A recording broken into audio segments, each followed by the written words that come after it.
You are watching the Vodka stream.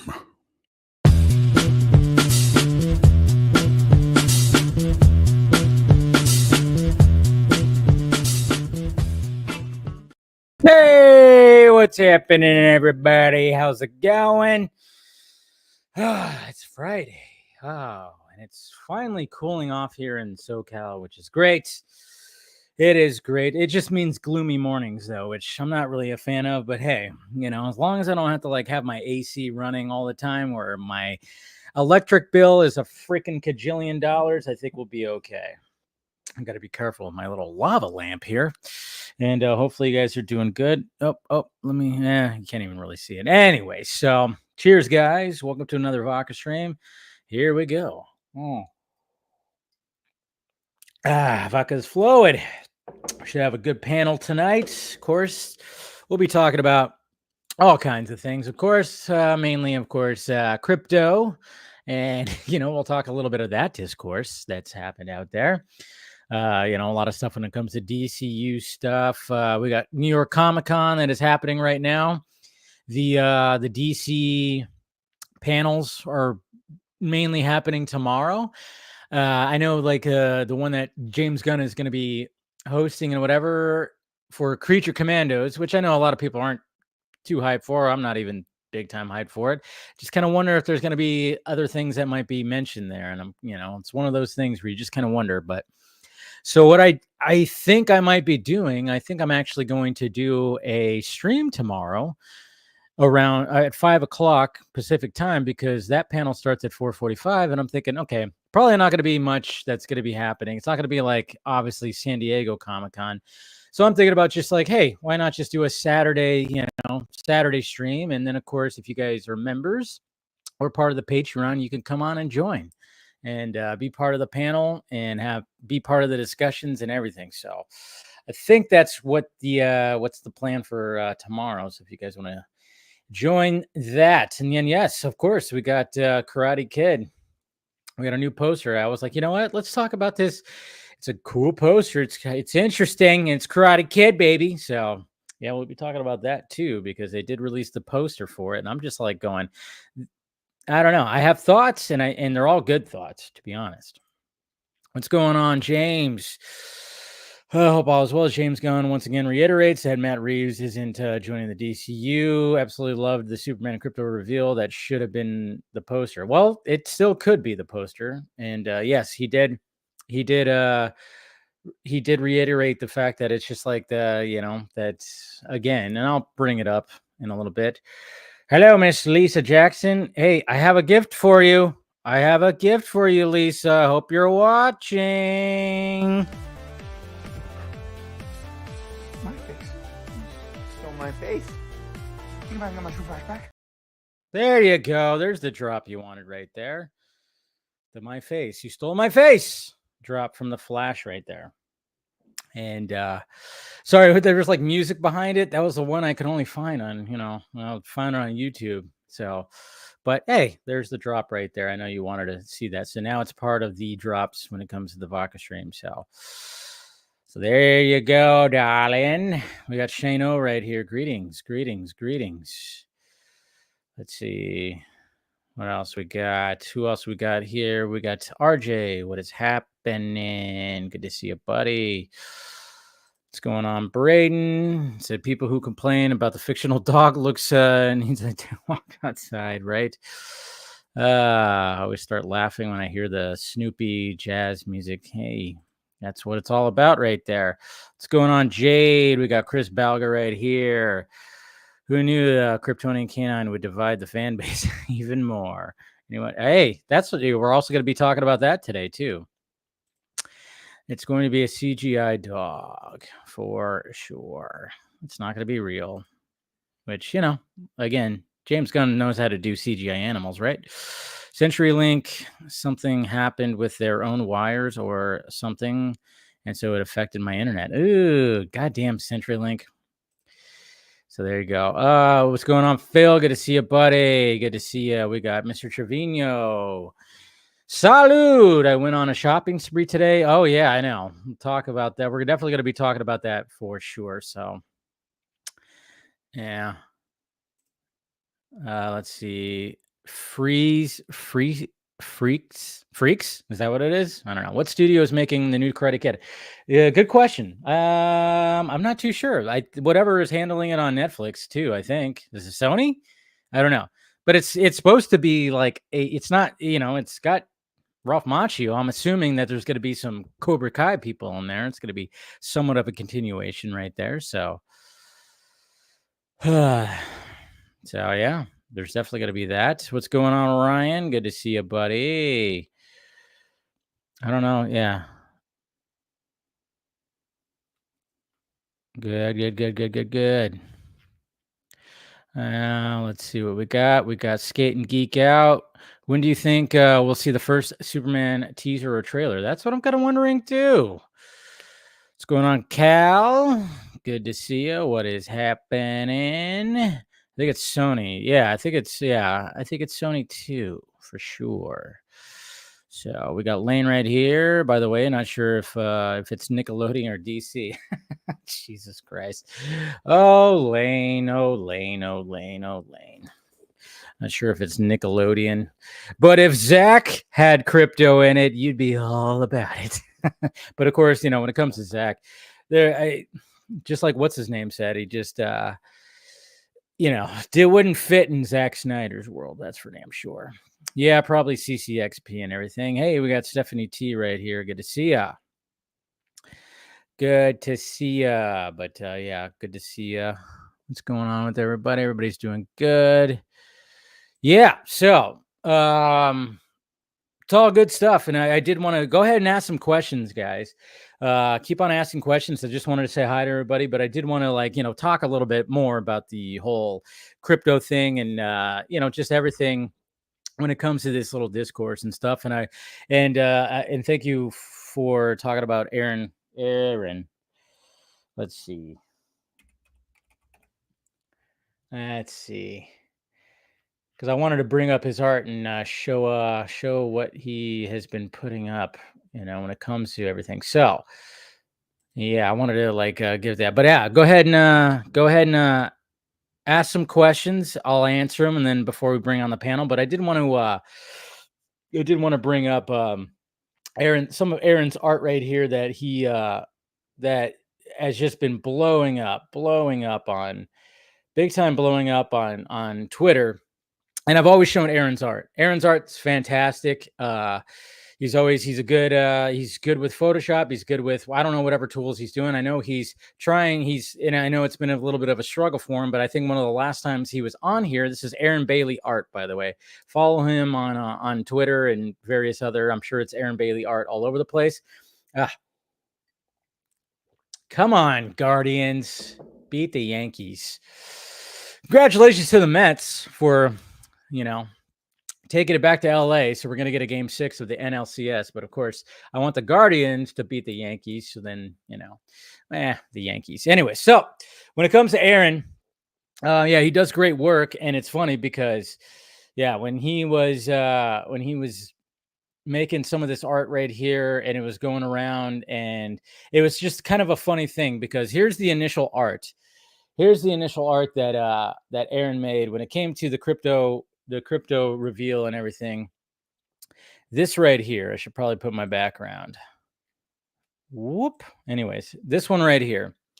So basically, showing, of course, the image that James Gunn put, and then he put Cavill. He put Cavill in there. He did put Cavill in here. And, I think one of the reasons why there was a discourse with this, because he did say here's both current Supermen enjoying a nice view. And, that's where a lot of people, of course, said, nope, it's not current because Cavill is no longer Superman, which I'm like, okay, yeah, that's fine. And so it was still, I just like that art right there that he put it in there. Not sure exactly how he created that and everything, but I love the fact that they're just sitting there and everything. So it was cool. But of course, it just blew up. And a lot of people got upset when the fact that it's no, the current one is Tyler Hoechlin. So what did Aaron do? He put in Tyler Hoechlin. So now you definitely have the current Superman in there as well. So he added a third one. He added a third Superman in the mix right there. So I was like, all right, cool. Love that. because especially since a lot of people were upset. A lot of people who you know, like to be dicks when it comes to the Snyderverse and everything. So he added Tyler Hoechlin. So good on him. And then, of course, kept on going. And then finally, we got Christopher Reeve added to the mix as well. So it's just like he kept adding to his art right here. And it was just kind of funny because, yeah, a lot of people were like, hey, what about Christopher Reeve?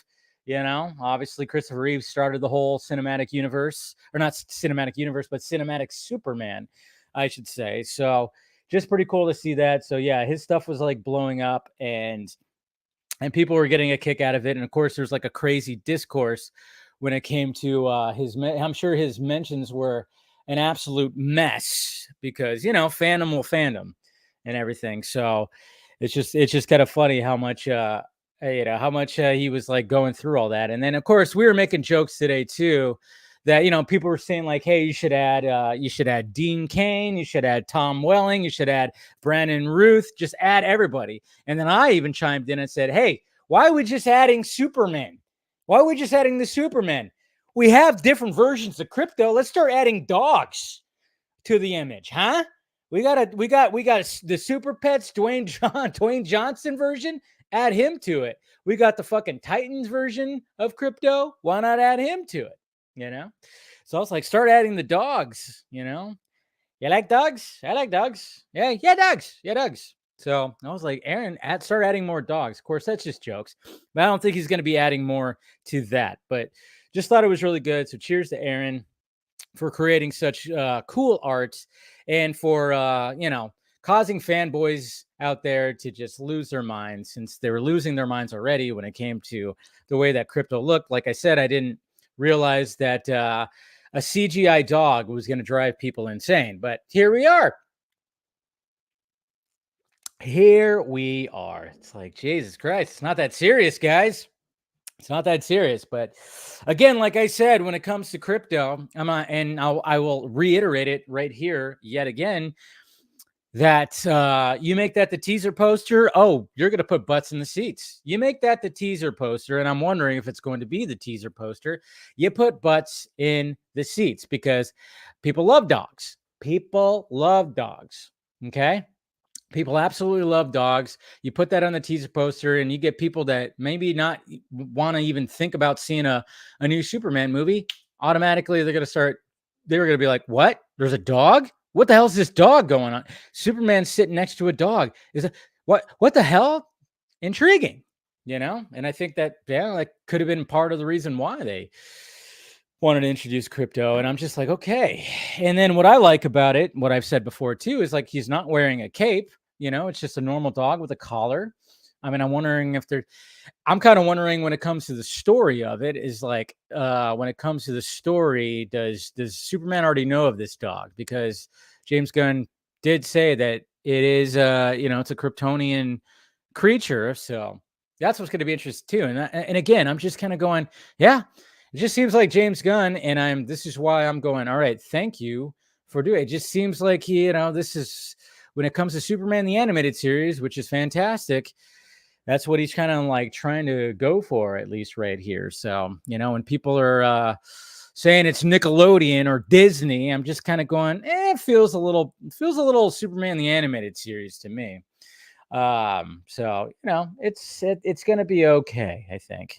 And I don't know. I think, I'm like, are they going to put a cape on him? I'm like, I'm glad they don't have a cape on him. He's just like a normal dog. So, but anyways, that was just like my little spiel when it came to that. Let's see what else what are you guys talking about here? All right, let me go back up. Haven't heard anything about Constantine 2. I'm still wondering about that. I really hope that I think it would be smart for them to make a small Constantine movie. You have freaking Keanu Reeves, utilize him. Hopefully they do that with DCL's Worlds for sure. Shano, have you heard the news from last month surrounding the cancellation of another live-action Ben 10 movie that was originally in works but was canceled? I haven't heard anything about that. I don't even really know about that franchise, to be honest. I mean, I've heard of it, but I haven't. I know like some people are attaching Tom Holland to it, but or maybe that was something else. I don't know. But I haven't heard anything when it comes to that for sure. So why does everything that comes out of Superman look like it's made with AI? Well, I mean, I'm sure some of it probably is. I would not be surprised. I mean, let's face it. I mean, it's going to be the norm. That's the thing. It's going to be the norm. I mean, I can't say that I don't use certain AI things. Like when I make when I do the captions for my clips and stuff. I mean, I'm not sitting there typing out all the captions. I'm utilizing a program within my editor that I'm sure is using some kind of artificial intelligence to figure out what I'm saying, So there's always going to be certain things. And yeah, when it comes to that, I mean, I don't know. I mean, it seems like I don't know if they did or not. I know some people were claiming that it's like full on AI, but who knows? Nowadays, I mean, AI is getting freaky, man. It's getting freaky, but it's not going anywhere. It's not going anywhere, and let's just hope they don't rise up against us.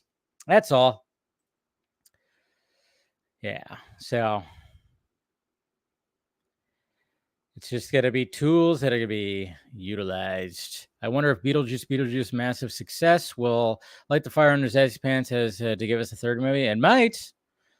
I don't know. I'm sure there's been talks about that. Oh, Jose. Oh, yeah, because the Dodgers lost today. Nah, he might be working. If he might show up. You never know. RJ, what do you think about Twitter changing the block feature to where your accounts, you can still see your posts, but can't interact with them?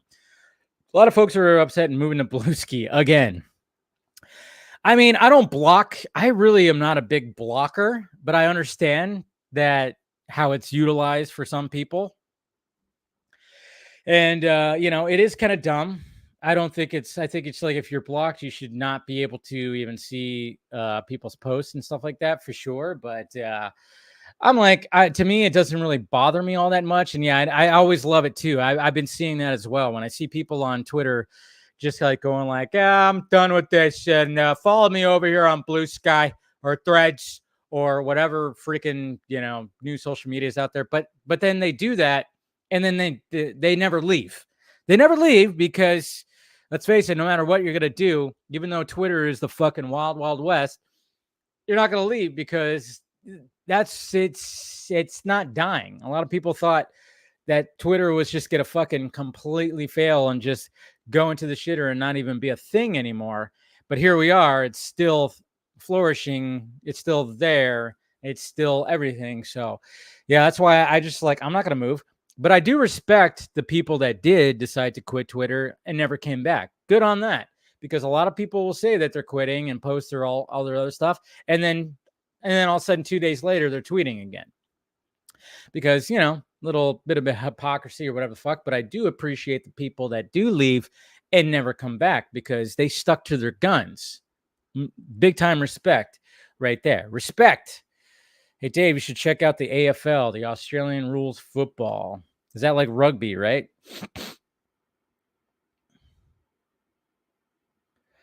Oh, he's going to be fine. The Dodgers will probably still win. He'll be all right. I'm just glad it's not a sweep. I am rooting for the Mets, not to be a dick when it comes to, because I'm a Giants fan. Normally, I would be like, okay, Dodgers. But the fact that the Mets are in it, and I've said this before, and one of my really good friends, he's a Mets fan. It's not normal for the Mets to make it to the playoffs. So I'm like, go Mets. Sorry, Dad. Sorry, Mom. Sorry, Jose. It's like, normally I would be like, all right, to represent the National League West, I'll root for the Dodgers. I'll root for the Dodgers. And usually I do that. When the Dodgers are in the playoffs, I'll root for the Dodgers because it's representing the National League West. And of course, my mom and my dad are both Dodger fans, and other family members are Dodger fans as well. But this time with the Mets, I'm kind of going, hey, the Mets haven't been in the playoffs in a bit. And, one of my good friends is a Mets fan. And yeah, I'm rooting for the Mets. So just this time, sorry. Can't wait for the Superman movie. Yeah. It's going to be interesting. Yep, I saw that. Glad he corrected it by adding, yeah. I mean, I will say the caption when he said current Superman, yeah, it was a little like, all right, yeah. I mean, because again, it's like, well, Cavill's kind of current, but not exactly current. The current would be Tyler Hoechlin, but you know, it's just, it's not. It wasn't even that big of a deal. I just thought the image looked pretty cool, and then of course the fact that he upgraded it and added Hoechlin and Reeve, just kind of shows you right there. It's like, dude's talented, love his art, and love the fact that he's, even though that his mentions were probably a mess for a bit, it's all good in the hood. It's all good. Let's see what else we got. Did you hear about the Alien Isolation sequel in the works? I did. I haven't played the first. I remember when they had an Aliens arcade game in the past at the actual arcade. I used to play that, but I haven't played the first. I finally got it this year. Yeah. See, I'm not a big gamer anymore because I'm already trying to find time as it is to do videos, streaming, and watching movies. That's already like a task, man. If I start adding video games into the mix, because I get into video games, man. Like when I had one of my good friends that I used to live with, when we were playing the Arkham games, man, I was addicted to those. So, is there really an S on the back of the Cape of Corn Sweat? Yeah, they put the S. They put the S. I think it looks pretty cool because it's the newly designed S. Yeah. He definitely does. If you saw the set images, I mean, when it comes to the suit, the cape is the best part of the suit, to be honest. So, did you think Denis Villeneuve will shoot Dune Messiah as one last movie, or do you think WB will push for another? I think this is it for him. Think there's a chance for it? No, I hope they don't do that thing. Well, and they might, and maybe there's enough there for them to do it. They might try to do like a whole part 1, part 2. They might try to divide it like they do. They've done that. Studios have done that before. But I just what I was excited for is the fact that he's like, yeah, we're probably going to shoot this earlier. I'm just kind of wondering if like he was pressed by Warner Brothers, like, hey, we don't want you to wait so long. We need some more winners here, and your movies are a winner. So maybe they were just like, hey, we'll add a couple of million to your paycheck if you do it. Maybe that's what happened. I don't know. But the good thing about it, though, is the timing might work out to the fact that, we got Greg Fraser, who is the cinematographer for Dune, for the Dune movies, and for the first Batman movie. And it was up in the air whether he was going to be able to do it for the Batman Part 2. So we're kind of hoping that maybe the scheduling will be good for where he could do also Dune Messiah and the Batman Part 2. We'll see. Where's Dean Cain? I know a lot of people don't like him because he's all conservative. He's all conservative. I like Dean Cain as a super. I liked him as Superman. I love Lois and Clark. Do I agree with everything with his politics? No, but I could put that aside and be like, I still enjoyed him as Superman. If I met him in person, I would shake his hand and be like, really enjoy your stuff as Superman. And I didn't see any of his movies post Superman or anything like that. So, but anyways.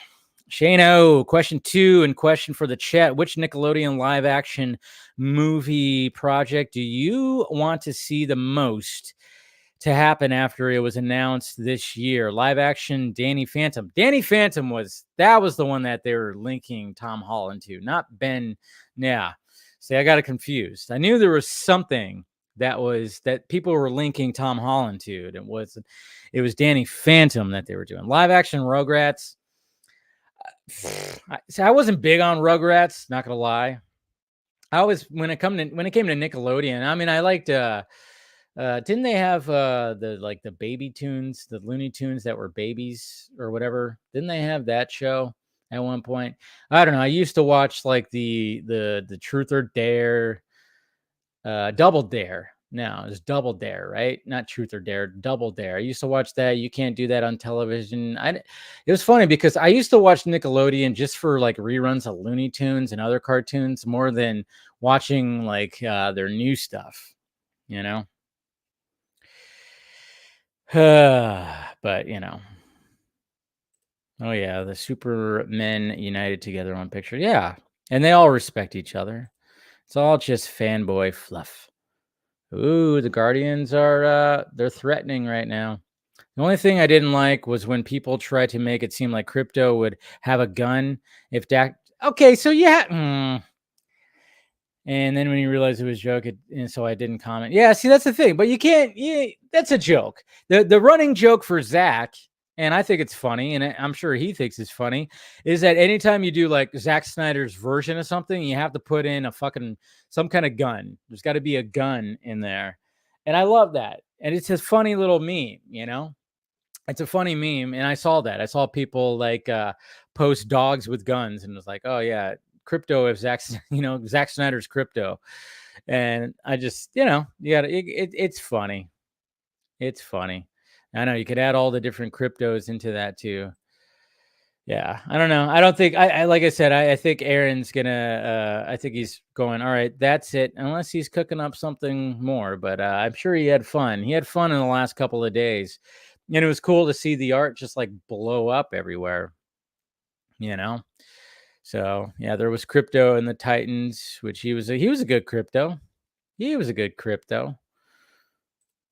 We'll probably see 3 Supergirl. Yeah, we could probably see that too. I'm sure he'll do that. What's going on, Axel? Good to see you, buddy. Speaking of Tyler Hoechlin's Superman and Lois' 4th and final season is still airing on CW, and since the first episode I know I have to catch up on that. I'm gonna wait till it's all said and done. Hey, look at this! Whoa! Oh, okay. I'm just seeing because I'm watching the game on Max because Max is streaming the American League Championship series. So they just showed like a whole they showed Zack Snyder's Justice League. They're showing like all kinds of shit right now. I was like, whoa, look at that. It's like they knew. Let's see. Hey, what's going on? Max Wolf Night Danger. Hey, Dave, what up? I'm doing good. Notice the picture of James Gunn. Something was off. I am disappointed. I am mad because Krypto does not have a superhero cape. Are you talking about the cape? Yeah, but maybe he's got to earn it. Or maybe it was just a little too cheesy. It's like, I'm sure it'll probably happen. He'll probably get a cape, but I actually appreciate the fact that he doesn't have the cape. That he's just a dog. He's just a dog, and he's shaggy. He's furry. He's got floppy ears. I kind of like it. And that's another thing too, is like, what is wrong? Like when people were going like, oh, James Gunn's making it about himself. I'm like, no, the guy who's making the art is found inspiration from his real life. That is what people do when they're creating something. You find inspiration with real life. I saw people just like shitting on that aspect too. And I'm like, what is wrong with him finding inspiration by the dog that he rescued, the rescue dog that he had? What is wrong with him finding inspiration with that? But yeah, there are just fans that just absolutely loathe the guy so much that they were finding that problematic. And I'm going, you guys have just lost. You guys have just lost the battle. I mean, I get you don't have to like him or what's going on with this, but when you want to go so deep into saying that kind of stuff or creating a conspiracy theory that the reason why that James Gunn posted that was because Zach posted about, his interview with Frank Miller and all the stuff he was doing with immerse.com. I saw that too. And I'm just going, wow, you guys have just lost your minds. You've lost your mind. And it's embarrassing. That's what it sucks. That's what sucks because, being part of the Snyder fandom, it's just embarrassing because then you just go like, this is why people say the Snyder fandom is fucking full on toxic, is because of there's these certain people that just go so overboard on things like that. And I'm like, good God, man, nobody's making you want to like it. No one's making you have to like it. So if I was a scooper, I would never get my time to shine. That my time to shine scooper fucking sucks. I can't stand that. Can't. Well, I usually can't stand scoopers, and don't be a scooper, Axel. Just create art. Okay, create art. And you know how to create art. Just focus on that, man. In my opinion, Matt Reeves will do a DCU movie, and I think it'll be Justice League. I don't know about that. Robert Pattinson is not gonna go and be Batman over there. I think Lauren LaFranc will be. I don't think he'll do a Justice League. That'd be crazy. Certain countries are going to go against the block feature because it goes against their laws. Interesting. All right.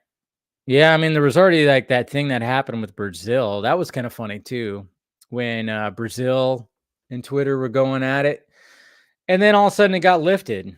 I remember seeing a bunch of people, people who were in Brazil going, "Fuck Elon Musk," doing that, and then as soon as the ban got lifted, "Hey guys, I'm back." I'm like, come on.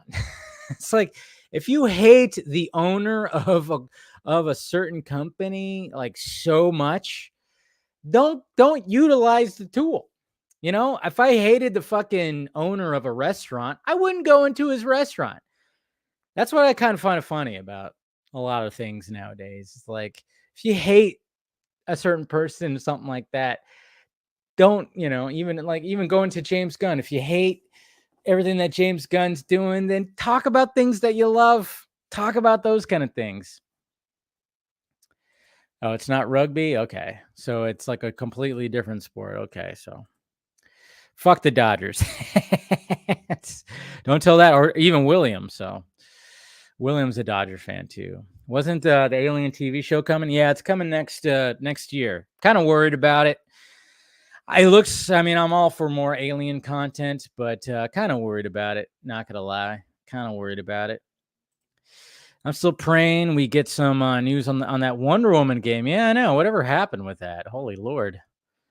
Hey, Dave. I'm also a big fucking fan of the Batman Arkham. Yeah, those games. Yeah, I got addicted to those.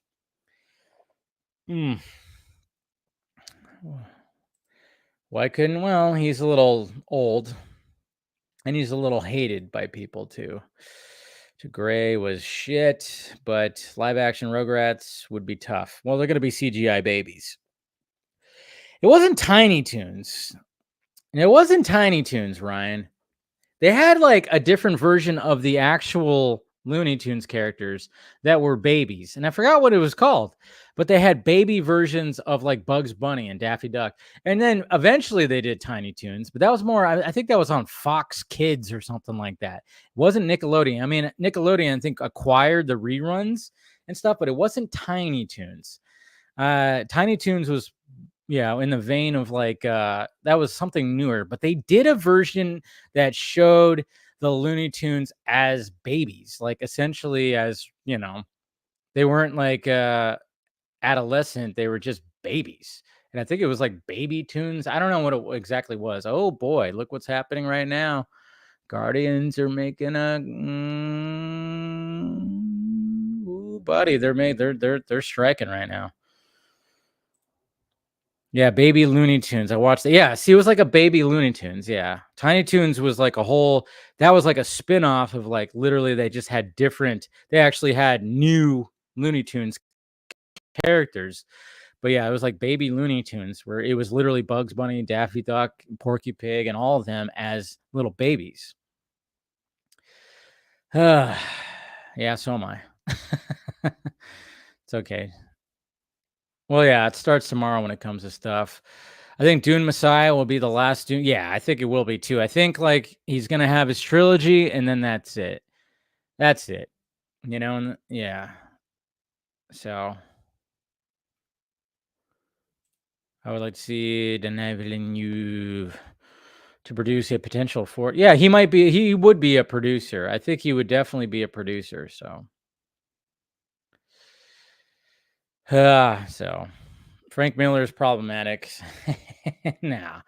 Nope, that ain't happening. Nobody, no, Frank Miller can't even get canceled. Hey, Dave, I forgot to tell you that there was a rumor that Thanos is coming back to the. Yeah, there's a rumor like every other freaking day when it comes to the MCU. There's too many rumors. I can't even keep track anymore. Yeah, I think many countries won't have certain DC movies because of gay characters, especially the Authority. Yeah. I know, right? Everybody talks about how it's so bad over here in the United States. Everybody's so this and so that. It's so horrible. I'm like, there's other countries that don't welcome that kind of stuff. So Matt Reeves will definitely be involved with the DCU Batman. He probably will. Yeah, he's involved with a lot of it. You blocked Elon. Yeah, I mean, nothing wrong with that. Nothing wrong with that. I still think he's an alien. I don't think he's, and when he's creating all this robots and stuff like that, I'm like, I think he's actually Skynet in a humanoid body. But I don't have a hate for him. So what's going on, Aaron? I'm still like, hey, whatever. When it comes to Elon, I'm like, yeah, guy's still, oh, damn, the Guardians are freaking, what are we doing here? Oh, it is now 6-5. Ooh, shit. Bottom of the 7th. Look at this. We got a game happening here, folks. Yeah, there was Muppet Babies. I remember that too. So I think we'll announce Gods and Monsters Slate or just Superman. Yeah, I mean, I'm kind of wondering what he might sneak in tomorrow, but it's only like a half an hour thing, so it might not be anything. I think there should be something, like start teasing something.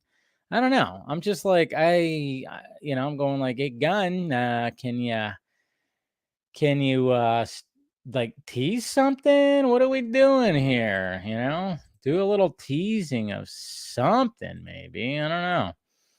To me, I'm just like, let's tease something.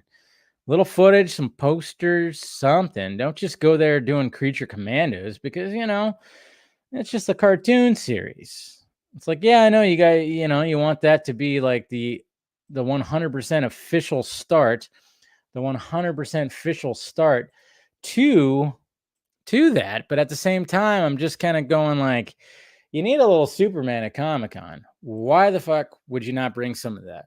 So I'll be a little, but at the same time, we got CCXP that happens, and maybe that's when they're going to be waiting for it. But like I said, again, I think I'm just to, we'll talk about some of the stuff that happened today because Sony had their panel.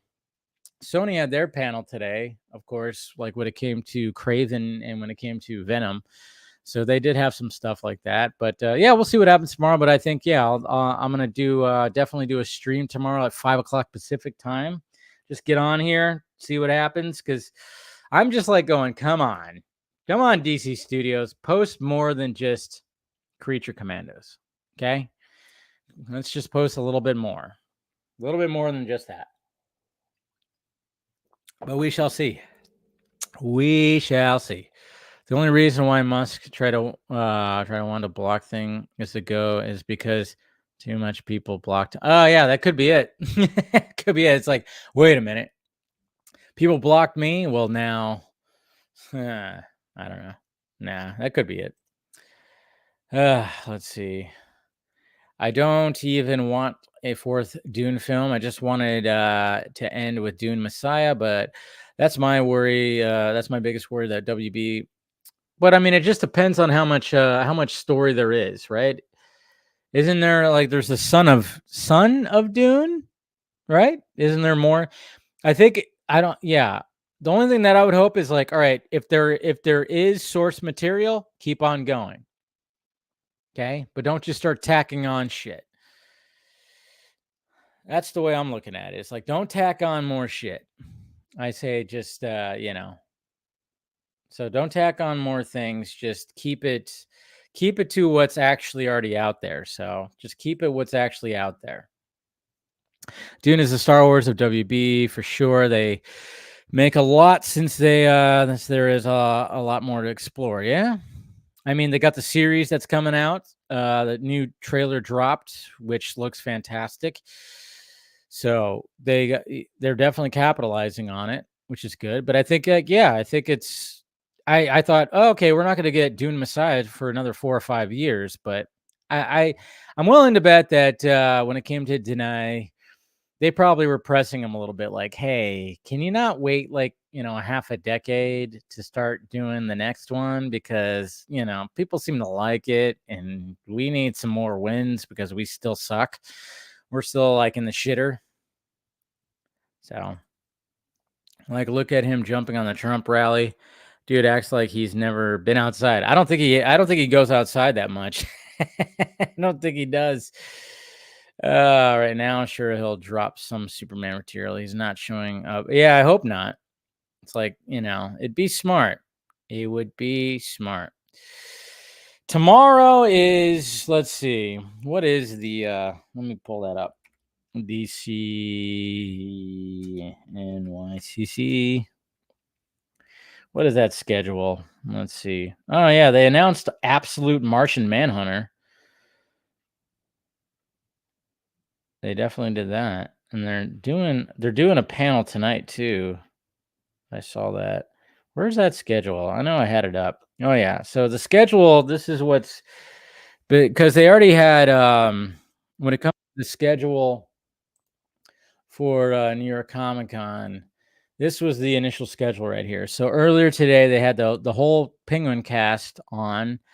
And, nothing like too crazy coming out of there because, the series is already done and they kind of just said a lot of things that have already happened. So then, of course, they had Bats in Translation in Gotham. And, well, that was yesterday, I should say, not today. And then, of course, today was all about Absolute and All In, which is already done. And then tomorrow is Jim Lee and Friends. And then at 5:45, wait, is that, see, I got to figure that out. Maybe is that Eastern time or is that Pacific time? Now I'm starting to go like, oh shit, maybe we'll just have I'm still planning on doing a stream tomorrow. I'm going to be home. Why not? We'll do a stream tomorrow. Like I said, if you're a member or part of the Patreon, by all means, you'll get a link if you want to join. But yeah, it just says, Creature Commandos. Just says Creature Commandos. Nothing too crazy, but I'm just kind of wondering, like, there should be something that's teased, but maybe they're saving it all for CCXP. I don't know. Children of Dune. That's what it is. Thank you. I was like, Son of Dune, Children of Dune. So they still have that too. So if they want to continue with that, sure. But I don't think Denai is gonna show up when it comes to that. Yeah, everybody does.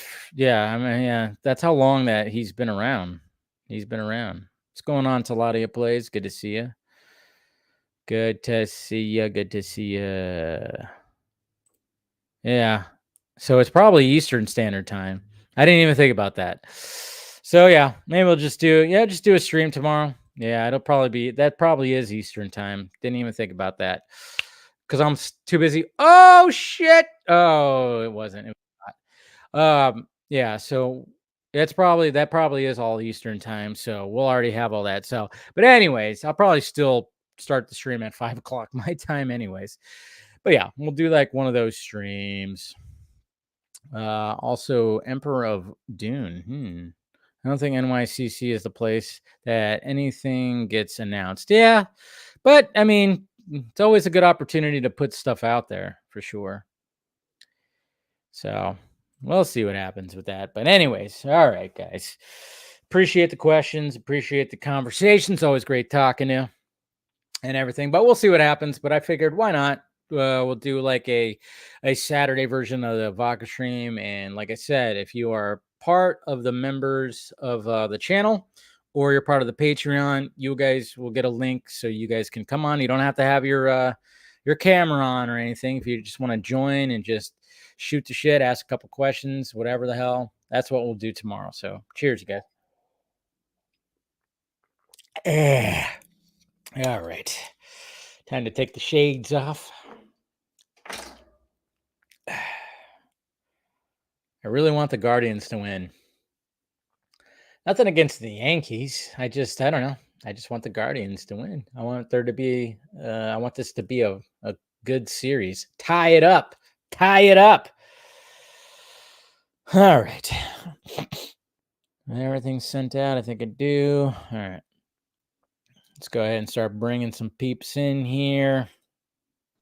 What's going on, Phil? What's up, Chief? How you doing? Good. How you doing? Good. Same as ever, man. Another day, another Friday. Happy Yeah. to be here as always. Thank you for the invite. Yeah, no problem. What are you drinking? Rockstar. Oh, okay. Yeah, So you're gonna doing stay the up. energy Gonna stay up late this time. Yeah, it's Friday. I'm having a solid Friday as it is. Did you do your show today? I did. Yeah, I actually Yeah. talked a little bit about New York Comic Con myself. Did you see the Batmobile? Yes. Oh my Oh, god, dude. Oh I my mean, God. everybody was making fun of that, and then people were sending it to Scott Snyder. And when I saw the cover, I was like, shit. And I will say this too, guys. I have failed. I did fail. I have not picked up Absolute Batman yet. I did not make it to the comic book shop. I also said I was going to watch Hellboy yesterday. That didn't happen because blame playoff baseball, 2 games. And I was like, I'm going to watch it after the second game. But I freaking passed out on the couch. So I'm going to watch it this weekend. I'm going to pick up Absolute Batman this weekend, and I will do reactions to it. I won't be a lazy fuck. But yeah, that's the Batmobile. that thing looks so fucking badass. I love it. It's like a That is monster insane. truck with like, I don't even know. Like it's a monster truck meets a crane mixing Dude. together, and I'm just like, this is badass. It's so badass. It's badass, right, Chris? It's something. It's one of those things like we were talking about it in our Geek Ultimate Alliance chat, and Travis brings up the point and said, "Wait a minute, I thought he didn't have any money." And I said, "Well, you haven't read the first issue. I'm not saying you're not wrong, but there could be some explanation." There is If you read that first issue, Oh my it'll make God. sense. But This book brought me so much joy. it really is well written. Now wait for and I it. said this, it's not the best Batman that's been written, but it's definitely been the best one I've read in a while. I'll say this. That's what I like. I've been saying this for a while since I read it. This is hands down like the best reinvention of the character in a long time. It's good. Some of the some people, and again, I know Dave, you haven't read it, so I'm going to stay very, very general. Yeah. Don't. Very Yeah. general. I know there's one or two things that some people have some issues with, and I'm like, same thing I said when Heath Ledger was cast. How about we just wait and see? Please DM What me happens? what other people's issues are. Please. I'm I think curious. I think by the end of the issue, what one Really? issue is. People Yes. are mad about that. I think it's more of just I don't know where it you guys is, are but they helping didn't give. I don't know where they're going, and I said, well, let's just wait and see. Right. Okay, You know? that Gotta wait makes and sense, I see. guess. Yeah, that makes Yeah, sense. you It just is more of like I did not see where they're going, and I'm not sure how I feel about that. I said, fair. Let's wait and see where they're going again. Gotta wait. And then coming from New York City, hey, Hey, Paul, you did the thing I thought you would do. How about that? Can you guys hear me at all? Yes, you're I good. can. I Okay. love the kind of like modified Burt Reynolds you got going on with your positioning. I don't even know what that really means, but thanks, Chris. Well, I talking about appreciate like it. when he was when he posed on the bare carpet, you're kind of posed. You're Oh. like posed. Yeah. I'm not asking you to go the full Burt Reynolds. I'm just saying No, you kind no, of got no, that look going no. on. No. Luckily, I don't sleep in the nude. Or I mean, yeah, not that I'm against that or anything, but it's not my style, really. You haven't So lived. Yeah. No. So, Are you I've at been the told- con? yes, I am. Nice. I'm currently at the Hilton Garden Inn. I'm okay revealing that because I know that no one will watch this that I know that will try to kill me. So I think we'll be okay. Some people I'm are too saying far challenge away. accepted. I'm too far Yeah. away. Yeah. I can't do it. No, Just kidding, man. so I had day one today, and Yeah, it was talk about good. that. It was productive. I got a lot done. I did meet Scott Snyder. We didn't talk about Absolute Batman very much, but I did tell him that I loved the first issue. But I got him and Greg Capullo and the colorist on Metal. I got them to sign. I have the complete metal omnibus of the Nice. the Dark Knight's metal and stuff. So Mhm. Nice. they all signed that, and so that was good. It's very metal. Yeah. Sorry. No. I also recommend Death Metal as well. That's the sequel, and it's bonkers, wild, crazy, and the same thing's happening now with Absolute Batman. I also saw the reveal like that. I mean, dude, I've read the first issue. This could easily just be Bruce is just hijacking like what's available to him and then modifying a thing, because this Batman, that's basically what that Batmobile looks like. He's taken a construction vehicle. Yep. right? Yeah. No one's gonna miss that. That's a write-off. Yep. Dude, it's just it's I'm with Phil. I mean, I've read you guys know, all I know is comic books, so it's like I've read so many iterations of Batman over the years, but this is creative. I like it. It's fresh, it's new. Yeah, I mean, it's silly, it's a little hokey, but like it works for what it's going for, and I really like that. So It's very Yeah, no, inventive. Yeah. That's a good adjective to describe this book. It's inventive. Yeah. No, I mean that's what you got to do every now and again. You got to like, I mean, yeah, you could do like the similar stuff and change little things, sure, but sometimes you just got to go, hey, what if this? Yep. And then you do something like that. It's like, okay, let's capitalize on that. Let's do that. And it seems like it's they're selling out. They're doing second and third printings, and Which is rare. always a Very good rare. sign. Always a good sign. Yeah. very good sign. Yeah, I think it's interesting because when when we were talking about, of course, everybody's always worried, we're worried about AI, we're worried about this, we're worried about that. But there is something that like when people take it upon themselves to be like, okay, if we do certain things, let's try this, let's try that. And then all of a sudden there's like a renaissance of like, hey, all of a sudden vinyl, when it comes to playing music, people are buying record players and buying records. Mhm. And it's like, whoa, shit, how did that happen? Yeah. And and I'm just kind of hoping that like the comic book shop, because a lot of them closed down. I mean, when I used to live over the hill over here, I had one close to my house, and I would always go there and talk to the owner. We'd freaking talk for like 2-3 hours as he's checking people out. I'm sitting there just like I'm that asshole, like just with a stack of books, just going, and then talking to the customers. I might as well I had a fucking paycheck. I was like, you might as well pay me here because I'm also helping you sell some shit. But I hope that people start going, yeah, well, let's fuck all this digital shit. Let's go back to vinyl. Let's not do this where I have to download the music and then just play it. I mean, it's always going to be there, but at the same time, I think there's a lot of people that just love the fact that it's like, hey, physical media is always going to be a thing. And even though it feels like it's disappearing, sometimes I just think there's like a wave where it comes back. And I think I'm just kind of hoping, like when it comes to comic books, it never gets to the point where it's like going to just fully go away.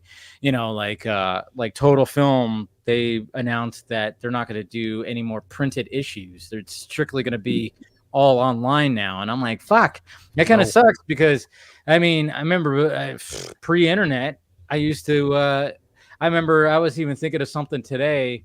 It was a random thing because I heard a song on one of the baseball games. They played a song from Mark Wahlberg's Rockstar. You remember that movie? Wow. in the early, but yeah, they played this song for it. I'm like, that's a song from Rockstar. That's a fake song. That's a song that was played. That was the movie. But then I was like, I remember seeing in like an Entertainment Weekly or whatever in the early 2000s, it was originally called Metal Guide, and they changed it to Rockstar. And I don't know. It was like one of those things. I was like, and then it just had me going, fuck, man. God, I remember the days of just grabbing a magazine and getting my movie news from there, as opposed to just getting it instantly in front of my eyeballs right now, And to the point of, DC's trying to find this balance in the sense, what they've done with DC Infinite Ultra, if you subscribe to their higher tier, you just have to wait 30 days, which is, for me, that's good. I can wait 30 days, if I really need to see something. But if I want it right then and there, I can do that. I think DC's really doing something with the digital side of it where they're not necessarily trying to cut out the brick and mortar stores, but they're also a company that says, like, not everyone can get to a comic book store. Not everyone can do that. So we can't just ignore that kind of base of our fans. So it's one of those, you have to do both. And what's still really great to see is exactly what you said. It's gone to second, third, and fourth, and probably soon to be fourth printings, where there is a demand for this still. And then, so when people say, "Oh, physical's gonna die," no, it's just gonna change. It's gonna alter, but it won't die. It's too ingrained right now to die. Mm-hmm.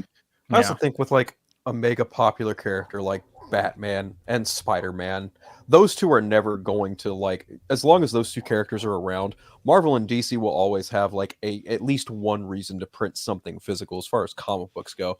You And could how many add Batman titles are there these days, and Spider-Man? and even to that extent, you can also factor in like X-Men and spin-off of X-Men characters. Like, hey, look at what they announced at New York Comic Con. Fucking Ultimate Wolverine, who's the Winter Soldier. Oh yeah, I saw that. Dude, I saw that and I was like, okay, well, there's one more #1 I have to get now because I have Ultimate Spider-Man from Hickman. Now I have to get Ultimate Wolverine. I'm like, I want to own that book because it will be valuable one day in my collection. Well, it's in the sense of valuable. It's valuable to you. Right, that too. Like I like that idea. I like the costume. I like the look. Like, okay, yeah, this is something. What do you feel about that full mask? Love it. I'm still that's growing. I've got to give it some time because that's never been a Wolverine thing. They clearly looked at the Winter Soldier film and they went, yeah, let's do that with Wolverine. And I was like, yep, fuck yeah, let's do it. Why not? Yeah. Try to reinvent the character, see if it sticks, for a little bit. And then you can go back to be like, oh yeah, let's go back to the grassroots. And then everybody cheers for that. It's always like one of those things where it's like, you start veering off. And then it's like, cool.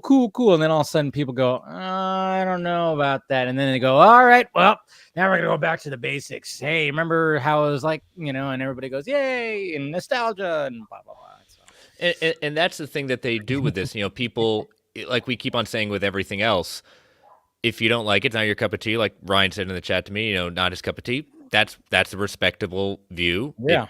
That's one. For not totally trashing something. If you don't like it, you just say, hey, not my tempo. And so you go to what you do like still. There's plenty of options for there.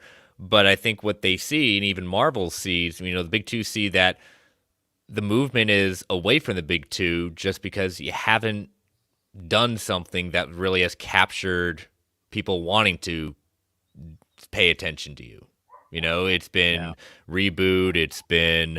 It's been convoluted story after convoluted story, and when people go back to the indies, and people keep on forgetting, at least on this side of the ocean, manga outsells the big two, not even close. It's crazy out there. And why do you do that? Well, how do I figure this explanation I have is this? Well, where do I start? Here's volume 1. That's it. When you go to DC and Marvel, well, where do you want to start? You either got the crisis after crisis after crisis, or how many different #1, volume 1? Like, yeah, good or bad, you have your options, and that's what the great thing about this is. They want to take these characters and do something different. Some people are going to like it. Some people aren't. Some people say give it a chance. I applaud them for at least trying. Give that take. Let's see what happens. Absolutely. I couldn't echo that sentiment even more. Like, it gives old readers a new, refreshing take, and they don't have to bother with trying to follow so much continuity. And then it gives new readers who have seen so many different iterations of Batman and many other mediums and going, well, what if I want to see something a little different, a little off the cuff? It's kind of a win-win either way. But then, of course, you're going to get some people who are probably longtime readers going, no, not for me. And that's fine too. Yeah. No, it's always going to be like that. I mean, everybody has their favorite versions. I mean, of everything. We know that for sure. Yeah. Oh, yeah. People have opinions on things that they like and dislike things. Yeah. You're kidding. No. But the physical media too will probably change within the next handful of years too. I mean, Do I realize? I mean, again, like you said, Chris, manga outsells them, 10-1, and there's always going to need to be a shop that sells the physical manga copies. And I mean, Barnes and Noble can compete to a degree, but the comic stores are where those kids are going to want to go because they know that they'll be able to go in there. Because it's not even just going to be the manga. They'll have plushies. They'll have things that they want to see. They might want to play Magic in the back or something like that. So, manga might even keep comic stores alive more so than DC and Marvel. But DC and Marvel, there's down the line. I didn't mean to cut you off, but like also to piggyback off that, Funko Pops, trading cards. Yep. As you said, manga, Dungeons and Dragons, like comic book stores McFarlane figurines. McFarlane figurines, yes, like the Snyderverse ones. Right. Comic book stores have evolved into comic book stores, but you have the added bonus of manga, novels, and D&D books, figurines, toys, you name it. Like there's an extra added flavor of things to choose from too. That's not just straight up comic book stores now. But yeah, right. Sorry, Paul. I didn't mean to No. I 100% agree. I was only going to add that basically I think what might happen. A friend of mine suggested this more because they're kind of, they might be wanting to follow the manga way of doing things, not necessarily one congruent storyline, but manga will try a different bunch of things. Sometimes they'll introduce like a book and have like 4 to 5 different stories in there, and whatever people like, they'll go with that. They might go back to that. They could also do a thing where in the future, instead of just a single issue or single thing happening, it might be Absolute Batman, 1 through 5, and they sell a big thick thing and see how that sells and see if people really get invested in the story. And then they, so they'll invest in more thick things that people want to get really more invested in, as opposed to issue to issue to issue. So even with that, people hate its sense of what Quesada had started at Marvel with the whole idea of building story arcs to get trades. But to be honest, that's what I became after a while. I became a trade waiter because it's really, for me, it's almost like, not saying I don't want to go back and reread stuff, but it becomes like an impossible task. What happened last month? What's that? Oh, I can just wait and get it all right then and there. It was kind of like the book model of binging for comics. And that's also created a different market. You can get it that physically, or you can subscribe to the ultra tier and you actually get the physical collections right there as well. And so it's for those people that are hearing this buzz at that point, it's going to continue doing that and saying, oh, they're going to have another glut of a sales rush when the first trades come out. Right. Other to that point, Chris, and I think you can relate because, like me, you also collect omnibuses and collections. But right now, as far as I can tell, or as far as I know, Marvel is much quicker and much faster on that type of thing. Because, for instance, I like Donny Cates, and he's known for writing Venom. Yep. And I missed out on reading his Venom, so I knew if I waited a year, I could catch up, or because I knew it would be wrapping up. And within a year of him wrapping up his stuff, they released not only his whole Venom run, they also released the Carnage with all of the related tie-in books, and the King in Black series also with all of the tie-in things all connected to that. And that was within a year. DC, on the other hand, takes a much longer time to process, and like they just finished the Nightwing run by Tom Taylor, and I made a joke on social media that it's going to be probably 5 years before we get an actual collected thing of it, depending on if they want to go a compendium route or no. They've already issued the first Omni. They've already solicited it. Good. Okay. Well, there was a period of time where they were very slow, and I think there was a restructuring there. So maybe that's finally kicked in then. What happened was, when I can't remember, it probably was with the Discovery, maybe even before that with AT&T, they had gotten rid of most of the collected editions department, and who was in charge at that point became the editors of the books, which they're not. I'm not saying they're not. What I'm saying is that's not what their job is, to create collected editions. And so you've got people who have never done that before trying to do it. And so that's created that slowdown and that glut. It was about a year and a half ago that they started kind of getting their act together, and they've now started resoliciting things that have been out of print forever they put out editions like you've got the Green Arrow run where he came back from the dead, now in an omnibus format coming out. You've got some absolutes that have never been in print, like Red Sun, now coming out in absolute format. Tom Taylor, like you said, they're getting quicker about it now. It's going to take them a bit to catch up with Marvel just because they've had the machine going. But this is a new age of DC where they see their Marvel's eating their lunch and dinner with this. And the interesting thing is, though, Marvel's actually put their omnis in digital format. DC has not yet. DC has put their trades and their deluxe editions in digital, but they have not yet put omnis in the digital format.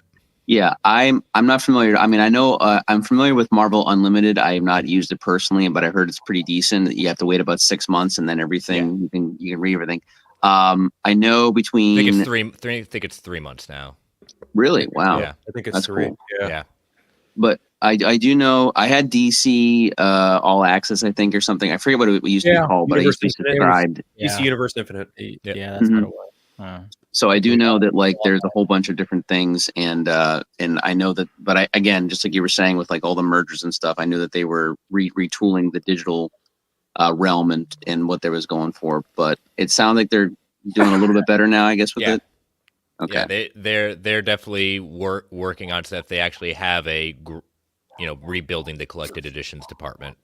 It's nowhere near where it is. I mean, you have David Gabriel over at Marvel, who's been there forever, and they know how to do it. And like you said, they're spinning out after big arcs wrap up in Marvel.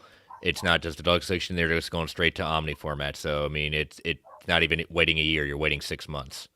Okay, That's good. well that's good. I love how like we're going to be talking about Krypto, and somebody in their background has a dog barking. I don't know who it is, but Not me. Mine's it's the all bed. good. It's all good. It's all good. It's not a big deal, but I was just like, there's every now and again I'm hearing it. Is that your neighbor or something like that?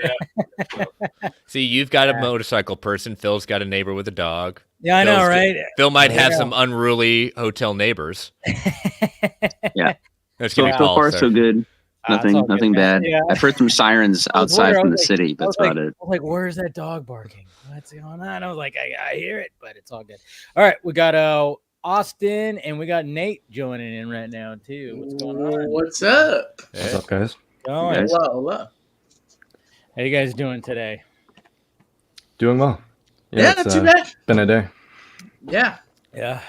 I just waited in line for a Sonic burger for about 35 minutes, all for it to be refunded. So that was that's fun. great. Were they giving away backstage passes to a concert or something? I was sitting there in the bay, and I watched just like the light over the kitchen thing just break about 15 minutes into it, and I was like, oh, this isn't looking good for this Sonic order here. So yeah, that was good. I got home like 5 minutes ago.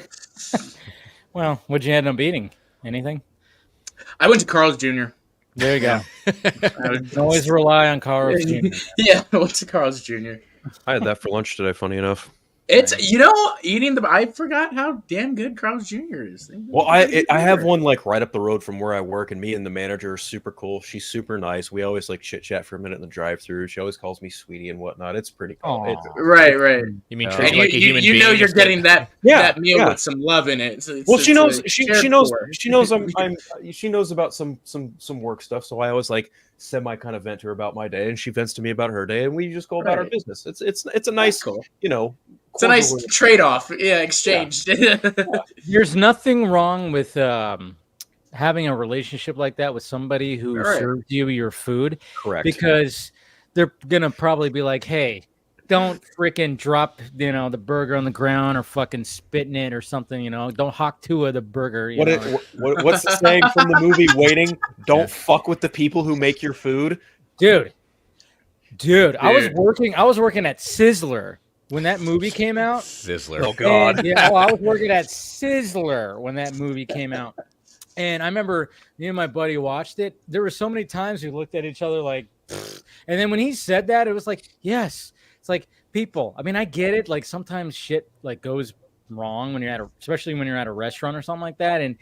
But man, there were so many times where when something comes out wrong or this, that, and that, there's so many times I go, nah, don't even worry about it. I don't care. But I know there's some people that just like want to just make like a big, huge stink about it. I'm like, don't, because God knows what's going to happen now behind there. My brother, you treat people like human beings. It's okay. Dude, my brother, there's so many times. My dad sometimes will do it too, where like they just start getting a little and I'm like, guys, what are you doing? Now you're gonna get a fucking booger in something. You probably ate someone's booger. There's gonna be some spit in your gravy. Dude, when I worked at Sizzler, I walked into the kitchen and I saw one of the cooks putting a half chicken back onto a plate that landed on the ground, and he goes, I don't want to recook it again. And then I was like, I didn't see anything, you know. I've seen some shit, and yeah. And if somebody's a dick, there's been times where I've heard about little things too. I've heard, I mean, obviously waiting, there was a lot of extreme examples, but you know, but at the same time, that shit happens. And I'm just saying, if you're a fucking Karen out there, watch out. You're gonna be choking down some dandruff and some loogies or something. I don't know. Maybe some pubes hair, you know. Oh, okay, that's actually from the movie Road Trip, where DJ Qualls fucking asked for like a French toast, and the chef is like, "Oh yeah, sure, no problem," and just completely fucks his French toast to high hell. Oh my god. Oh man. Yeah, don't fuck with the people who make your food. Be nice to them. Not, yeah. You really or do. Just in general in life, just be nice to people. You know, just in general. Oh, dude, I remember like, you know, with my ex, there was one time when we went out, like one of the first times we went out and we went to an Applebee's, and I hate tomatoes. I cannot stand tomatoes. And I ordered a sandwich and I strictly said no tomatoes. And when I got it, guess what was on it? Tomatoes. And because she thought, oh man, he's gonna probably throw a stink and send it back. And I literally was like, oh, it's got tomatoes. And I made a joke. I'm like, well, it's a good thing that I could just take them off, you know. And I just did that. I'm like, don't worry about it. It's fine, you know. And then she was like, really, you didn't send it back? You didn't? I was like, I could take them off. What? I do the same thing. I don't like pickles, you know, and I know with pickles, some people are very like specific about the taste that it leaves after. If you're allergic to something, I get over it. Yeah, I'll get over it. But yeah, I'll do the same thing. I'll take or like if they put like, you know, some sauce on a bun, I'll just take the bun off. I feel bad. As somebody that worked in a restaurant drive-thru, I feel bad. I know what these people go through. It's exactly. Yeah, I've worked in fast food and I've worked in a restaurant. I know, like, it's bad. I mean, to the point I have sympathy for these people. Yeah, unless the waiter is like a complete douchebag, you know. I'm just like, I'm not gonna sit there and just, you know, just for, oh, you made a little mistake about something. I'm like, I'm not gonna send it back. I never want to send food back. Oh yeah, it's a little overcooked. Yeah, it's just this. I'm like, nah, I'll you know what? It's fine. It's a risk you take. It's a risk you take when you come out. Yeah, you have somebody else make your food for you. Like if I wanted to actually prepare this meal, I would do it my fucking self. You know, it's like I've gotten to that point because that's what I usually do. I'm usually cooking at home. You know, so if I go out and hey, it's not up to my standards, well, that's whatever. It's just, what are we doing here? These people are trying to make a paycheck, you know? Yeah. So I just kind of look at it like that because I've been in that position of that. I've been a fry cook. I've been a fucking server busboy thing, you know, all that kind of stuff. And I'm like, So yeah, all that shit. Create some sympathy when it comes to that. Yeah. But if they fuck up bad, then I'm like, okay, then there's things, there's a line. There definitely is a line. Where if it's like, you know, I've had some bad, holy crap. Sorry, I just saw an instant replay right now. I know I'm too busy. Like sometimes I catch the game in my peripheral right here. But we got William that's also joining right here. What's going on, William? What's up, man? Pineapple on your stuff, then yeah, send it back with anger. But other than that, yeah, fuck that. No, he did not put pineapple on my pizza. You know, it's funny. Like those are hard to pick out because it goes like when the cheese melts, it goes right into the whole thing. The juices are cooked into the thing now. It's too late. It's too late for me. Too much. It's too much. I mean, I could take tomatoes off of a burger or sandwich. You know, you won't get it. I don't mind a little, like, if there's a little bit of tomato juice, the little Right. flavoring, I don't mind that. But the actual tomato itself, get out of there. Get out of there. It's funny. I just can't You stand mentioned that. Ugh. I just. You mentioned tomato. Austin mentioned pickles. Pickle. My best friend is back on leave right now, and I hung out with him yesterday after I got off work. I picked him up. We went and got food. We went to In-N-Out because he was hungry. We had to go to a Best Buy to pick up like a Google Watch he needed, and then he was like, "I'm fucking hungry," and I was like, "Well, I don't really like going to a steakhouse." He's like, I could kind of go for a steakhouse, and I looked at him. I was like, "What about In-N-Out?" He jumps up and goes, "I haven't had In-N-Out in fucking months," and I was like, "All right, we're going In-N-Out." Literally me if I left the West Coast. Anyway, we go to In-N-Out and like he's ordering our food and shit because I was driving him everywhere. He didn't have his car, so I was taxi cab, but he paid for the food. Love him to death for everything. But like he ordered and I ordered my burger, and then after we sat down, I was like, oh fuck, I told him no pickles, but I all forgot to say no tomato. So the food came and I was like, oh okay, I'll just pull off the tomato. Yeah, it's that simple. You just pull the tomato out. Well, yeah, there's No, like, you just gotta firebomb the place and say, if this happens, never again. You got to create a viral moment on TikTok. You gotta do all that. You got to be a Karen, man. You got to be one of those really over the top Karens, so that way you get all the views. Totally. I have to ask Nate though, because you're from Canada. What's your burger place up there? That's kind of tough because where I am, it's just like McDonald's or there's A&W. A&W, okay, you got an A&W. It's not bad. Cool. The service is A&W is actually terrible. pretty good. Yeah, I agree. There's a A&W where the next town over where I used to live, and I used to love. They're good burgers. Yeah, they're not bad. It's just like it takes like an hour when you're waiting for it. Like that's how long it took. Preparing it with love. Really? Yeah. Wow. Well, I mean, insane. maybe that just means it's fresher or better. You're not just throwing a frozen. Yeah, but at the patty same time, it's a fast food place, and that's not very bad. I honestly don't know. We also got a Wendy's. Wendy's, that's pretty good too. When it comes to a fast food burger, I will always choose Wendy's. Fuck McDonald's. Fuck Burger King's the worst. I would say Burger King. I don't mind it. Really? Oh yeah, I think Burger King's just dog shit. I can't. I like Burger. Wow. Yeah, I'm not a fan. I thought that like they use like real meat. The same thing. They're not, no, like, just, of like, course it's not. It's better not than completely McDonald's. real. It's not completely right. Not completely real. Yeah. They take some liberties. But from what is real meat, anyways? Let's I just know. don't do that. But if like Wendy's does emphasize that they do, and from what I gather and on the things that I've Unless you're killing the cow in the back, I'm not sure I trust it. Right. You're chopping it right off the cow's ass.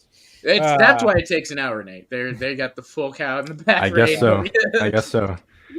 No, but so it's just basically the basic stuff. There's no like significant like Canadian burger or something. Not really. Like you've got like I'm outside the city, and you got like restaurants in the city that specialize in burgers, but it's not like a well-known name or anything like that. No Moose Burgers. Sorry, Moose Burgers. Moose Burgers. Nope. I had Never moose heard meat that and one. spaghetti with once. maple syrup. Oh, the stereotype. I wouldn't be surprised if they marinate the patties in maple You know what? syrup. Shit you not. There's times where I have made ground beef. You put a little honey in that shit. It's excellent. So I'm assuming that maple syrup would also work too. You get a lot of that sweet and savory in your ground beef. Not a bad way to go. I've done that many times. So yeah, it's pretty good stuff. Yeah, it's basically just all fast food chains here, though. It's not a lot of really like standout ones. Do you guys got a Sonic out there? If so, don't go to No. You have a fat burger. Is there a fat burger out there? Fat burger. What's a fat burger? Fat You never had, Fat Oh. Burger's more east or west coast. Okay. There's a Fat Burger. I remember there's a Fat Burger on the way to Vegas in Barstow, or that exit where everybody gets off to Baker? Baker. Or Baker, whichever one. Yeah. Whatever. Yeah, there's a couple, but yeah, there's a Fat Burger right there. Fat Burger is great. Yes. Over here, it's in the title. It's a thick burger. It's a fat burger. So. 1.5 pounds of happiness. Yes. Again, like, are you describing yourself? I'm just kidding. Damn. Kidding, William. It's after he eats that fat burger. I'm kidding, William. I love you. I'll take that compliment. No, yeah. I mean, exactly. There you go. The best is there in the casinos, like when, especially as a kid, you go to in Vegas, you go to the casinos to go to the movies, for the most part. And so when you come out, you got the food court, and they got Fat Burger. They're Fat the only Burger's ones right open. there. They're open 24 until 1 o'clock or 2 o'clock. You're like, yeah. The one at Red Rock is the best Yep. Fat Burger in the city. I love that Is one. it really? I Okay. love that one. I Dude, grew the up grease- with that Fat Burger. The burger, so the burger, like I get a triple, and it turns out once everything's on it, it's about 2 pounds, right? And it's the only Fat Burger in town that doesn't try to cheat me, because I know you can't cheat me when it comes to Fat Burger. I know what 2 pounds feels like, and I will come back. He goes- He's gonna, he you, goes you home give him a pound and just a half, and he's lays coming it back on for a- that half. Yeah, he One goes of home them and go just rainbow. lays it on his little scale that you would. My hand. Yeah. He goes like The one on this. Flamingo Oh, Rainbow. yeah. You know where that one is? The one on Flamingo Rainbow. They tried to tell me I ordered it. I told them exactly what I wanted to. I know how to wait. I walked out there feeling like I went to McDonald's. I walked right back in, and I very nicely, and I tipped the dude, because I tipped him. I'm like, hey man, can you this is a little bit light, I can hold it with one hand. And he hooked me up.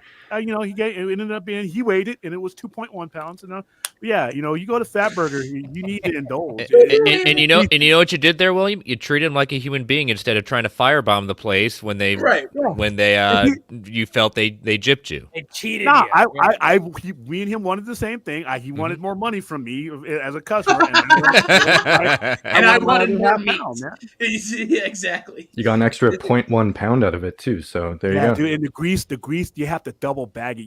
When the guy made your Fat Burger right, when the grease it's coming through the bag, you're like, sir, I need another bag. I'm not going to make it to the car. It's going to come. The weight in the grease alone will have it coming right at the bottom. Oh, it's beautiful.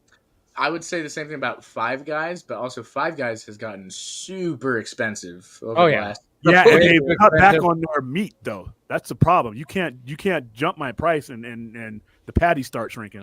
We got to meet in the middle there, Well, what Fat Burger does, first off, it's a great burger, but I haven't been there in forever, and I know times are tough and everything, but of course their whole shtick is oh, you want fries? Here's a cup, and then we do another scoop, throw it in a bag, and of course, it's like, ooh, I got extra fries, and I'm like, that's cool, that's a gimmick, but for the most part, I'm like, I haven't been to a Fat Burger in forever, and I'm kind of wondering how much it actually is now just for one. We'll do it. You gotta do a go back for the first time review. I know, right? do one of those reviews in my car that these everything on it. People do. When everything on it, a triple is about $22-23. What? Wow. Jesus. Wow. Okay.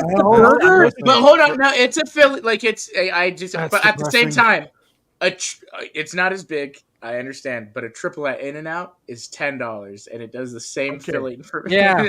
I would average carve for a meal on the here. triple from In-N-Out. My ribs would be showing on that the level of meat they give you there.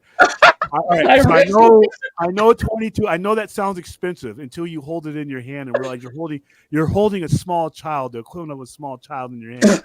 And now, Oh my God. now look at this.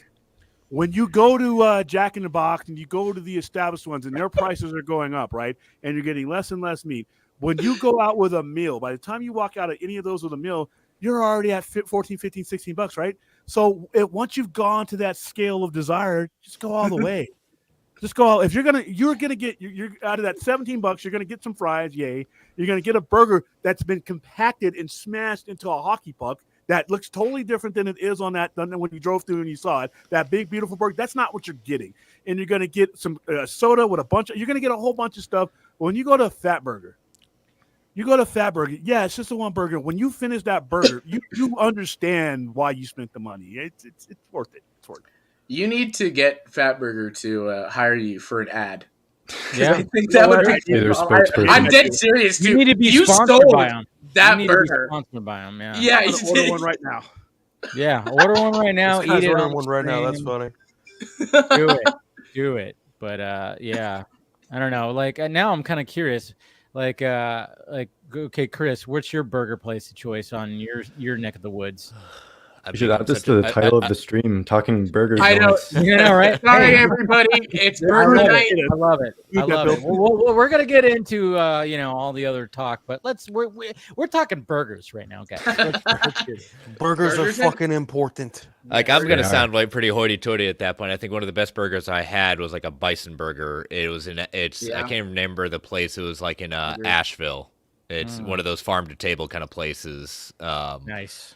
But it was super fresh. Yes. Yeah. Yep. Bison's good meat. I've had that ground beef before. So first time I had a bison burger we went up to the mountains and they have like a cabin restaurant up there. Oh, so you met your food. I've Can't do that. I literally go see that guy right there. That's yours. Fuddruckers, man, that takes me back. I'd be that guy that got a couple pigs and stuff, named them and everything, and then a few months later they're on the table. Kids, this is your meal. My relationship with food begins when I pay for it. I don't want to meet it. I know. I don't want to see where it's right. Because then I won't want to eat it. I probably want it as a pet. I can't kill that little dude. I know. That's what's so sad. It's so sad about it. I mean, it's like until you taste piglet, you think that, and then you taste. I'm okay with tasting piglet. I'm not okay with eating Jesus Christ. Man. Wow. Piglet. Oh man. Sorry, Kermit guys. could never eat Miss Piggy. I mean, he met her. So yeah. Well.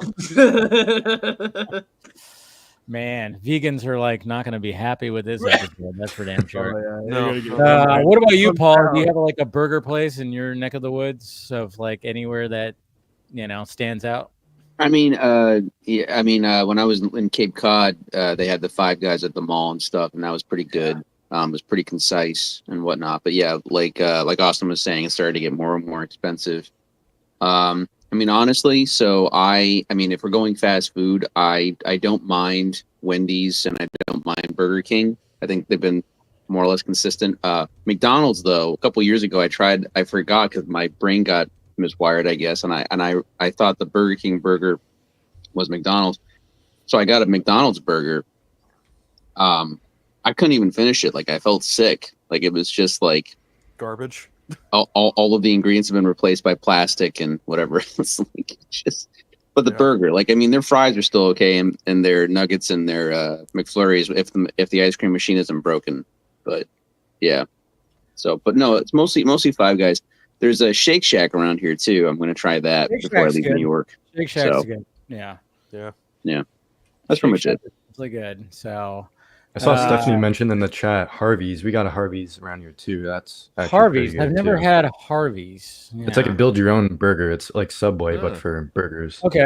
Fuddruckers was kind of like that. I'm gonna order this burger and I'm gonna show it to you guys when it gets here. All right, there we go. Oh, we got live footage for live review. Man, the live review. This is a family appropriate stream. Okay, we can't put anything. Now, are you going to leave I know the you want to stream show if your it's meat not the on- 2 pounds? Don't show your meat. Family appropriate. Do you know what stream you're on? I know exactly. As I'm drinking vodka. Yeah, never mind. They just gave me an unsolicited compliment. We're demonetized. That. Yeah, there you go. See? There you go. Yeah, I know. It's when it comes up, it's funny because I do the butcher box thing every month. So they had a thing where it's they had pork ground beef, and I've never really had pork ground beef. So I made in the past couple of days, I made some smash pork burgers, and not too bad. That kind of did it. I was like, all right, pork ground beef, interesting. So yeah, not too shabby. So. Yeah, I mean, it wasn't good as the regular beef or even bison. And I forgot that Fuddruckers. Yeah, that was the first time I had a bison burger was at Fuddruckers. But those are all closed down now, right? You're still. Are they some all- around. They got bought. Well, the one that I went to is no longer there. They had one or two here in Vegas, and then they disappeared. So I used to like Fuddruckers. Didn't they turn into something? Didn't they turn into There's one on. I don't know what the one on Flamingo. I don't know what it turned into. But Fat burger? Could you imagine? There's a place in Southern California called 50/50, and it's called 50/50 because it's half ground beef and half ground bacon. Wow, That's bacon. what the burger is. So the See, that's patty is nice. made of like half ground bacon, or like, or maybe it's just pork and then half just beef. So they mix it together, and that thing just melts in your goddamn mouth. It's Gnarly. pretty amazing. Yeah. That sounds So- gnarly. Always tip your dasher. There you go. Yeah, always tip your dasher too. That's another thing. But then it starts racking. You start racking up, man. Hey, as a I don't eat dasher every and Uber day. Eats driver, I appreciate that comment. Thank you. Yeah. Fat burger, a quarter. I mean, I don't eat one like every week or something like that. But this is Yeah, no, I get it. You know, Bro, you ain't got a lot to hang out. We know you It's do. Friday. Dude, honestly, you sold yourself on that. You kind of sold all. Like, if I could go get a fat burger, I would go get a fat burger right now. Tell you I what, know. William, if I ever come to Vegas, I will go to Fat Burger with you. How's that sound? Yeah, Oh, yeah. well, Dude, we're all gonna go to Fat Burger. that would be the Yeah, after sure. the Yeah. after stream show. Totally, that would be the after show, just a fucking post show. We'll prop up a camera and we're just Yeah, like the chomping on Avengers Fat Burger. eating shawarma, but we're all Yeah, eating pretty fat much, burger. Oh, dude, there's a shawarma. Dude, you know, on Maryland, right across the street from the Smiths over here by my store. The dude's got a shawarma thing going on there, man. I've I still never never had tried shawarma. shawarma. Never That's had funny. shawarma. Never had. I had it. them actually in the Middle East. They're good. Okay.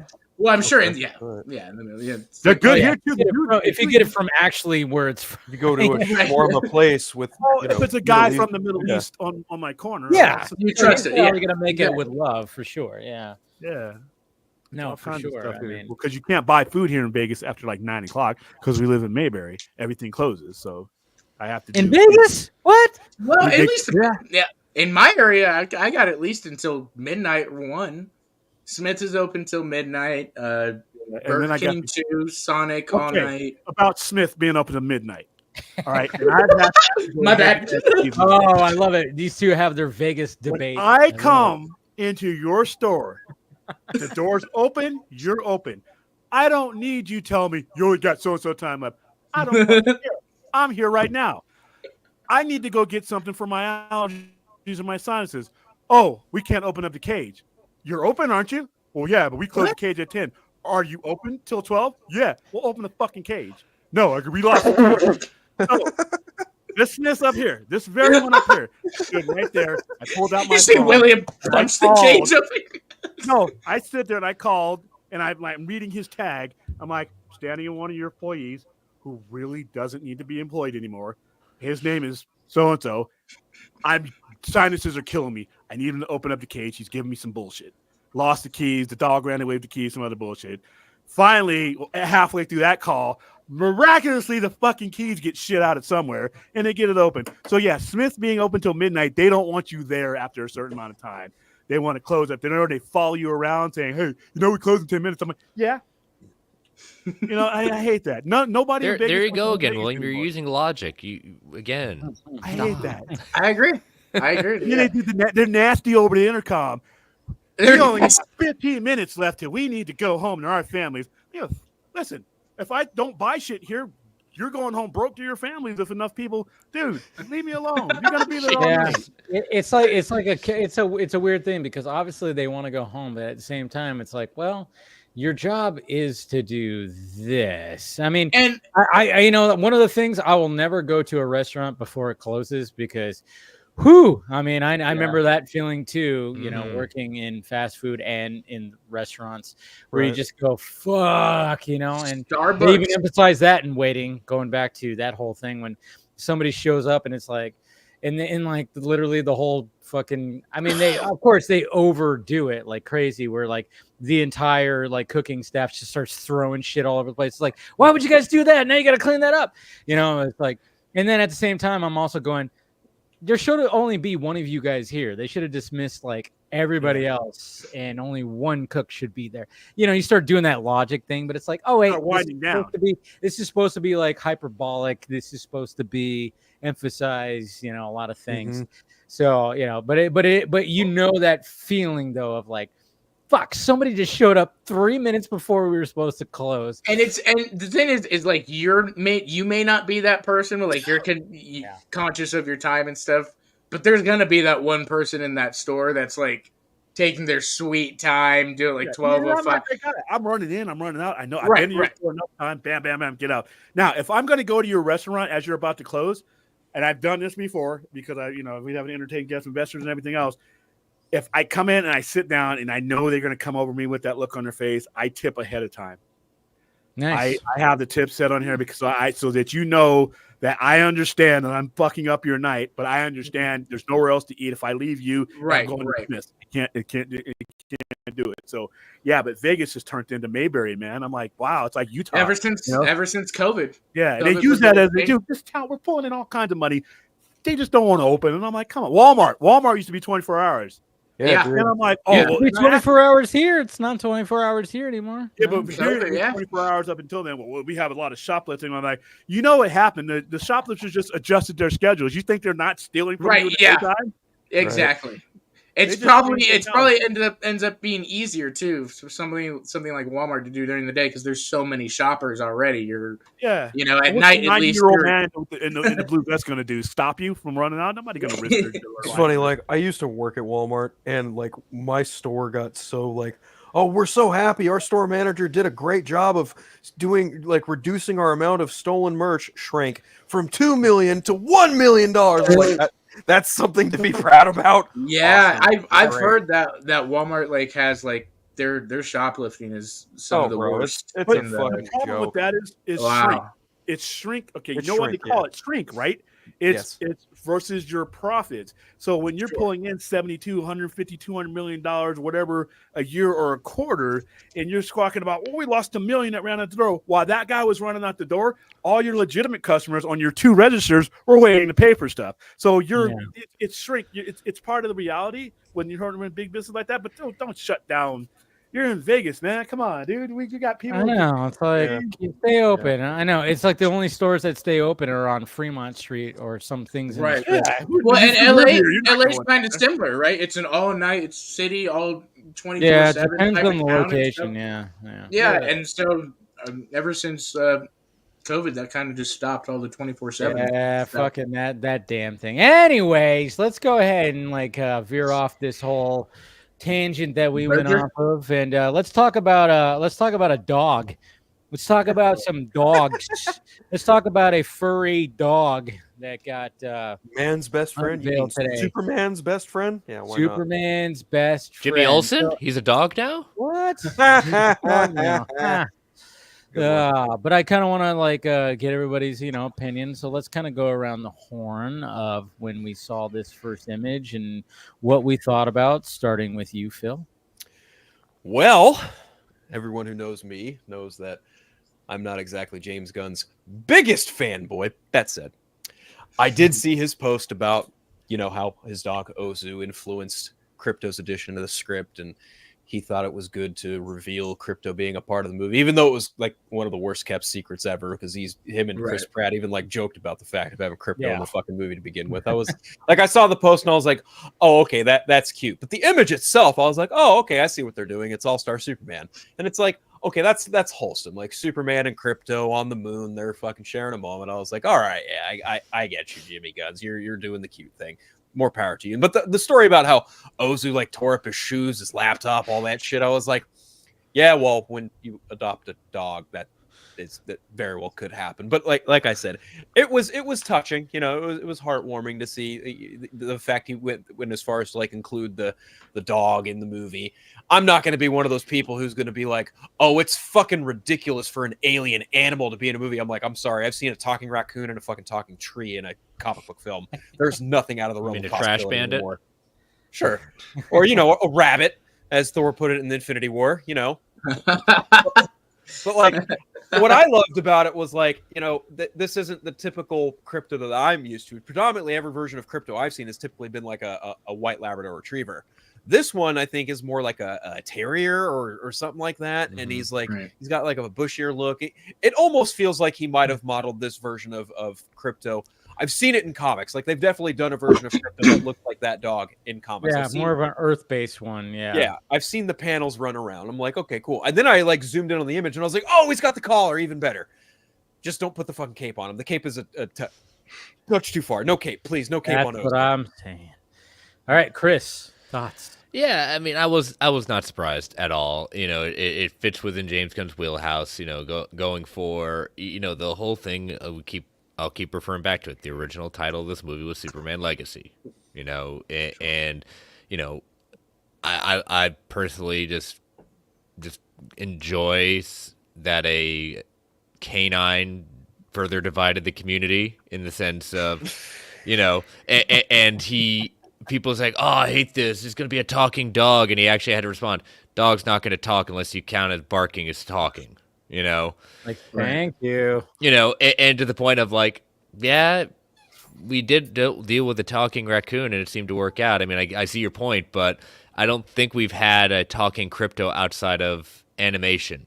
Yeah. And, so I wasn't thinking that we were going to go that stretch. And who knows how long the dog's going to be there, I don't think to me, it seems like it's going to be like a part of the movie that's going to be great for Superman. Mm-hmm. But I think he's definitely going to be. I mean, obviously, if you think about Supergirl, he's going to be around there too, hopefully. But anyways, Krypto does play a part in that book, so yes, he does. You kind of need it to happen. Yeah. Yeah. So I'm fine with it. I'm not necessarily going to be making or breaking the movie. How long is going to be in it? It's going to be Fortress of Solitude. It's going to be in Kansas. Is it going to be in the apartment in Metropolis? I don't know. Whatever. It humanizes Superman to the fact that it's something that ties him to his home world. Yeah. No, it makes sense. So. I mean, every hero needs a best friend, and why not be it a dog? All right, Nate.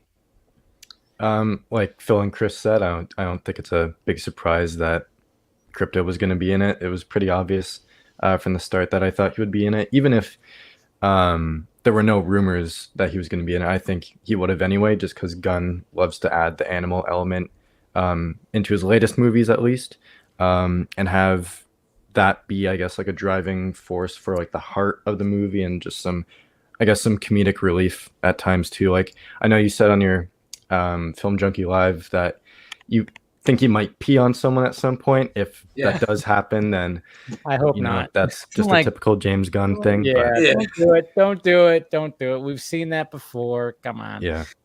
I don't want that to happen, but I'm happy Krypto's in it. I think that's a great element to the story. I hope we see kick some ass and shoot some lasers and add to the fight and all that. I'm interested to see what, if anything, happens in this that will carry on into Supergirl with him, or if he's the one that introduces Clark to Kara at some point, because maybe he knows about Kara but Clark isn't aware of that when they meet or whatever. So yeah, I'm excited to see what happens with him. Cool. All right, Austin, your thoughts? I enjoyed it. I mean, as much as a fan of Gunn as I am and stuff, I do agree that like the marketing for this has been like a little and stuff. And but I thought this picture was one of the better ones that they released. It kind of just lets you know what kind of Superman movie we're getting, a more kind of traditional, classic, like you said, all-star. He's got his dog and all these type of things. If there is like any comedic relief from Krypto and stuff, I think that it makes sense within that like universe and stuff. Overall, I really liked the picture. I don't really have a lot of like complaints or I'm not really like thinking it's the best thing ever either. That was a cool picture. I'm kind of in the middle. Okay, nice, Paul. I didn't care. Wow. I knew it. But yeah, so I mean, look, logically, right? Now, first off, the picture to me, that's your first mistake going logical. But, the promo picture, obviously, it's harking back to All-Star Superman, and I'm like, that's cool. I'm glad at least like or from what they've said so far, they're doing it from a perspective of like a dog. Like he's gonna have the collar. There's no cape. He's not gonna talk. So it's just to give him that relatability and that connection to Krypton. Great, love that. On the other hand, though, and again, I don't mind the character of Krypto, but most mediums that I've watched of Superman that I've seen, the super pets don't usually play a big factor in those iterations and whatnot. I have yet to have seen anything outside of the comic books of Superman and think to myself, what would make this better? Krypto. I just never that thought process never came to me personally. So for me, I mean, I was like, cool, I guess, in terms of just like, it's interesting that he'll be in live action, but I got no real feeling from it, like really whatsoever. I hope he's utilized very little, other than like giving him maybe like a friend to see when he comes home, because I'm assuming him and Lois aren't like really intimate yet, or whatever the case is. So it's just fully together. Yeah, they're not living together yet. Yeah, because you can do that, and that's fine, and then it gives that connection and stuff, and shows him to be this more relatable Superman, because that seems to be what they're trying to go for and whatnot. But for me, it's just kind of a hollow announcement. Like, it doesn't really mean anything to me, If it was something like Brainiac, or something more like just more substantial to what I consider to be Superman mythos, I'd be kind of more engaged. But for right now, it just feels more like a PR stunt. But again, I don't know. Superman and Brainiac sitting on the moon looking at the Earth, that might have been a little weird. No, I know, but but again, it's like I think Phil said earlier, it was like one of the worst kept secrets. Like, everyone kind of knew Krypto was going to be in the movie anyway, so it's like, now do we know? I'm obviously there's going to be like CGI with the dog, but I'm assuming they were going to have a real dog that's not flying around, right?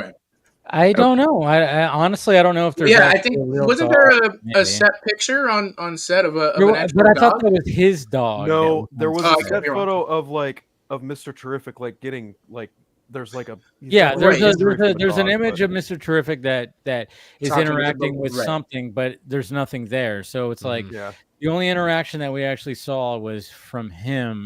So it's probably going to be kind of the same of, I think, what he did with the dog from Guardians 3, where it's like I mean, they have Cosmo, an onset dog, Cosmo, and right? Cosmo, yes. They have an onset dog and stuff, and then obviously when it talks, or when it's doing something super.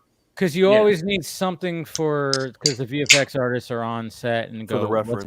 The lighting, Right. We got to get the lighting. That's why anytime you see when they have like a Hulk bust or a fucking Thanos bust, it's like, well, we got to get the lighting just right and stuff like that. They didn't have Sean Gunn on all fours. I thought that too. That was always a running joke when it came to me. I'm like, Sean Gunn's playing Krypto, right? Yeah, as he was, doing Rocket. But William, busy with Maxwell Lord, I guess. Yeah, maybe. William, what are your initial thoughts? When I first saw the picture, I'm like, okay.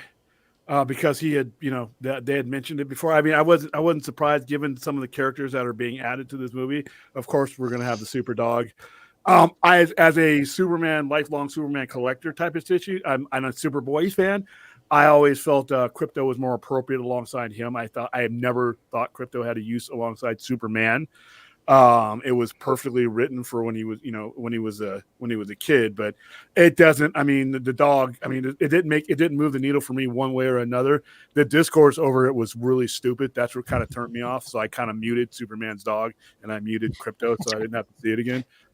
Because I saw people, and then all of a sudden people were doing re-edits, and now every Superman ever created was sitting on this moon with this dog, and I'm like, oh my goodness, is every announcement going to be like this? But no, I don't think. It was kind of a nice little picture, but other than that, it's didn't move the needle for me at all. Yeah, no, I mean, that's the thing. It's like, what I like about it is the fact that it's not the traditional like Krypto, because everybody was thinking, oh, it's going to be like that, white Labrador or whatever. And he's going to be having the cape. And then of course they're like, oh, is he going to have him talk? And no, it's just like, hey, it's just a dog. He made him different. And I'm like, and I like the fact that Gunn was like, hey, this was inspired by a dog, my dog. And so I wanted to be inspired by that. I'm like, okay, cool. And when people were like pushing back against that, I'm like, what's wrong with that? I mean, like when people are creating things, they find inspiration in their real life, and there's nothing wrong with that. I mean, you might not like the fact that he's in there. Sure, I get that. Does it need the dog? No. But at the same time, I'm going, well, this puts butts in the seats. You release that poster as a teaser poster, and all of a sudden people see it and go, wait, there's going to be a Superman movie where he has a dog? What? Kids love animals. Kids love animals. Females love animals. I mean, dog lovers. I mean, that's the thing. It's like you're going to start grabbing people going, wait a minute.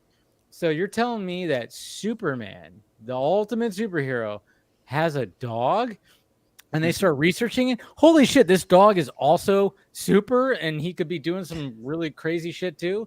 So in if you're going to be doing a version where you need to be like, okay, we're not going to be as grounded, we're going to be we're going to be pretty comic booky, why not just, and that's why I was like saying, I was like, this should be the poster, this should be the teaser poster, because you're going to be grabbing some eyes when people pass that movie poster in the movie theater and going, what? Superman and a dog sitting on the moon? What the fuck? I mean, it's going to draw eyes. That image of them looking at the Earth and sitting on the moon, that's going to draw eyes. That's going to be an eye catcher right there. So I'm just kind of going, where are all these? There needs to be posters that need to be placed everywhere. It should have been first. They should have been the first. Oh yeah, and I think we can all, and I even said we can all agree that that was better than the suit reveal. Oh, for sure. You know, so I think come on, start printing.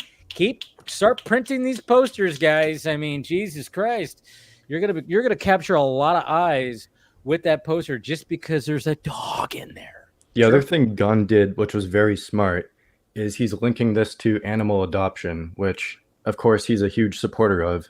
So he even mentioned that in his post, like the importance of saving these animals from the kill shelters, and you know, he's gonna have that message in this, I guess. And like you said, taking the time of like, you know, his dog was kind of disobedient, you know, and so in Krypto was like, Krypto in his own world, he, you know, like in the Super Pets does his own thing, talks with the other dogs and other superhero pets and all that type of stuff. And so maybe that's why Superman, when he's putting on the boots, he looks so upset because he's like, hey, this damn dog. And I gotta go out. He just pissed on my boots. He fucking, God damn it, man. He chewed up he chewed up my goddamn report that I was going to be turning in. He chewed up the underpants for my tomorrow. suit. God damn it. No, I mean, I think it's, you know, but obviously I don't want, again, I'm like, please, James Gunn, do not have him pee on somebody. You know, and I know that's James Gunn's humor, and it might, I know there's a good chance we could bet there's a good chance it might show up in there. So, I mean, I don't mind. I think, you know, if it's funny. Yeah, I think it's just a little tacky because I'm thinking about like the mask, like, remember the mask? I mean, you had Milo when he put on the mask, he's on the guys, and I'm like, all right, it's funny. When I was a kid, of course, and you see that, it's funny. But then you've seen so many times where like a dog is just peed on someone's leg, you know, and I'm like, do we really need to do that? Unless like James Gunn like shoots a laser out of his fucking, you know, right? Yeah. Then I'm gonna be like, James Gunn, you are a sick man. Which he is a sick man. You know what? Might do that. There might if be they do that, like, there might be a like hot stream of pee that comes out and melts somebody's face for all we know. Sorry, I was just gonna say, if he does do that with Krypto, it would be like, you know, in Guardians when Groot like shoots his arm out and he like stabs all the soldiers and, you know, slams them all over the place and looks back. I could see that being something with Krypto, or they think going to have a moment. Krypto is definitely going to have a moment. The villain is dead or whatever, and they're like, okay, what are we gonna do now? Krypto shoots a laser out or does something, and they're like, oh shit, okay, I guess he can do that. I could see that being something he does. No, I definitely think that Krypto is going to have a crowd cheering moment. People are going to have there's going to definitely be a crowd cheering moment, because and to be honest, love it or hate it, I mean, the general audience is going to eat that fucking shit up. And if he does it just right, I'll be also being like, oh, okay, that's what you did. Cool. You know, it's like, but at the same time, I'm like, I just want him to be like a little part of it, but I don't want him to be, but he definitely is going to have a moment, a crowd cheering moment in this movie, 100%. I think since Krypto's seen on the moon with him, I'd have to imagine he's more than likely maybe in the Fortress of Solitude, probably more than his own space and, you know, Metropolis or whatever. I'm kind of guessing maybe like how Superman the Animated Series, yeah, pretty much something along those lines. Yeah. I was thinking something like that. Yeah. So, do you think they'll do a thing with Clark walking Krypto, and then a kid goes up, hey, can I pet your dog? And then there's like a whole thing where he has to hold Krypto back, like, don't do anything stupid, don't kill the kid. We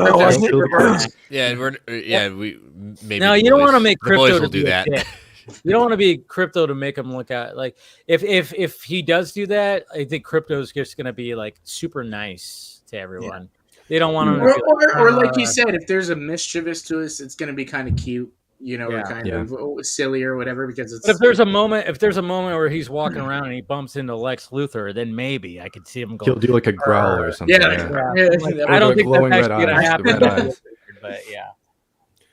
I could see Krypto definitely like biting the ass of one of the antagonists, like the engineer or that dude in the black suit who looks like Black Noir. Yeah, I could see that happening. No, he's totally gonna have. There's no way that you do not have him have a moment. He's definitely gonna have a crowd cheering moment, and maybe have a couple. Who knows? They got to sell. They got to market it. So there you go. You got stuffed animals and action figures. No issues with that, and the fact that it's done well, absolutely. Yeah. And the fact that people were like, freaking out about like, it doesn't look like, and I'm like, wow, we're really gonna do the not my Krypto? I didn't think we were gonna ever get to that point. I mean, I know we always have the not my Batman, not my Superman, but now we have not my Krypto. I'm like, I don't think you guys actually really. Dave, I know. Come on. I have hope. I have hope every now and again, Chris, that people aren't gonna freak out about it. But then one day it might happen. One day we're gonna live in having hope is not a bad thing. We're gonna live in a sometimes it's the only thing. Being optimistic is not a bad thing. Yeah, there's nothing wrong with that. But it was just kind of funny to see. I was like, holy shit, man. People are really. And then like when I saw people actually say like, oh wow, it's like he nepoed his dog. I'm like, well, his dog's not in the movie. It was just inspired. I didn't know that many people cared about James Gunn I was like, and what wow, he does with his dog. Think that, but at the same time, I'm like, I think you guys are banking. I think like the people who are really detracting on it, like huge, like big time, they were mainly banking on that James Gunn was going to bring in, a full on Dwayne The Rock Johnson, Super Pets kind of Krypto with the cape and everything and talking. And then when that didn't happen, and then all of a sudden it's like, well, now Krypto is based on my dog that I rescued and this, that, and this. And when people were going, oh, well, that's cool. They were like, no, fucking Gun, you made it about yourself. Screw you. And it's like what filmmaker doesn't use some sort of personal touch? You know what? In their movie? Even just hearing that is the equivocal of people bitching about Zack Snyder being like, oh, he's over masculine. He's made Batman super militarized. Yep. This is fucking dumb. It's the same kind of bullshit. These fanboys are never fucking happy with anything. Dude. No, and the cycle has turned completely where they've become exactly what they're complaining about. No, Austin, you're missing the point, dude. It's both ways. It's literally the extreme on both ways. It can be. It's like no, but it's like what Austin's saying is like some of the more diehard ones because it's only a small minority that is loud, They're loud, like the sad fact of the matter is like they would eat it up if it was Zach, but of course they hate James so much. But that's the thing is like it's the same way. It's the same way for James Gunn fans. Oh yeah, totally. That's the thing. There's like we always have to remember that there's just the extreme people that just want to like make a whole thing out of fucking nothing, and it's just I don't know. It's a dog, guys. It's a fucking dog. It's a fictional character. Fictional character. I know. People were like, I even like people were like, oh yeah, people complain about Superman and Batman all the time. You're really surprised about a dog? I'm like, I kind of am because it's a dog and it's a CGI dog, and there's a cool story behind it because the artist that is putting it out there found inspiration from his real life. And I thought we liked that sort of thing. And I'm like, with all the stuff, especially when it comes to these diehards, sometimes I'm even wondering if like, maybe you guys are just troll accounts and you're not really diehard Snyder fans. I always question that too. And I just kind of go like, all right, if you're all about it could be. If you're all about like this, if you're all about this one artist, which is Zack Snyder, like, bringing from his life into his work, then why can't you accept it when somebody else does that too? Do you just hate the man that much? Or is it just, but then again, I'm just talking to a fucking avatar in Word, and it could be a bot. It could be a bot. And I just like, I have to catch myself every now and again and go, I can't just respond to all these, but sometimes I do. And because I want to see like, why do you think this way? Like, why are you so unhappy? Yes. What is going on in your life? I almost start turning into that therapist. I cross my legs. I put my hand like this, and I have my little notebook. I have my little notebook and my pen, and I'm like, why? why, or and I'm and I just I mean, I think a part of me big is reason fascinated. is yeah, absolutely the bitterness of people not getting their the story finished and stuff, and I understand that and stuff. I think for me, it's just like we're not the only like fandom to have gotten something taken away or not finished or any of these things. We're just the only one to have been kind of so adamant about it up until the Snyder Cut, and then now it's turned into all of this, where it's hard to even move on, from that. Yeah, and I get that, I mean, that's the thing. Yeah. It's like there is that thing, that we didn't get the conclusion of what was supposed to be, but at the same time, I'm like, well, to me, it's like the way that Zach did the, when we got the Snyder cut out, and we got that the way that it ended, where it's like, oh yeah, it's very much open. It can for kind of go more. both ways. Yeah, Yeah, it can. it's like You it's can very much close open it for here more. if you want to, but at the Well, same time, the door's one open. of the things, like when it comes to and even talking to the man himself, is the fact that it's like, I mean, when it came to this movie was like when it comes to his career, this is going to be like, it's always going to be like emphasized. This shit's going to be studied. It should be studied in film school, and how the business works, and how crazy that time was to get the Snyder cut out.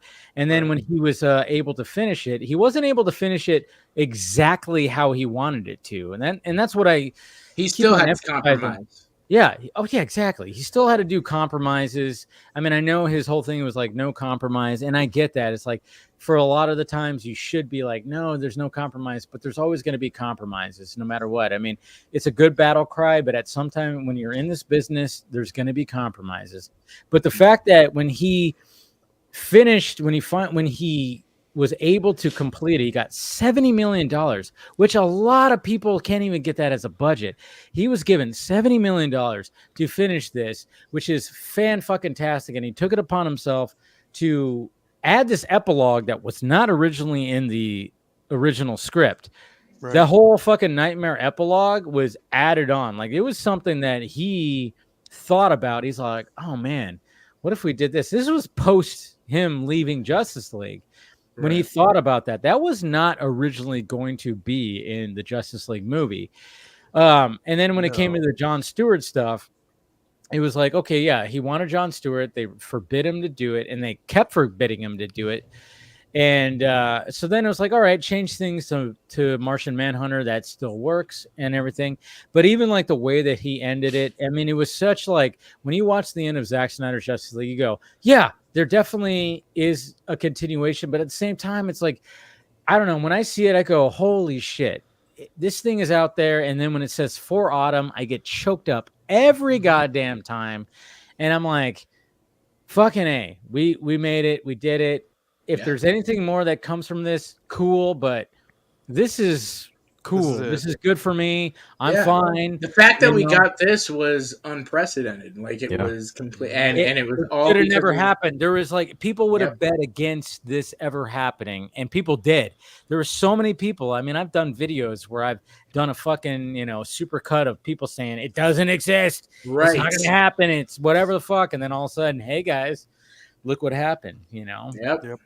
We all made cinematic history. And I don't own it, but everything you guys just ran through, that molded the mood, right or wrong. I don't, like I said, some of the stuff is absolutely ridiculous, but at the same time, I just back away from it. I'm like, the bed was made by somebody else, and these are the consequences to this point. And it is what it is. It is what it is. There's really no. I do my part by trying, I don't get involved in like a lot of the stuff. I look at it, but everything goes back to genesis of all this was mismanagement. And one thing you got to realize, regardless to what you think about these people, their mentality, the one thing you should never stop calling them as a customer. And that's the one thing that they never did when they were handling this situation. You don't have to love your customer. You just got to bring them continuity, and you have to follow through. And when you don't, things go sideways, and you're not always going to like where they go. And I don't condone where they go, but once again, I always go back to the genesis of the situation, And it's unfortunate because once again they hate the wrong guy. All James Gunn did was take a job. He said yes to a job that anybody would have said yes to, and of course he's going to do his own thing. If you want to hate somebody, if you need to hate somebody, it was Zaslav's disorganization at the beginning. Hate Zaslav. Zaslav and Emmerich and Geoff Johns. Yeah, you could sure point the Geoff Johns. I think was a big part too. Sure, point the finger right now at David Zaslav for his choices. That's fine. I mean, cut and Batgirl, that was awful mistake, IMO. But yeah, you kind of have to go back to the last two regimes who were all headed by Kevin Tsujihara, who did get ousted, and then Toby Emmerich, who held a lot of meetings with the likes of Geoff Johns and John Berg, and them telling, whoever to make Justice League movie, we can't have, an angry black man at the center of our movie. It's like, well, that's fucking racist. These people, I said it perfectly on Threads. I said, you cannot start building a building and then kick the architect out and then hire a shitty carpenter to try and finish the job. Sure. Mm-hmm. And that's exactly what they did. And you know what? People can have their opinions about Geoff Johns as a fucking writer, and that's fine. But that man does not have the job he has today because he fundamentally failed the DC Universe on film. He turned his back on the plan that he started with Jim Lee and Zach, and he thought he could do better, and he fucked up. That's why he's not president of DC Films, and that slowly trickled into his comics, and that's why he's no longer even at DC anymore. He got pretentious. He got incredibly pretentious and thought that, my stories are the only ones that should be told. Well, it wasn't so much that. No, it wasn't so much that. It was so much more of this mentality of, I know how to make it. He wanted to be Kevin Feige, but he also had this mentality of, I know these characters better than you. And it's like, no, you don't. You don't know what it means to adapt these characters in live action. And everybody has different reasons for loving these characters. So you can't even say that, in that you may have like a mainline Batman and stuff or whatever. Well, not only that, like he fundamentally failed the cast of Justice League while doing the reshoots. The likes of we can't make Joss mad, the thinly veiled threats against Ray Fisher, like all of that shit he did as DC Films president was just a fucking nightmare. No one should have had to deal with that shit. But he bent the knee to the wrong dude, and that's ultimately what lost him his fucking job because he fundamentally failed at it. Yeah, I agree. Geoff Johns is always going to be his oversight because Geoff Johns has always been, just like James Gunn is an employee. I always blame the boss when something goes south. I don't blame the employee. I blame the boss because the boss can fire the guy. But that's what people who hate Snyder should also say that hey, blame the boss when it comes to like certain things. I don't know. Anyway, but I could be mistaken. I misunderstood this. I thought Johns was the one like kind of pushing for his storylines, kind of the New 52 type stuff. And, I think like when it comes to, it's kind of funny because when it comes to Geoff Johns, he's created some of really great DC stories, and they're dark, and even like Zach was working with Geoff Johns. We mustn't forget that when he made those storyboards for the sequels, it was him, Geoff Johns, and it was Jim Lee who was drawing all that shit. Right. So like Geoff Johns, and I think this is the thing, is like he let success go to his fucking head where he wanted to be a Kevin Feige. Yep. So when all this stuff was happening, he was, and I think this is why you get somebody like DJ at fucking Full Circle, going Geoff Johns, who was that, who was watching? And then he did the mic drop. It's because Geoff Johns, I think this is what I think happened. Geoff Johns was totally game with everything that they were doing, everything that Zach was doing. But as soon as the execs upstairs started going, wait a minute, people aren't reacting the way that we wanted to, he turned into a piece of shit because he was like, I'm going to lose my position. And he totally threw out. Went in survival mode. Yes, he went into survival mode and he threw out all his fucking, like, what he created. He didn't care that, what he was helping create. He said, fuck this, I want to keep my job. And he turned on Zach and everybody involved and turned into a fucking snake.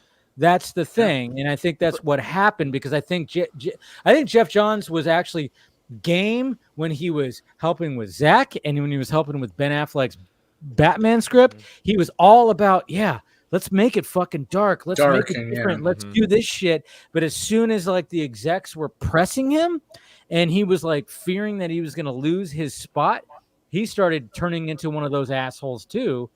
And yeah, it's kind of like Lane said, he stabbed where, as of to Zach and to some of these, he's like, yeah, I'm all in and stuff. And then the executives come to him and he's like, oh, I'm with you guys. Yeah. And then he ended up being like the kind of on-set, whatever person. But I mean, he should have never been hired for that position. Yeah, he's not a filmmaker. Whoever hired him is right. Yeah, you're not a filmmaker, dude. You're a comic book writer, and that's fine. Like you can have those, but also I think that's up to the filmmaker. Like if Zach wanted Geoff, and all these types of things, that's kind of like Gunn. Gunn wants Tom King and all these other like comic book writers in a writer's room doing all this, but it kind of felt like Zach had his own thing, and then at some point Geoff wanted to overtake that and make it his own thing. Oh, and like I was saying before, the part of it that allowed that to happen is because you had his upper management that he was working for had no clue. And once again, I wish I could get in a TARDIS and go back to the meeting where they were talking about BVS and said this needs to make $1 billion, so I could slap the shit out of each and every one of them and get back in my TARDIS and come back here, because that was the beginning of the end. Like I said, you cannot drive someone else's car down the Autobahn while you're trying to drive your own. Marvel circumstances were Marvel circumstances. You needed to build DC and connect with DC. They could not do that. That is where this started. And to be honest with you, I fast forward to 2024, those guys sucked. But I got another guy whose priorities are different, who wouldn't know, a DC character if it climbed down his trousers and bit him on the balls. And David Zaslav. So whenever you have, the best thing about the situation is James Gunn, because he does have that connection. He does know he's going to make some decisions I don't like. His entire Superman environment is something I'm just going to be like, just get me to Lanterns. That's what I'm going to do. I will lie and say I love Superman. If that's what it takes to get me to Lanterns, then I'll do whatever you need me to do. See, but I can understand that, because I'm in a similar boat. Not definitely with Lanterns, but also just like, I just want to get to Brave and the Bold. Just give me Batman and Robin already. I will support this to get to what I want to get to. Exactly. Yeah. But Paul, you were going to say something about this. No, I was just going to. I was just going to point out from the perspective of WB executives, they saw that Jeff Johns, had encyclopedic knowledge on the characters, so on and so forth. As a movie guy, he had been his mentor had been Richard Donner, the original Superman films and stuff like that. He had worked with him, hand in hand. They were friends, and as far as I know, and Kevin Feige had also worked under Donner. So, but for me, as far as like what Jeff John had produced, you basically had the Green Lantern movie. You had successful TV shows, but every time I came to the movies, Jeff always failed. The second that the executives stopped listening to Chris Nolan and Zack Snyder and started listening to Jeff, that was the beginning of the end. And then you had, because Jeff had a big hand in CW, didn't he? Sorry? Geoff had a big hand in CW, right? Yeah, I love that you're calling him Geoff, because it's weird. It's a weird spelling, because I have a brother named Jeff, and it's Jeff. And when I see Geoff, I always joke about that too. I'm like, hey, Geoff right over here. The only show he had like a real hand in creating was The Flash.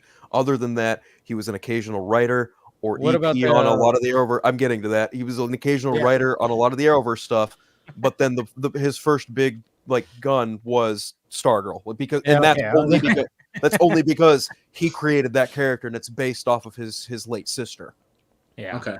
But for the most part, he's good. He's good when it comes to, at least when it comes to shows. Yeah, but when it comes, and I was wondering if you're going to bring that up, the fact that when it came to the first Green Lantern movie, he had a hand in that too, and that ended up being a fucking failure, obviously. And it's just like it just kind of shows you right there. And then of course I think he thought, oh, this is my time. I mean, I still remember watching that on CW, that whole when after BVS was about to come out, and they were trying to build it all up like it was Everything's New connected. cinematic universe.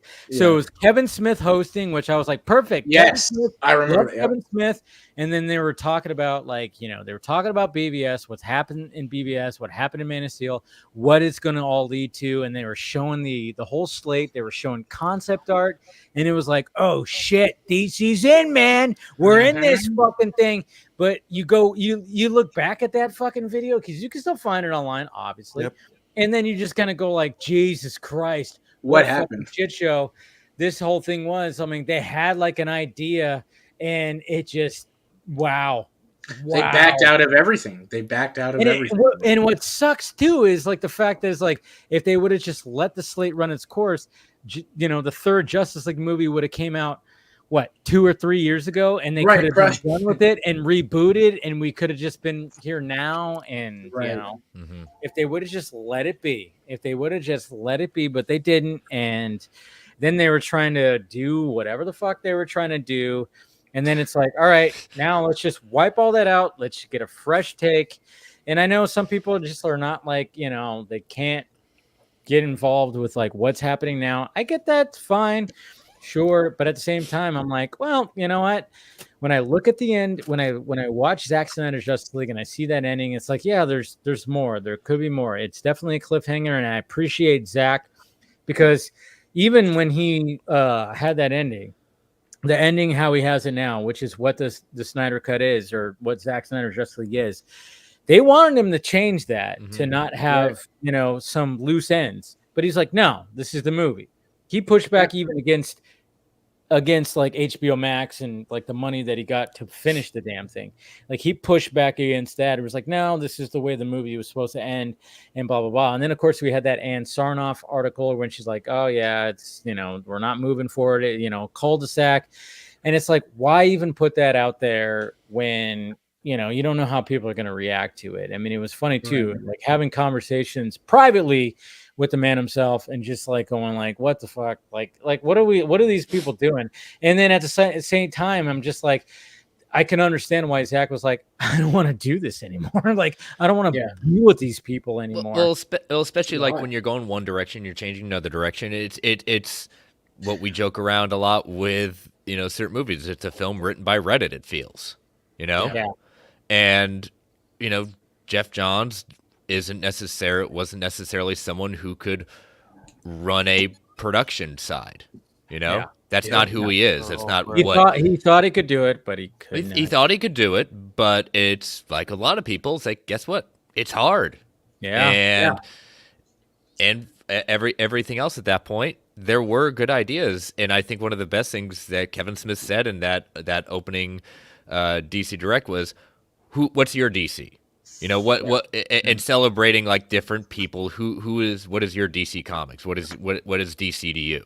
Exactly. And one of the things that, love it or hate it, what Marvel Studios has done is like, okay, they've pivoted some ways. Some things are good, some things are not so good, but they've kind of, for the most part, stuck the course, stayed the course in a way, and that's the one thing I think Gunn's is gonna stick with at that point. I know we say that Superman is gonna determine whether the DCU is a success or failure. It's just like, it's kind of gonna do that, but it's also they're gonna have to give it a shot. You can't just live and die by the one film at that point. I don't see Superman crashing and burning royally. I just don't. And I don't see it being like $1 billion movie either. Yeah, but that doesn't determine success. No. That's a Warner Brothers thing. They got to get their head out of that. Like, this needs to make $1 billion. But the thing is like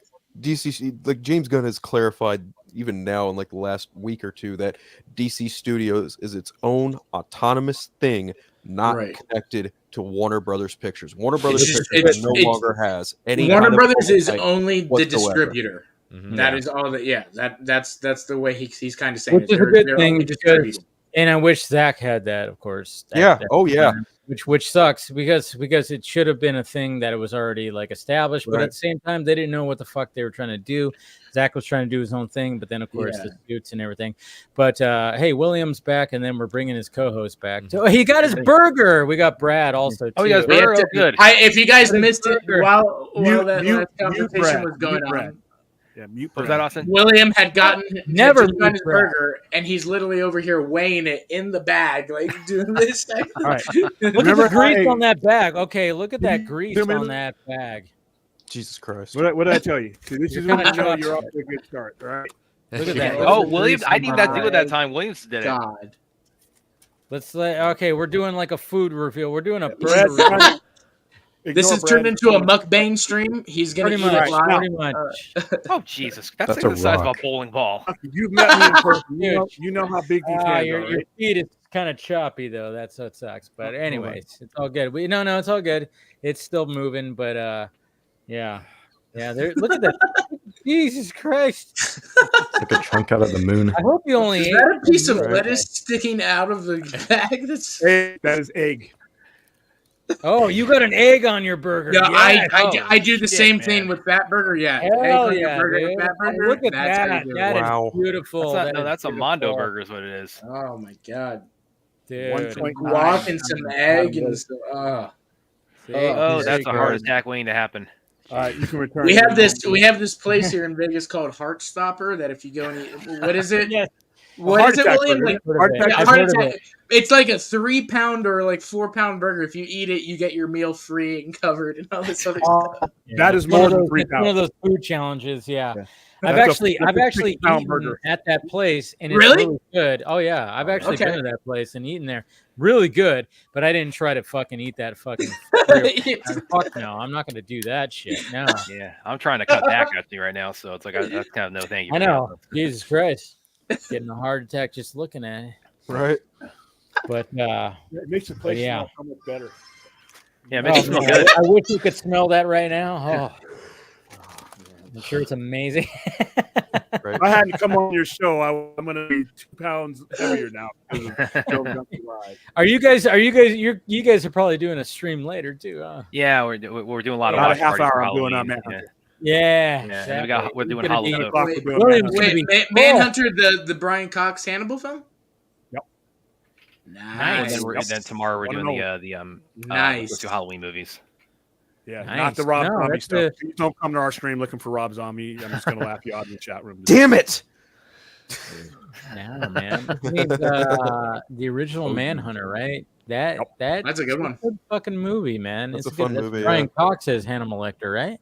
Yep. Yep. Yeah. The very Brian first Cox. appearance of Hannibal Lecter on the big He screen. was excellent in that movie. I don't care what anybody says. I mean, I get it He is. that like Anthony Hopkins is Hannibal Lecter, sure, but don't sleep on Brian Cox. His Well, performance. and I like how Silence of the Lamb kind of works, whereas like Manhunter can kind of fit in there in that Totally. universe. Like he's a younger Hannibal and all these types of things. And then, No, so Red Dragon. I want to unsee that movie.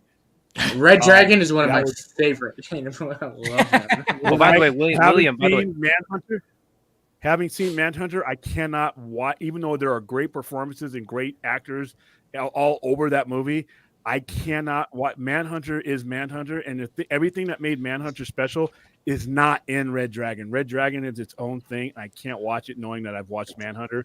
Like when Graham, I don't want to spoil it. It's a 40-year-old movie, but when Graham figures it out, and everybody will know that scene. Right, There's a certain scene where Graham figures it out. Pros. Did I phrase again? Yeah, a little bit. By the way, William, your burger is in the chat. Yeah, whatever. Wow. What the fuck? How No, is he's somebody in our so- chat all the time, man. This is our welcome to my pants have been in the chat. This is nonsense. William's bed has been in the chat. Yeah, That is hilarious. That is so Yeah. great. Broke the bed Wow. from We're Comic-Con. about 98% sure it's his fourth, but That is so freaking awesome right there. I didn't even see that until you pointed it out, Brad. I was like, holy crap. oh, he's Wow. he's a frequent presence in our chat, definitely. Yeah, he's left super chats. My pants has left super chats. All right, sure.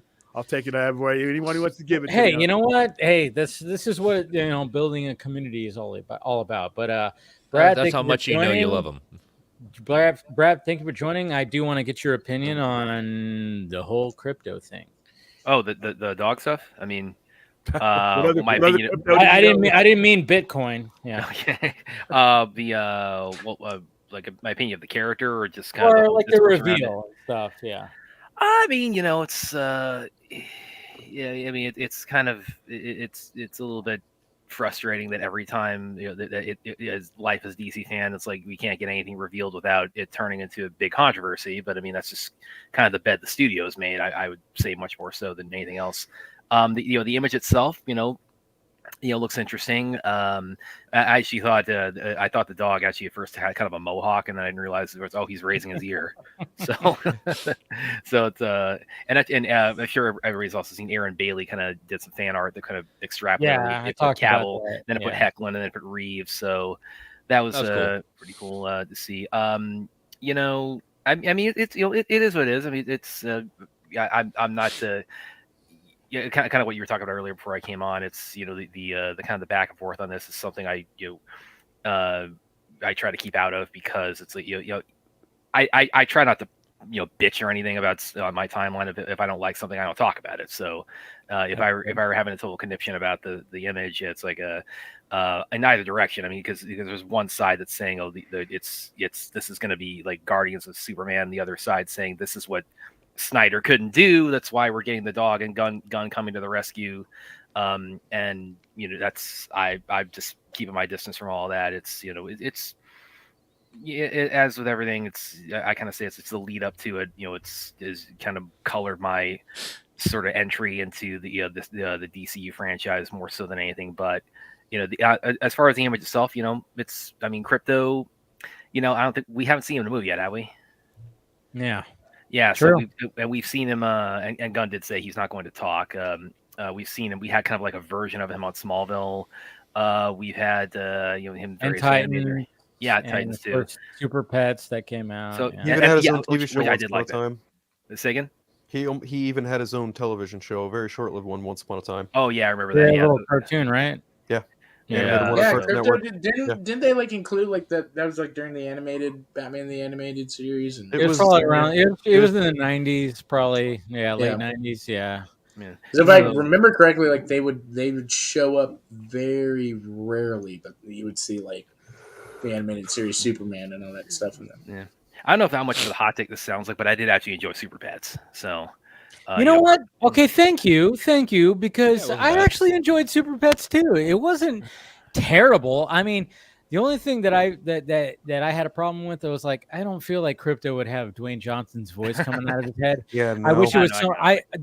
That was my initial gripe about that movie. You can go back and see my first reaction and everything. I'm like, it would have been better if I didn't hear Dwayne Johnson's voice. I just, for some reason, I was like, there should have been a better voice.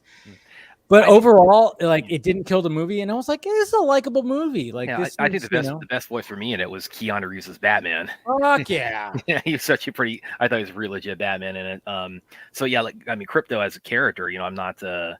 It's he obviously has a lot of established history, so it just kind of depends on what Superman story you're telling, as to whether or not he fits in that. And evidently, I kind of get the feeling that Gunn is, even though he's not going to talk, per what James Gunn has said, I get the feeling that the perception among a lot of people is that they're kind of like looking to that's like, oh, this is going to be like his next Rocket Raccoon. I think for a lot of people who are really, really just kind of gung ho on the Krypto image, it's like, oh, he's doing Rocket Raccoon again. And that might maybe that news that Krypto's not going to talk might have been a little bit of a disappointment for it, for anyone who's kind of like looking for like Rocket Raccoon, in a Superman movie. But yeah, those are kind of my rambling thoughts on it. I don't know if that's terribly coherent. Apparently, like, William is having like a romantic night right now with his burger. So he left again.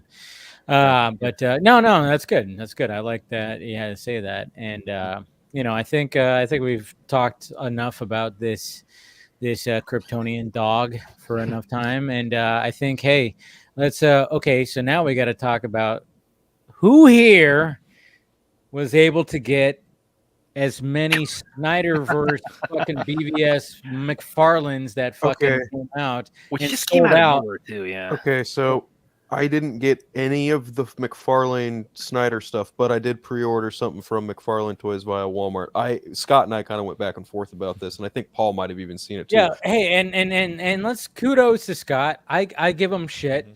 I give him shit because I was like, and we talked about it on DC Fandom Night. I'm like, dude, you have the ultimate dark side throne, and You you're have gonna get the anti-wife McFarlane one? equation in your basement, man. You literally have the Weta statue. Do you really need the McFarlane? And he goes, I gotta have it all, man. I'm a collector. And I'm like, you know what? Respect. And you know what? If he could pull it off, fine. Because this shit could get pretty pricey, and I kind of worry sometimes when it comes to people like just like going, fuck it, I'm gonna spend $200, $300 on figurines. I'm like, should you really? The times are tough. Times are tough. I agree. Yeah. So I would say I people like was Scott. giving him a little shit. I was giving him a little shit, and it was funny because we did talk about it. But I'm like, you know what?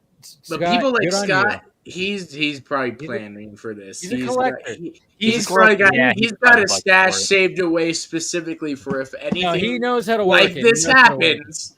He can get it. Oh, if you've seen because he's put up pictures of his man cave. That's the. Oh yeah. Oh, it's an awesome man Which cave. is Yeah. And I will say, Scott has sent That's awesome. shit. I mean, even recently for my birthday, he was like, I got you something. I'm sending it to you. He sent me he sent me a bunch of Batman hand-me-downs. I will say that. And that didn't make the trip because they were not packaged correctly. Some of them lost some limbs during the shipment, but it's okay. But he sent me the 89 Batmobile, McFarlane Batmobile, which was like, fucking thank you, man. It was awesome. I was grateful for it for sure. But at the same time, I'm like, you really gonna fucking buy all that? I'm the same way. I used to collect, and I stopped collecting just because, it's cool to have. Yeah. It is. Out of my way on Thursday that morning to pre-order the Batman Beyond figure and the Batmobile because I had. You got that?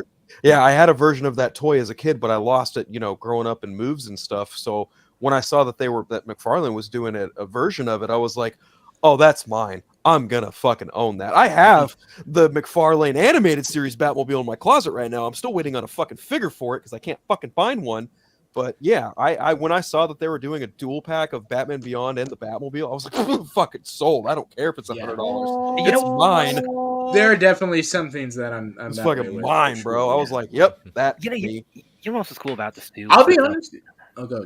There it is, right there. Ooh. Yeah, that. Oh shit! See that? I didn't see any mine. of these. I didn't see any of the McFarlane. That's mine. Oh, dude, there was like mine. there's so many they announced. They even Spawn things. Yeah, a lot of this just came out of the blue. Ooh, the Spawn stuff. They were just showing all kinds of shit, but when it came to, and then of course you had the double that wonderful, that gorgeous, that. Yeah, collectors. I could not justify those as much as I wanted them. Like I had a couple. Yeah, I know. Send me those, and I was like, I hate. Are being those broke ones right now. the super expensive ones I take? By the way, also William. The dark side right there, and then, you actually get the throne. Now look whose comments right below that. Whose comment is right below that.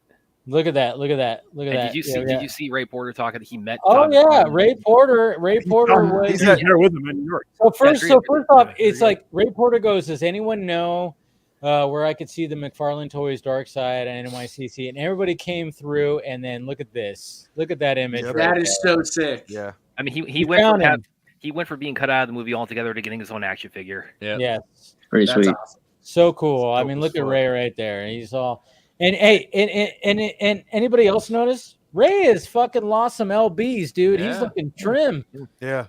Yeah. Oh, yeah. Ray's looking fucking. Can I just say that man is so nice. He's so fun He's to have. one of the world, sweetest people. That man. Yeah. He's so nice to talk to. And so nice. I got to a happy cup of coffee birthday with. from him, and that will forever go down as one of the greatest happy birthdays. It goes over my parents. I'm sorry. I love you, dude. Love you, mom and dad. But listen, I got a tweet for. We can sell more of those toys. Personal text from More Ray of those toys. Fisher. Comic book series. Oh yeah, yeah. Well, yeah, because that's I mean, of course, William and I we've talked about this on the show, which is like because it's like that's I mean, this obviously flares up more of like, oh, this is like this what this could open, and we've always said, I mean, the best if you want to see more of this in whatever format that would take, your best tool for that is data, which is this is something that has data attached to it, and in fact, apparently they sold out like when 3 minutes from going up. Yeah, I'm kind of wondering how much they made, like how much of the initial stock they made. I'd made a comment to Scott where McFarlane had made the comment long ago he doesn't do a lot of figures for that depict. Yeah, females. Because you never know what's going to sell. Well, no, for females. For females, he doesn't because he says they don't sell.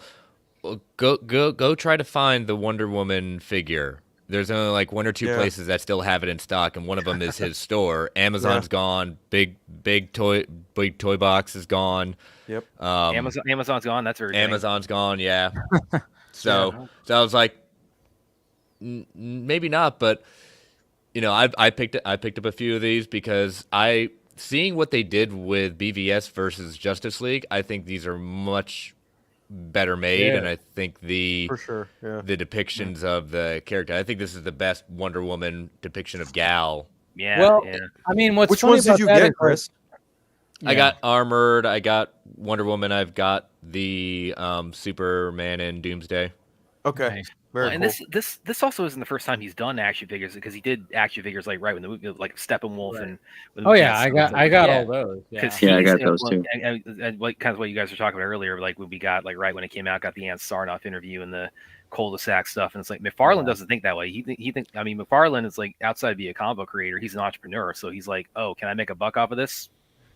I don't care if like what kind of controversy or baggage is attached to it. It's like let's go. And this, like I said, this really just kind of dropped out of the blue. It's like all of a sudden just McFarlane points being, hey, we got BVS action figures, we got ZSJL action figures, and I don't really think it was out of the blue considering New York Comic Con's happening this week. I think it was. Yeah, it's not really like a super out of the blue thing. Yeah. But there's like 2 more that haven't been dropped yet. One is the False God. Somebody took a picture of that, and then I'll bring it up in a little bit. There's a platinum edition of Armor Batman. That one comes with the Kryptonite spear. Yeah. Wow. Okay. Yeah, of course. McFarlane just might get more of my money with that. He just might. The Armored Batman it looks pretty sweet. You know what drives me crazy about this too?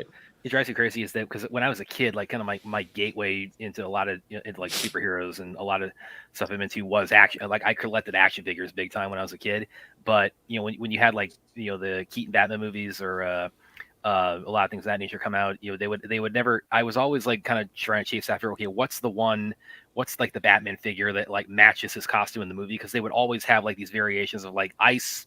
Was Melter Batman or like Wing Blast Batman. It's like they always had all these kind of off the wall sort of variations. And McFarlane's like he's really the first one I can think of him in my lifetime who's like he does his whole toy line is like he's doing like he's matching his toy designs up to what's in the movie. Yeah.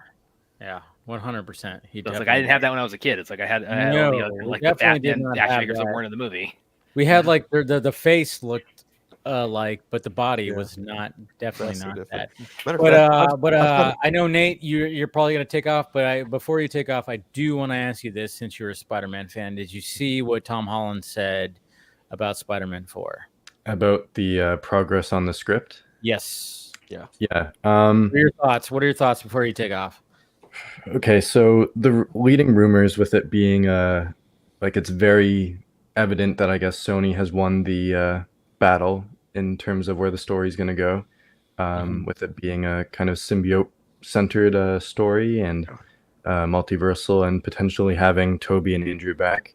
That wasn't what I would have preferred for Spider-Man 4. I was very much on the grounded Daredevil and Kingpin centered side of it, and then have something connected to Doomsday, Secret Wars at some point. But I'm curious to see what he specifically said needs tuning, because I know he said there are some things the fans are going to love. It's not a perfect script. Yeah, which I assume will be, if it is the Spider-Man and symbiote crossover, I think they've like Sony, like we know they've done some shit work, but I think they realize the importance between Spider-Man and Venom, and I think they might have done something where they have some things together, and maybe Tom's like, yeah, that would work, that would please the fans. Like, fans have been wanting us to fight for so long. I think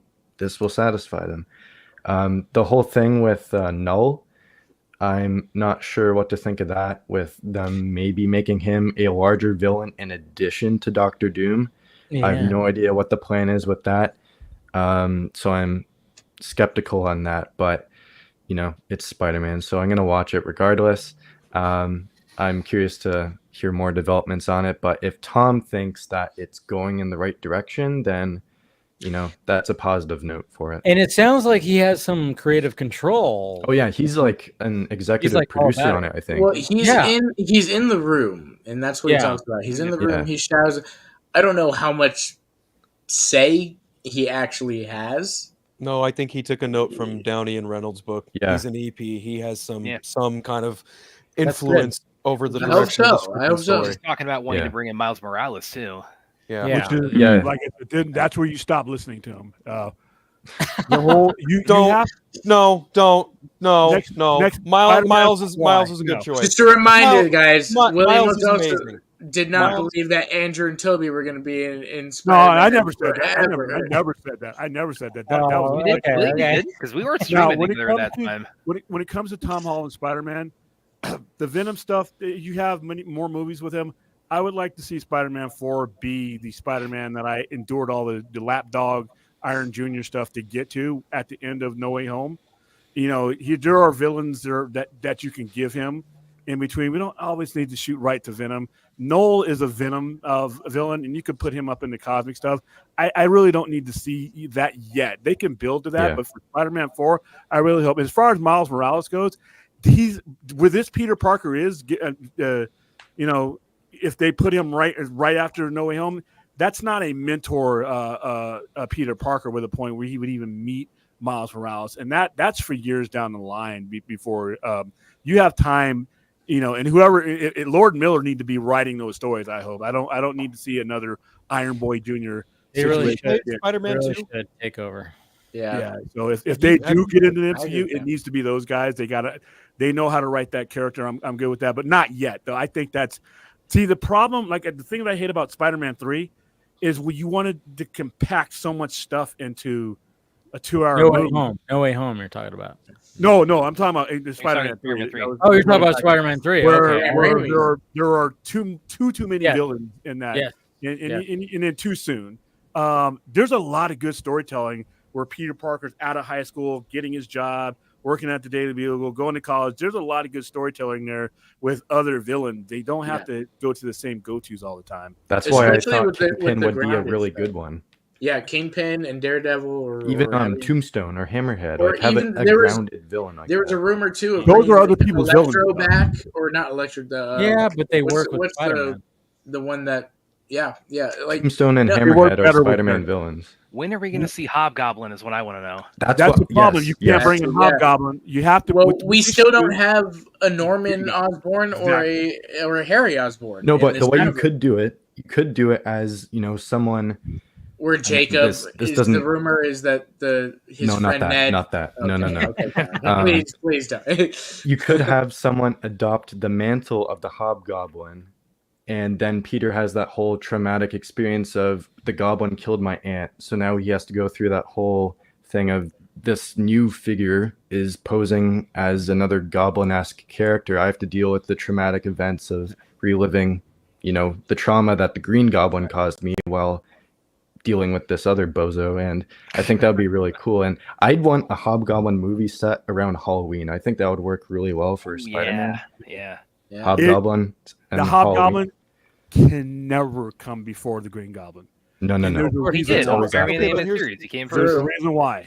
Did just so much. He should never do it. If they're doing it right, they should never do it that way. But I want to get to the Hobgoblin. Don't get me wrong. One of the greatest intros, 3-year intros to a Spider-Man villain ever. The way Roger Stern, the way they wrote that character coming in, but the reason why the Hobgoblin is so successful, it is the legacy of the Green Goblin that is intertwined into that character. You just Exactly. can't do a fanboy jump into the Hobgoblin without understanding the in-story legacy of it. And Peter needs to have his Norman Osborn first before he has anyone else. And the fact that he knows what it's about to happen, and then he meets Harry, and he knows what's about to happen. I think that is a better story. I want the Hobgoblin, but trust me, Hobgoblin is one of the most kick-ass historical Spider-Man villains ever. But you can't go to him without the legacy of the Green Goblin. That was literally the point of the character. That whole haunting of Peter Parker for those 3 years, and they never revealed his identity to the mid-90s because the guy who created him left Marvel Comics, and then it was never supposed to be Ned Leeds. And when he came back, he made it who he wanted it to be when he killed the Jack-o'-lantern, the phony Green Goblin. But no, Green Goblin should be one of his first enemies, and especially because of No Way Home. Now, if you want to go to Hobgoblin after that, now you can't, but you literally are putting the apple before the car. I mean, I agree. Like, that would be also a really shocking grounding story, is that he just encountered Norman and that Green Goblin, and then having that introduced into this Marvel, Norman there, that's traumatic in itself, of like, holy shit. And having maybe him being just as manipulative, where he's like, trying to be a friend. Well, maybe this Norman isn't the Norman that I, encountered, or these types of I think that's a very interesting story as well that they could develop. But I mean, get the Hobgoblin, but he could look. But it's going to take time. It's going to take a little bit of time. I don't want either of those things personally. I would like to see him try and tackle a fun story like the Jackal and the Clone Saga. I think that'd be okay. I'll be honest. I'm open to anything where they left him off in No Way Home, where he's on his own. So I'm cool with that. I'm cool with Norman. I just want Ben Riley. I truthfully just want Ben Riley. Ben Riley, yeah. There you go. Just have more Ben Riley, right? I just need more. I need Scarlet Spider. I need Scarlet Spider. There you go. He just wants Andy that. Samberg was so good as him. He was. He's all right. He's all right. But Nate, I know you gotta go. We don't want to go into like a whole fucking 45-minute tangent right now. So I just wanted to talk to Spider-Man get your opinion forever, on that. but Yeah. yeah, it's been a long day though. Thank you. So. Promote whatever you gotta promote right now. Yeah. Thanks again, Dave, for having me on. It's always great getting to chat with you and everyone else. It was nice meeting you, Austin. Yeah, you too, man. So you can follow me on Twitter at nsmith_616 that I have listed right there.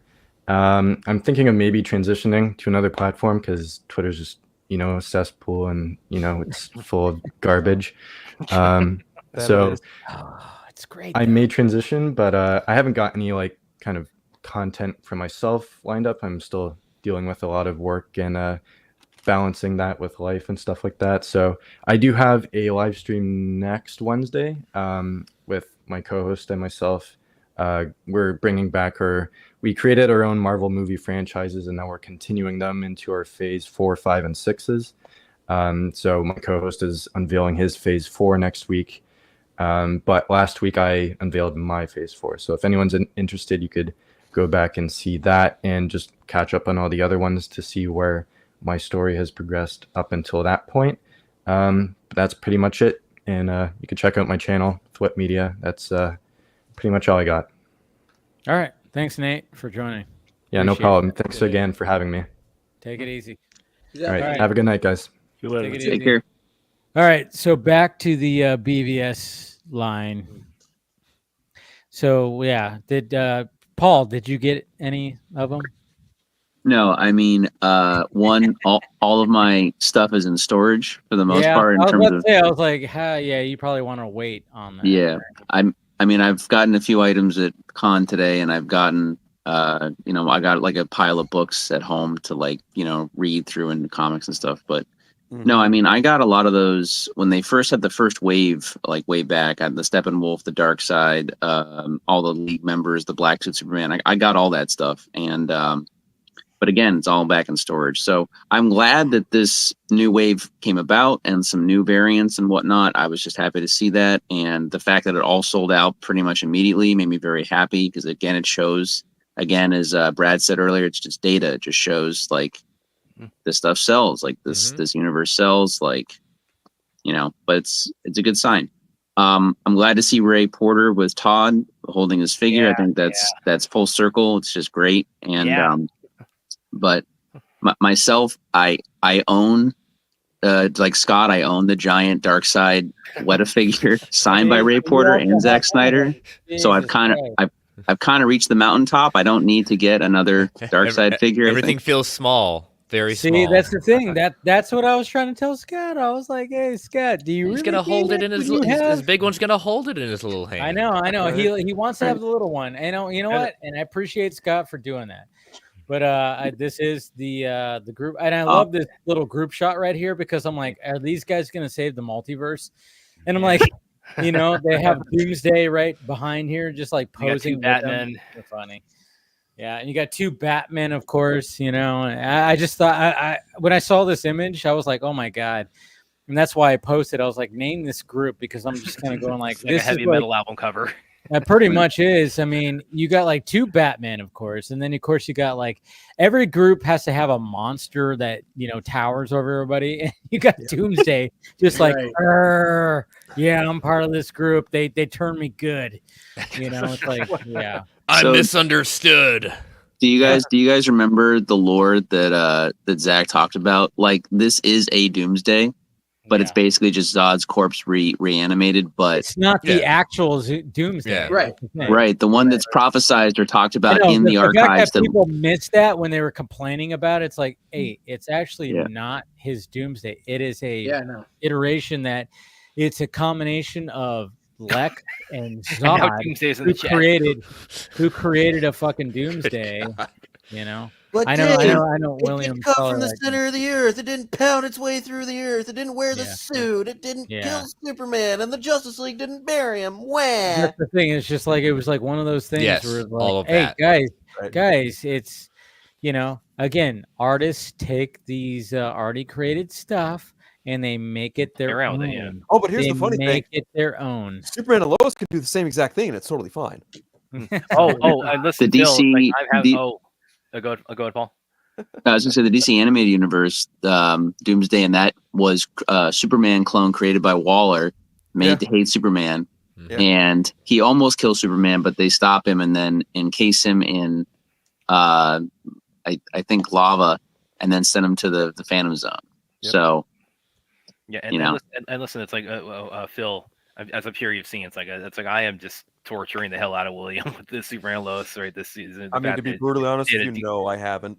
You're torturing me a little bit too, like calling it the best superhero TV show ever made. Listen, dude, it's like I love the show. It's a good show. I'm not going to call it the best one, but it's a good show. I'm covering it for Multiverse of Color. I like it just fine, but I'm sorry, Superman and Lois, it's good for all intents and purposes. Doesn't hold a candle to Penguin. I was going to say, like, but again, you're comparing apples to oranges. You're not wrong. TV Appointment television compared to, you know, Monday Night Raw. And listen, as far and there has Penguin is just that level, man. Oh my god, Penguin's phenomenal. Don't get me wrong. Actually, when I posted that, somebody commented I forget what it was. I didn't look at it again, but they said, I'm not sure about that. Like, there's another contender or something, and he used a gif of Daredevil. It's like, yeah, Daredevil. That's definitely very much a contender as well. Yeah, absolutely. So, but William is like, of course, just absolutely rolling his eyes that there's a Death of Superman story on the show. I know. We've talked about it here. Ever seen that story again in my adult life? I've seen the 4th episode, by the way. I've seen because I started getting us screeners and I want to know what would happen if William ran into Dan Jorgens. I would tell him that I don't like the storyline. I don't like the storyline. No, William, like the real guy. That video would go viral. The real guy. No, because I wouldn't be like, you know, some asshole about it. You wouldn't. Yeah, I would be like, listen. But you would actually bring it up to him, like, that story. Come on. Not really. No, I wouldn't. You totally should. That video would go viral. No, the one he'd really have to say it to would be Jerry Ordway, because it was him who said, like, let's just kill him. I mean, that's where that came from, Jerry Ordway. Well, like I said, and that alone, that was one of the many things that did the 90s in. But once again, 20 some odd years later, You guys make a lot of money. There's a lot of creativity out there, and I just don't want to see this fucking story retread ever again. If I can, I will pay not to ever see the death of Superman again. It's probably been fucked out now. What if they lead like it's like a 10-year storyline and they lead into that? You've had this Superman for 10 years and they lead into this big thing. They have to create another reason why he dies now. You got a character that's been around for 8.5 decades with plenty of rogues gallery, plenty of fertile storytelling ammo there, and let's not retread. You should never have to retread anything with the rogues gallery. That's Spider-Man and Batman. And I get it. If they were to do a Death of Superman, I think the way to go about it logically would be to take from All-Star where he gets sun poisoning and go that route basically. But, like I said, they have to do something different now, and not just have Doomsday kill him. Yeah. Well, the thing I'm finding so interesting also with how Superman and Lois is doing it is because canonically, you know, like in the original comic story and just about every other adaptation, other than kind of how they used them on Smallville and Superman the animated series, but what like on BBS and the various animated movies that have done it, and of course in the original comics, that's too many. That's too many. Yeah. No, it's not enough, actually. So, I love how Williams he loses his mind. It's like, okay, how many times have we seen the? You have to list them. You have to list them like your ex-girlfriend's on a list. How many times have we seen Death of Superman cinematically? BBS, and that's it. How many times on any medium? Once on any medium was enough. Guess what? The one time that is hyperbole. That you can't even. Technically, the concept has been done in animation 3 times because you have Superman Doomsday. You have the death of Superman. Yes, but I was getting to Justice League and Justice League Unlimited where he effectively gets murked by Toyman. Yeah. Like he gets murked by Toyman. And do the whole funeral for him. He goes to another. They got to do all that. Yeah, dude. Oh, no, man. I get that. But before we continue on, I know Chris, you got to leave. I don't know, Paul, you probably got to leave too. Because Paul, you got to leave too because you got an early day tomorrow for Comic-Con. Well, I don't know. Yeah, William, Brad, are you guys? Yeah, we're gonna jump in a second. You're gonna jump too. So yeah, okay. So I know there's some people that have to leave. I just wanted to give you guys an out. If you guys. One thing I wanted to just mention real quick before we left this, because I was saying a minute ago, canonically, usually the way it's told is that Superman and Doomsday, they mutually kill each other. It's Superman dies, but so does Doomsday. The way they've done it so far in Superman and Lois is that Doomsday, Superman just defeated. The Doomsday kills him. He extracts his heart on the orders of Lex Luthor. And so Doomsday's still around at the point in the show that it's at right now. So, and that's not a spoiler. I mean, that's in the episodes that have aired. But that obviously implies because Doomsday is still a presence. That says to me, okay, we're getting a Superman Doomsday rematch before the series wraps up. Of course. Oh, yay! Exactly, yay! Because guess what? Because it kicked ass when they showed it the first time here. I want to see more with it. I don't know. When I saw the trailer, I thought it looked cool. So yeah. Tell you what, if I ever get to the higher echelons of DC and you come into my fucking corner office with this shit, you're going out the window. Fuck the elevator. You're going out of the window. I don't just. Hey, boss, I got an idea. Does it involve Doomsday? Yeah, but no, there's no but. You see this window here? Have a nice day. Jeez. Done. Come up with some new ideas. It's an imagination-based platform. Let's use our imaginations. My goodness. Crazy. Anyways, Chris, thank you for joining tonight. Absolutely. I know you gotta get some sleep and promote. And I'm jealous that you got some of those Snyderverse toys. Likewise, it'll, when they'll get here, I'm sure unboxings will be happening. Of course, they better be. And if you want to do them on here, hey, you guys. I'm sure Scott and I would love to show them off. So of course, yeah. But as always, thank you for good seeing everyone at that point. But yeah, you can follow me on all the socials at Chris Balga. Shows on the Geek Ultimate Alliance Network, Marvel Alliance, covering everything going on with Agatha, and next week, Venom, The Last Dance. Yes, Eddie. Hell yeah. Eddie. Local Vegas people. Good luck, Chris. Good luck. Thank you. Oh, I can't wait for it too. But good night, everyone. Good night. All right. Good night, man. But before I go- Paul, you're going to be the next one to I take thought- off. okay, I'm sorry. I Yeah. thought you were going this way. I'm going to sign off here in a sec. It's like 1:00 in the morning here, and I have to get breakfast in the morning and just get my energy up before I go to do the rest of the con. I got a lot actually done today. Because I am at Comic-Con, I do want to ask, do you guys want to see one or two of the things that I got at the convention? Yes. Yeah, Okay. sure. So, as you guys are aware of who Alex Ross is, obviously, he shares a giant booth up there, and I don't have it on me, but there was a framed canvas print of him doing the 90s Jim Lee spread of the X-Men fighting Magneto. Nice. Yep. Yeah, so I bought that, and then they're very gracious over there, especially when you buy a ridiculous piece, and they let me take the piece down, and I got Jim Lee to sign it as well. Whoa, So, nice. yeah, I can send. I'll send photos to Dave if he wants to share those later tonight, and Okay, yeah, send me and whatnot. So, but also they have graded comics that you can get of Alex Ross doing variant covers for certain comic books. So I'm going to show those to you guys right now. Hold on. Okay. Rad. Yeah, I like it. That's His pretty enough. Jim Lee signed Alex Ross spread is on his Instagram. There we go. Too. There If you go. You guys want to There check you it go. out there too. You can So- check it out there as well. This is Batman 135, but it's a 9.8 signed by Alex, and it's a retread of the I think a Neil Adams cover. You're Which right. obviously he's a Yes, huge fan of Neil Adams. that is for sure a Neil Adams retread. Yes. Right. This is the only perfect 10 that I own, Wow. but it is it's X-Men number 26, but the recreation of the giant size X-Men number 1 cover.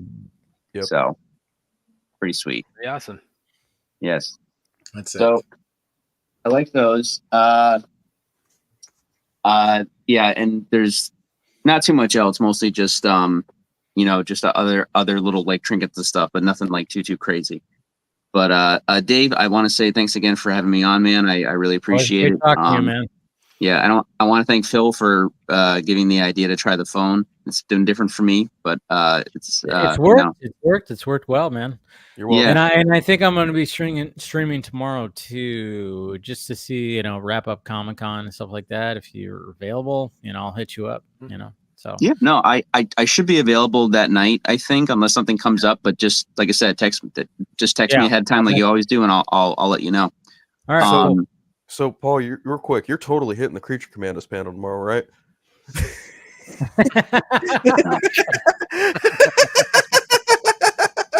No, they had so they did have a giant poster or stand like in one of the corners of the entrance of the con and stuff. I saw that. I mean, it looks it's going to be well animated. Up to the convention, huh? Animation looks great. Yeah. Up to the convention center. They I don't know how they're allowed to do it or what the case is, or maybe it's just like temporary paint or whatever.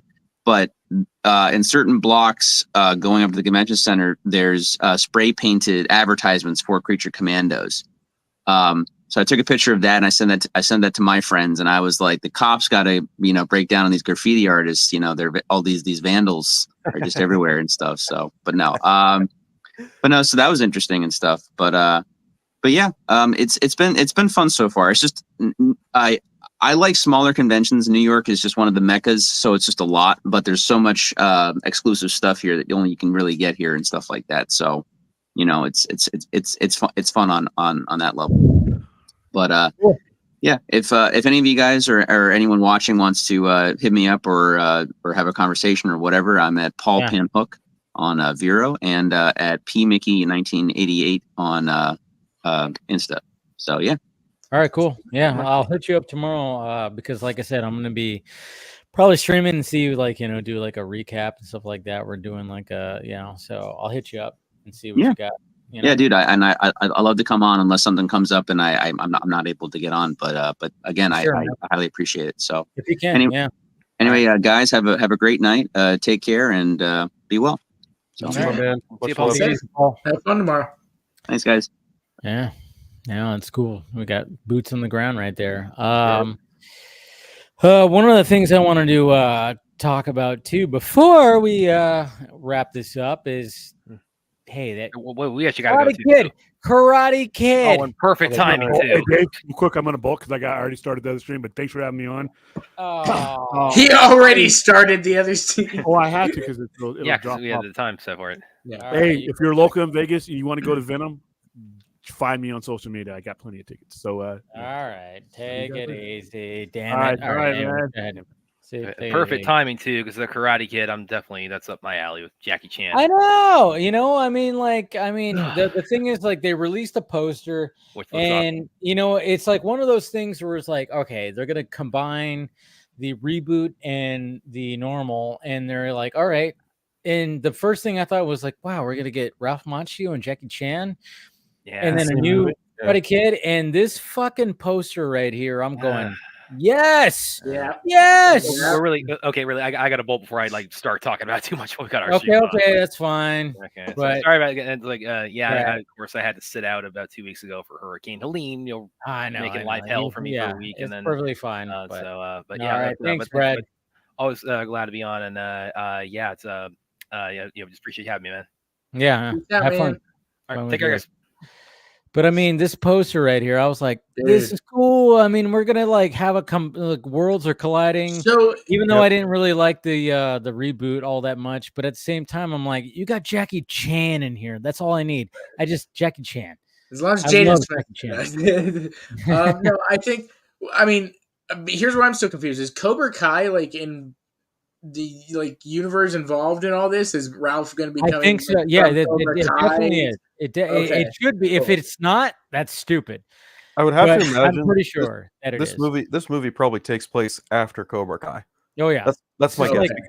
Because they're the second part of season 6 drops next month, and then the final part of it drops early next year before this movie. So I'd have to imagine, continuity wise, this movie probably takes place either directly, if not after the events of Cobra Kai. That's my guess. But see, the thing, when I see this movie right here, okay, it's like I was not the biggest fan of the reboot of Karate Kid because it was like, oh yeah, they're trying to capitalize on the name. Yeah. And they use Jackie Chan, and I love Jackie Chan is my he probably is my all-time favorite action star. Jackie Chan, I've watched so many of his movies. The dude's a beast. And obviously he's up there in age now, so he can't do what he used to do. Mm-hmm. So when he showed up in the Karate Kid reboot, I was like, all right, yeah. I didn't really like, the movie. They try to add to it. I was like, yeah, but it just didn't really work. But I love Jackie Chan. And then when I heard about this, and I was going, okay, the fact that Pat Morita is not around anymore, I'm going, okay. To have something to expand, I guess, and have that elder, the older, mentor type. I'm like, yeah, Jackie Chan, that could be the next. I mean, they already established him as, Mr. Han. And, they weren't trying to do a full-on reboot. They didn't call him Mr. Miyagi. They were like, nope, we're not going to do that.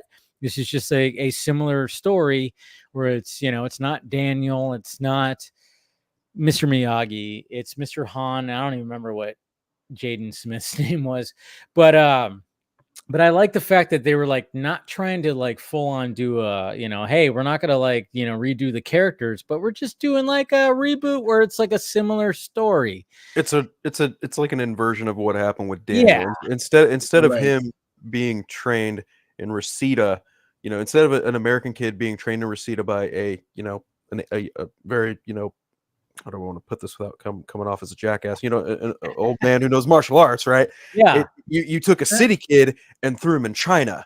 Yeah. And that was the big difference. That's where the big difference lies between, the what was it, 2010? Yeah, which was essentially what Karate Kid 2 was kind of like that, but at the same time, it made more sense because it was it was Daniel going with Mr. Miyagi to Tokyo and be like, hey, I'm going with you. And it worked with the story. And then it ended up being, I mean, to be honest, almost like Karate Kid 2. more than the first one. I'm just saying, because like it really put Daniel in the ringer. Like, Yeah. if you want to talk about when it comes to that trilogy of Daniel Right. and Mr. True. Miyagi, like the first one was all about the tournament, and he taught, he was teaching him, and he won the tournament. And then the third one was also about the tournament in the valley. But fucking Karate Kid Part 2 was like, it was like him out of his element, and he had to like do the karate chopping of the fucking ice blocks. He had a face. The final battle with him and what's his name? Chosen. That was like a fight to the death. Yeah. You know? And even like the end, he goes, live or die, man. Live or die. And then he does the classic Miyagi. Honk. Yes. That's the thing. It was like and then of course now that you have him show up in also Cobra Kai, where now they're allies. Yeah. To be honest, my favorite out of the trilogy is Karate Kid 2. Yeah, mine too. It really is like a better, the better of the movies, because it just took Daniel out of his element. And so when I see this right here, and then you got, we don't know who this Ben Wang kid is, but he looks like he kicks ass, and he probably does. And I'm like going, what the fuck is this going to be? I like it. I'm excited. Yeah, I'm hyped. I'm hyped up for it. And I would agree with you guys. Yeah, Karate Kid 2 is definitely, I think, like, I love Karate Kid 1. Like, that was just like a movie for me growing up and stuff. And like, but the way you guys present it, like Karate Kid 2, just that story, it's like, it presents him with these challenges that he really has to forward himself as a character and stuff. And Karate Kid Part 2 is a Mr. Miyagi origin story. First off, like you get more of his origin. Yeah. You get more of like what he ran away from that Daniel also has to deal with. And again, it's like Daniel really has to deal with real world shit. I mean, even Mr. Miyagi tells him when he's like, this is not a tournament. This is real fucking life. Like, you are fighting for your life right now. And then when they establish the whole like that little like the drum thing, little handheld drum thing. Yeah. And they're like that they established that, and then when they bring that up at the end, like do that, and then all of a sudden Daniel does the like, beating, like, what's his name again? I can't remember. Chosen. Yeah, I was like, Chosen. And then all of a sudden, like when he attacks him, he just goes, bah, like he's the drum. I'm like, fuck yeah. And then you actually see Daniel like really just like beat to shit, where it's like, damn, they really went hardcore with this. And then I don't know if it was like back when it came out, maybe people were like, what the fuck? This was too hardcore. Was it not well received? Huh?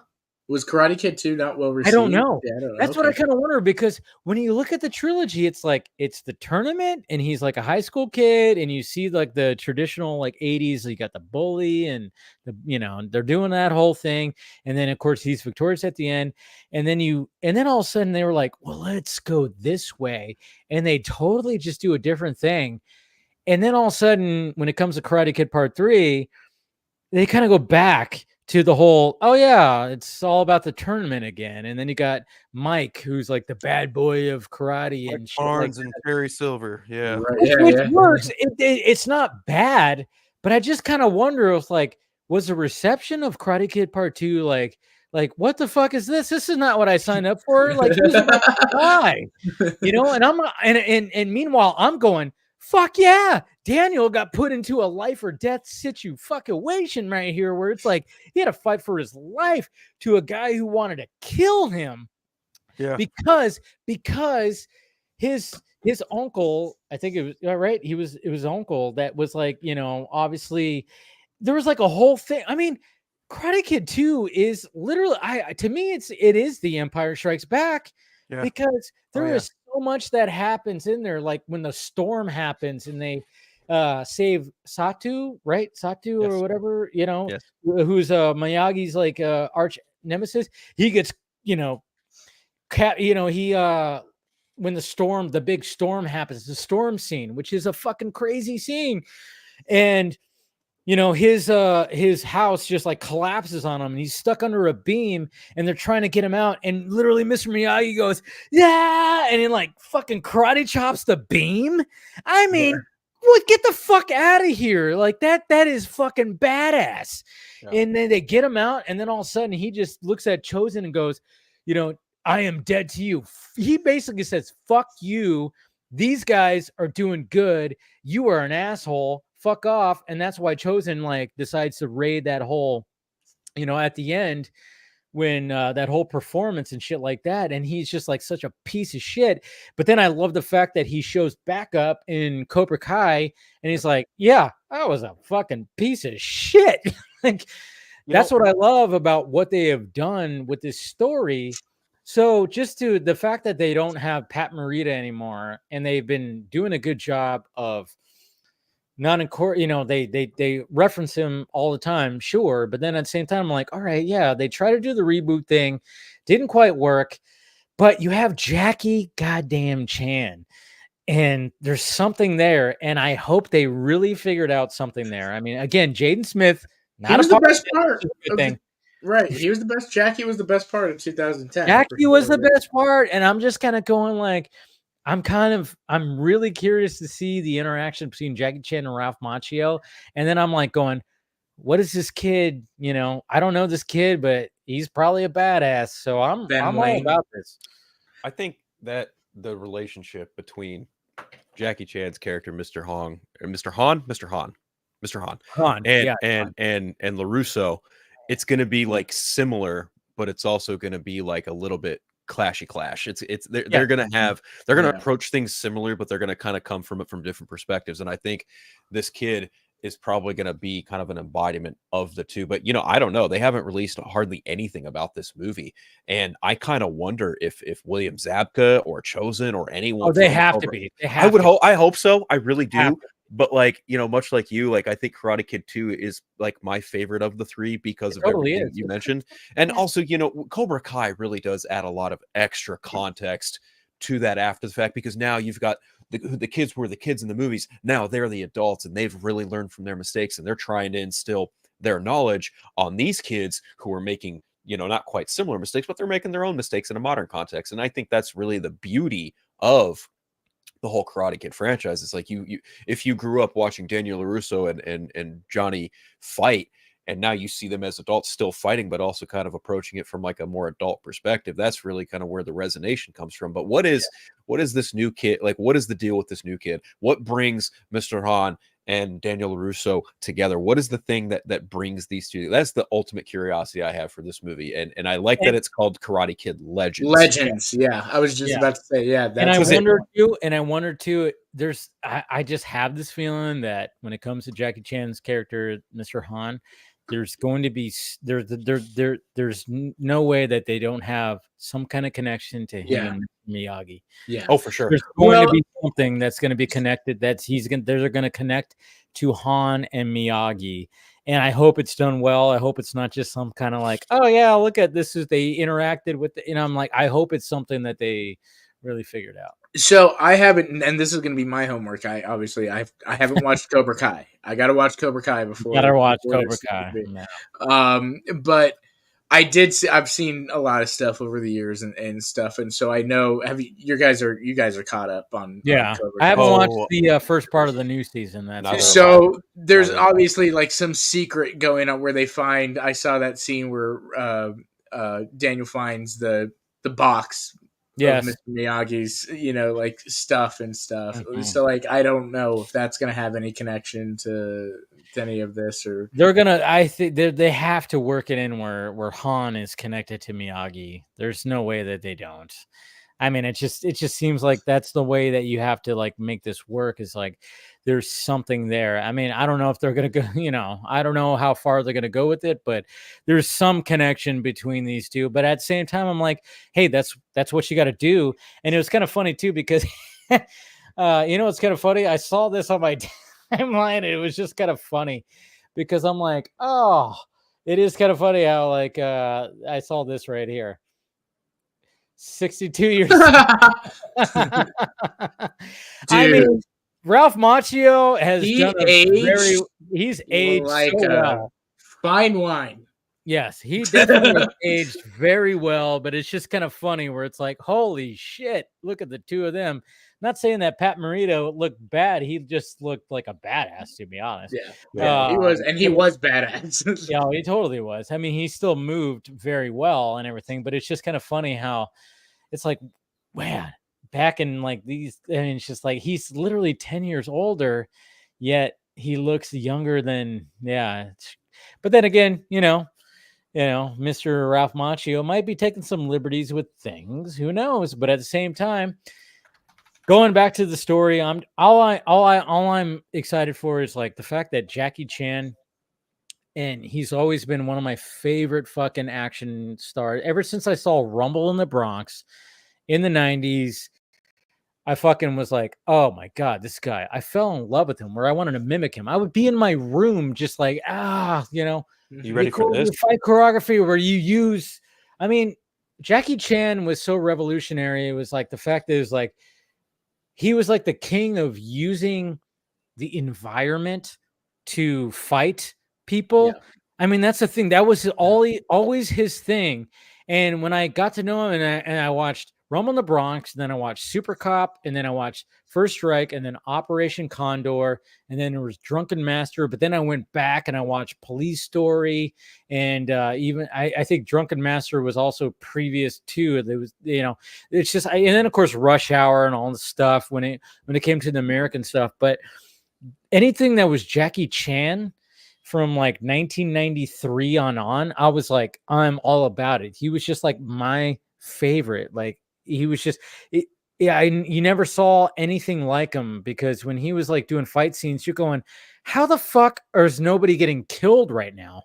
Because, and then you watch the bloopers and you see how he was like almost killing himself to just do these action sequences, doing all the stunts, doing everything.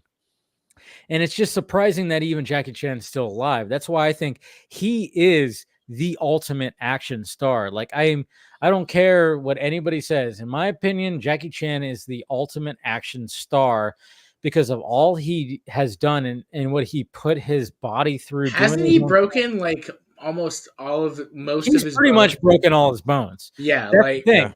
And it's like you could put him up against Schwarzenegger, Stallone, Van Damme, Cruz is the modern day action. Yeah, Cruz is like up there, but at the same time, it's like there's nothing that goes against Jackie Chan. That's why I want to see a Jackie Chan and Tom Cruise movie eventually. Like, just do some like old guy fucking thing where I don't know. Cool. Yeah, I've always wanted that, but at the same time, I'm like, Jackie Chan. No matter, I don't care what anybody says. Ultimate action star.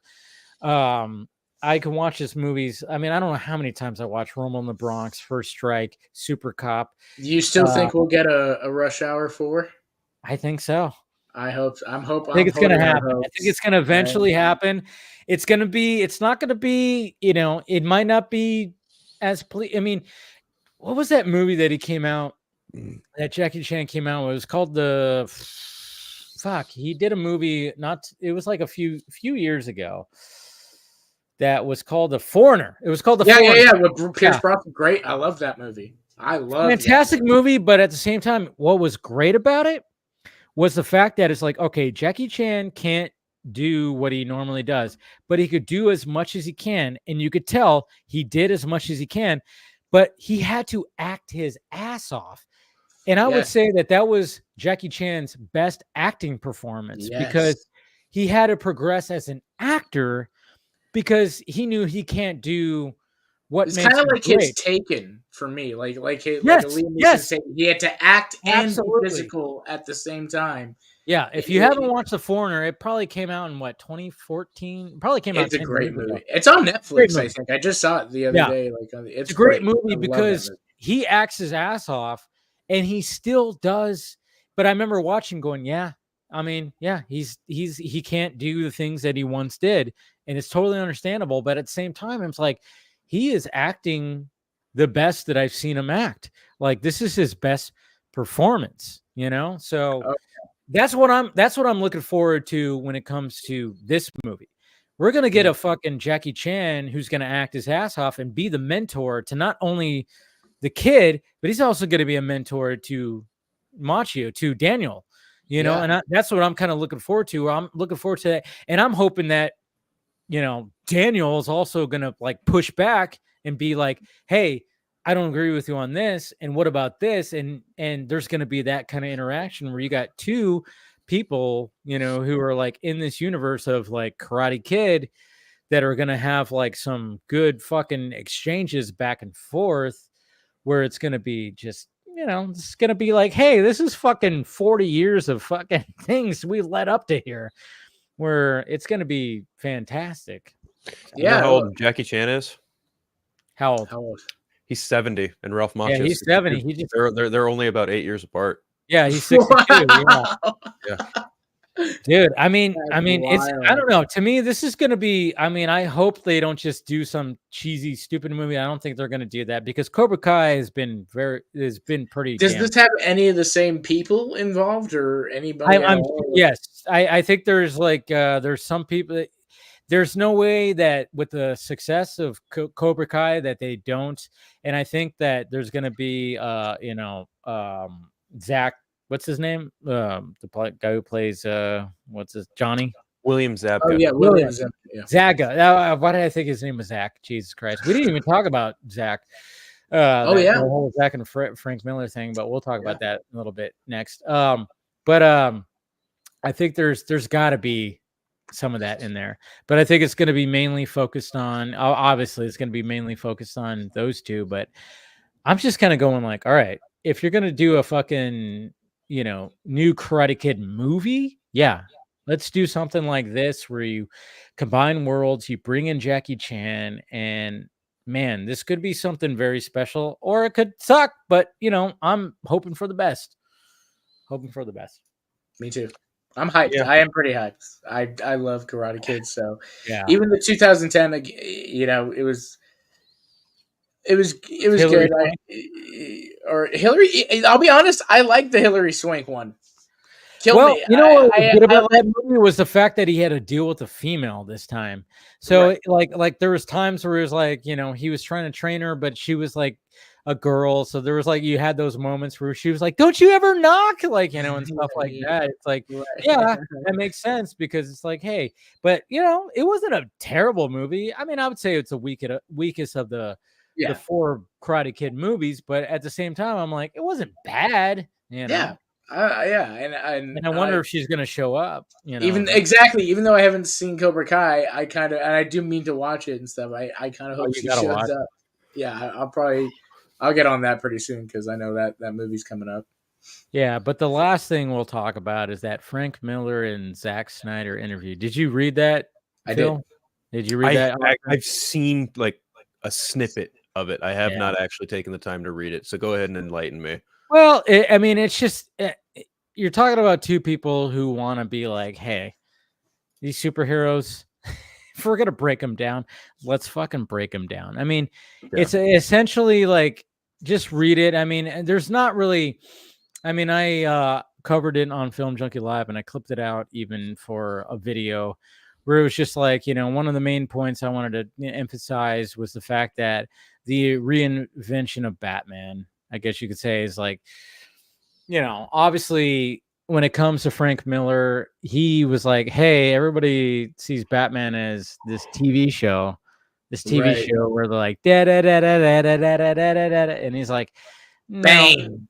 Yeah. It's not that. I gotta let's bring him back. And so we did. And they talk about that. And then, of course, you know, they talk about Batman holding a gun. Yeah. And, you know, because Frank Miller, it's not like that he has like, you know, I mean, he has the moment, of course, of all that, you know, and then, of course, Zach brought up the idea of like, you know, anytime that somebody tells me, hey, if a character can't do this, well, I want him to do it then. You know, he said this on Rogan, obviously. Yeah. You know, and that was one of the things. So he brought that back up in the interview where he was like, hey, you know, when somebody says, hey, the canon is you can't do this. And then he goes, well, I want him to do it. And he goes, well, you can't put him in that scenario. But I was like, but what if he can't help being in that scenario? And that's one of those things. And I think that's the thing that I got from the interview is the fact that it's like, the thing I got the most was the fact that it's like, yeah, when you have like boundaries for these comic book characters, it's bullshit. You shouldn't do that, because you're going to get like these creatives that come in here and go, wait, he's not supposed to do this. Well, what if he has to? What if he's put into a scenario where he has to? And it's like, when it comes to Batman holding a gun, I mean, Frank Miller was flat out going, it wasn't technically a gun, but I wanted to see him holding a rifle. It was like a thing where it was like, it wasn't like he was actually shooting somebody, but the symbolism of Batman holding a rifle, and it was more of a grappling kind of thing, but the fact that he was holding it and looking like that, you never saw Batman do that. Right. So that's where Frank Miller was like, yeah, I want to, even though if he's not killing somebody, but he's holding a gun in a certain way. And Zach brought that, of course, into BVS. I mean, even like you see him with the fucking sniper rifle that you see in Dark Knight Returns, but it's not like he's sitting there sniping somebody.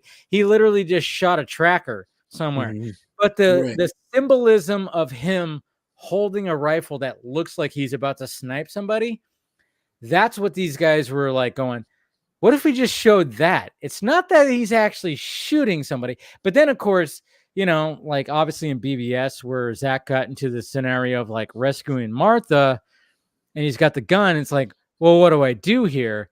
I'm on my back's, into the wall where I like, do I shoot this? I'm not going to shoot him in the head, but I shot his tank where he blew up and then I saved Martha. So technically I did kill him. I just didn't blow his head. I didn't put a hole in his fucking face. Yeah, I'm reading the inverse article right now, and I'm listening to what you're saying. Like, again, I just got to the point. Frank Miller says that's the best way to put it. I've always found deconstruct to be a problematic term because people usually assume that's when you deconstruct something, you're tearing it into pieces, and that's only half of what deconstruction really is, because it's tearing its essence and then rebuilding it stronger than ever before. I mean, I wrote Batman cynically in order to mock the character. I basically was just looking to get rid of all the shit and restore him to kind of the stature he had in my mind when I was 7 years old. See? Yeah. Right. Yeah. For Frank, it was bringing it back to those True Detective comics and stuff that he grew up with. It wasn't, Adam West and what that had been. Yeah. And I think, I'm all for that and stuff. And, a little bit of that bled into the mainstream Batman that we have today, and a lot of it. Yeah. He's much more seriously taken and stuff. Oh. And it's not... Let me guess. Did people have a bitch fit over this paragraph that I'm about to read? Yes or no? Sure. Okay, Zack Snyder. The Dark Knight Returns is often credited with revolutionizing how Batman is perceived, but also my takeaway from Dark Knight Returns is exactly the same as you just stated it. Some people would say it's deconstruction, and I understand that you might say that, but for me, it was restorative. I'm like, that's my Batman. The Batman I want to see is that Batman, not the bullshit Batman who's a joke, where your key influence is when creating a darker, older, more psychologically complex Batman. Frank Miller goes on to say the notorious old TV shows with Adam West and Burt Ward. I mean, that was a goof. It was basically a snide take on stuff that I remember that I absolutely love. I love the comic book and characters, and the TV show was constantly telling you how stupid the comic book was. Yeah. Oh, yeah. I mean, it wasn't like a huge controversy, but I read that part. I was like, I wanted to emphasize that part because being a Batman fan, it's like when I got introduced to Batman, it was watching reruns of 66 Batman. I mean, that's what it was all about. And then, of course, I didn't know about, I collected comic books, in the 80s. And that's where it started to go back to like, oh, yeah, it's a darker character and blah, blah, blah. But then, of course, when you watch 89 Batman, you go, holy shit, this is a dark character and everything. So then, of course, you start going, oh, yeah, Batman's supposed to be like this. Yeah, you could appreciate, the show. It was something that made it mainstream and stuff like that. But at the same time, then I started going like, no, Batman's supposed to be a dark character. And then, of course, the animated series came out and it created like this whole thing of like, okay, yeah, he's dark, but, it's not so dark. There's a good balance, I guess you could say. And I think that's what Bruce Timm and Paul Dini did a good job with was like, hey, yeah, you've seen the Batman TV show, you've seen, Tim Burton's Batman. You got dark and you got light. Let's try to find the middle there. And I think they very much did.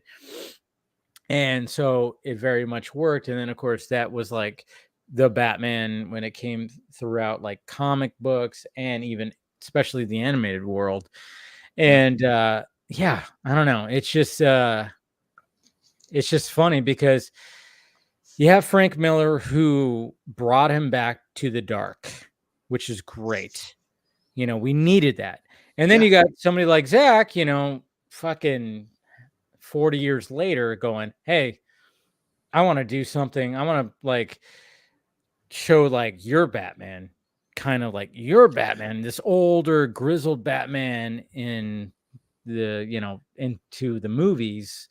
And when people say like, oh, he can't kill or he can't do this, I immediately want to do it.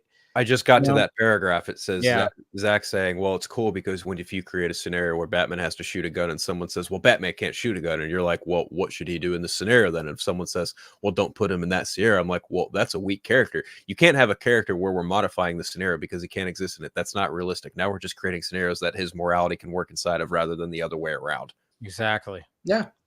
See, that's the thing. It's like, that's what I appreciate about Zach is the fact that he was like, well, yeah, you say I can't put him in that scenario, but what if that scenario actually came about? That's the question. That's the why, when he always says the why, I'm like, that's cool. And I'm like, I'm all for like, if future Batman, I mean, even Matt Reeves has said like, what if you put him in this kind of scenario? I mean, Matt Reeves, Christopher Nolan, they've all done like, well, what about putting him in this scenario? And that's how you evolve a character, especially when it comes to Batman. I mean, Batman is so, recognized, and he's like one of the biggest comic book characters. It's like you have to keep challenging him, and I'm all for like when it comes to James Gunn and DCU, make him more fantastical, but also challenge him a little bit there too. And I think what I love is the fact that James Gunn is going, all right, well, we're gonna do the Batman where he has Damian. We're gonna have the Damian Robin or the Damian aspect to it. It's like we've never seen that before. It's like, you have to keep on taking this character that everybody knows about, everybody loves. You got to keep on like challenging him. So I think a lot of these filmmakers have done that. I mean, of course, there's been some times where Warner Brothers like, no, make them, make them like the 66 thing again. But at the same time, I go, Joel Schumacher, you did a good job of, when it came to Batman Forever, I fucking love that movie. And you were trying to balance campy and dark, and you did a good job. And I would love to see the full-on Schumacher cut, of course. And then, of course, when it came to Batman and Robin, it went full-on Batman 66. But at the same time, I'm like, hey, I could still watch that and laugh and have a good time because you brought 66 into the 90s. And you did a good job. You had the perfect Batman. George Clooney was the perfect fucking Batman to encapsulate that. Good on you. May you rest in peace. You figured it out. Yeah, it's a shit show. It's not the best Batman. Fine. And then, of course, Nolan, years later, goes, well, I'm going to put my spin on it. And he did a good job of doing that. And then Snyder comes in and goes, I'm going to make it more comic booky. And he does his spin on it. And I'm like going, all right. So when it comes to, and then of course, when it comes to Matt Reeves, he puts his spin on it. And I'm like going, Jesus Christ, this is what I love about this character is the fact that these filmmakers can just do different things with them. And I love it. And I love the fact that we're going to have another version of it. I'm kind of curious of like, all right, what's the next person going to do that's going to be a little bit of James Gunn? And then, of course, I guess it's going to be Andy Muschietti, but we don't know fully if it's going to be that. It's not been fully confirmed. It's so weird. But I'm like, show me a fantastical Batman. But if you could fit it in the vein, which I think what James Gunn is doing with Superman and Superman the Animated Series, if you could fit it in the vein of Batman the Animated Series, I'll be happy. Have it fantastical, but also dark and kind of grounded. It's like, and I think that's what Zach was kind of trying to do, but I think it was more grounded than fantastical. I think it was more good. I think to an extent, there is some level of James Gunn's universe that, especially with Batman and Superman, just given what they're doing, they are going to kind of challenge the characters in a different way than what Zach did in his Of film. course. Yeah. You know, because going back to the one thing that I keep kind of going back to as far as James Gunn's Superman film that kind of piques my interest a little bit is this notion that Superman is kind in a world that is unkind. That to me sounds like it in some form or another. The world in which this takes place and the world that this Superman is in, it's probably a little bit more cynical than what everyone's probably going to assume. Like I assumed in the beginning when it was announced that he's going to make the movie, and I've thought, you know, oh, he's going to have Jimmy Olsen just doing a bunch of dick and fart bullshit, which very, very well could still be the case. I don't know.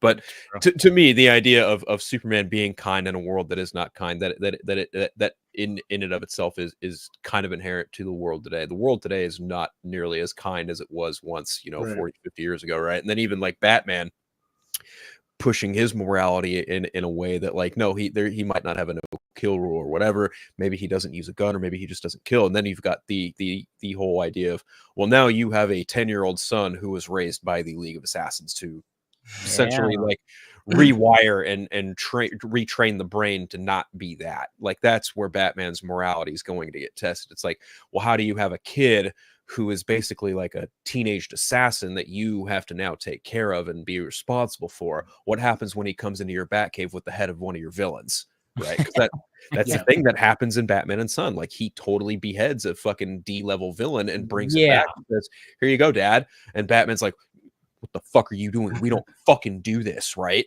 And Superman, you know, looking at like the film that we're getting, you know, it's pretty clear that this Superman's probably going to be like, oh, gee, gall williker, Jimmy, like, you know, whatever. And then the world around him's probably going to be like, oh, fuck Superman. Yeah, we like the Authority. We like Guy Gardner. We like Hawker. We like Max Lord. Max Lord. Exactly. And he's like, you know what? And then he finds a dog and he goes, hey, let's go to the moon. And I'm going to talk to my dog. And that, you know, that's the thing. It's like, I'm always, when it comes to new filmmakers tackling this stuff, I'm like, all right, show me something different. And I'm going, all right, it seems like Gunn is going to be showing me something different when it comes to Superman. And I always root for it to be the best version, you know, and I say this so many times, and I know some people just can't grasp this, but I'm like going, hey, I want the next version to be the best version, in my opinion. Let's see what happens. Like when it came to Matt Reeves' Batman, I'm like, I hope this is my favorite Batman I've ever seen in my favorite Batman movie. You know, didn't quite make it. Didn't quite make it. It was close, you know, but at the same time, I'm like, yeah, I still like, you know, BVS is still above the Batman. The Dark Knight, Batman Begins, still above BVS, or still above the Batman, in my opinion. When it comes to Robert Pattinson, I still like yeah, I like Ben Affleck better. I like Michael Keaton a little better, you know, but you're up there. You're up there, kid.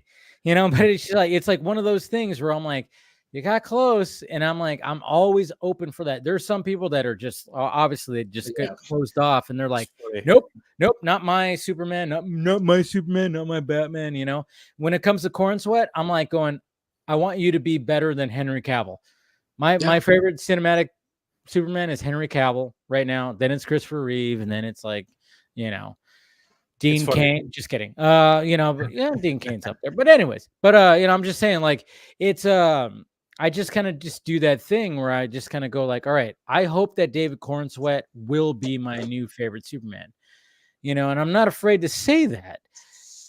But at the same time, I'm like, well, let's see what happens. So when I watch it, I'm gonna give my honest opinion and be like, yes or no. You know, just like I did with Robert Pattinson. I'm like, I want Robert Pattinson to be my favorite Batman. And it didn't happen, but I thought he was a great Batman, but it wasn't my favorite, you know? It's like, and I think there's some people in fandom that they get so latched on, like even before, like when it came back to 2015 or 24, even before Cavill, they were like, nope, it's Christopher Reeve. He's the ultimate. It's always about that. It's always about that. And then, of course, now that we got a new Superman, now people are, you know, now I see, you know, Snyder fandom going like, oh, it's Cavill. And I'm like, just give the guy a chance. Let's just see what happens, you know?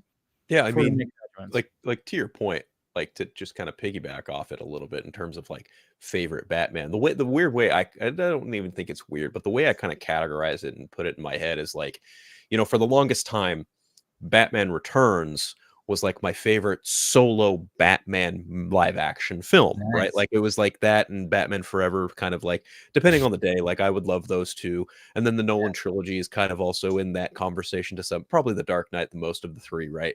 They're all, those three movies are kind of, they were kind of in contention for like favorite Batman movie on the solo scale. And then you get to the Batman, it's like, well, this is like Batman 66 under a very dark noir, almost Sin City kind of scale and tone, right? Like to me, and now I'm just like, well, now my favorite solo Batman movie is the Batman. However, that said, like my favorite live action Batman is still Ben Affleck.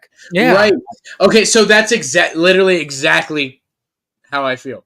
I think the Batman, the movie, gets just the character in the comic in a way as a film that hasn't, but like you start out with the Batman narrating, you know, the city is this, you're like, oh my God. Yeah. You know, like all these types of, like, it very much nails like the comic, you know, it feels like a spirit of the character in the world. Yeah. At the same time, I 100% Ben Affleck is my favorite live action Batman. He is that Dark Knight Returns Batman, Batman and character.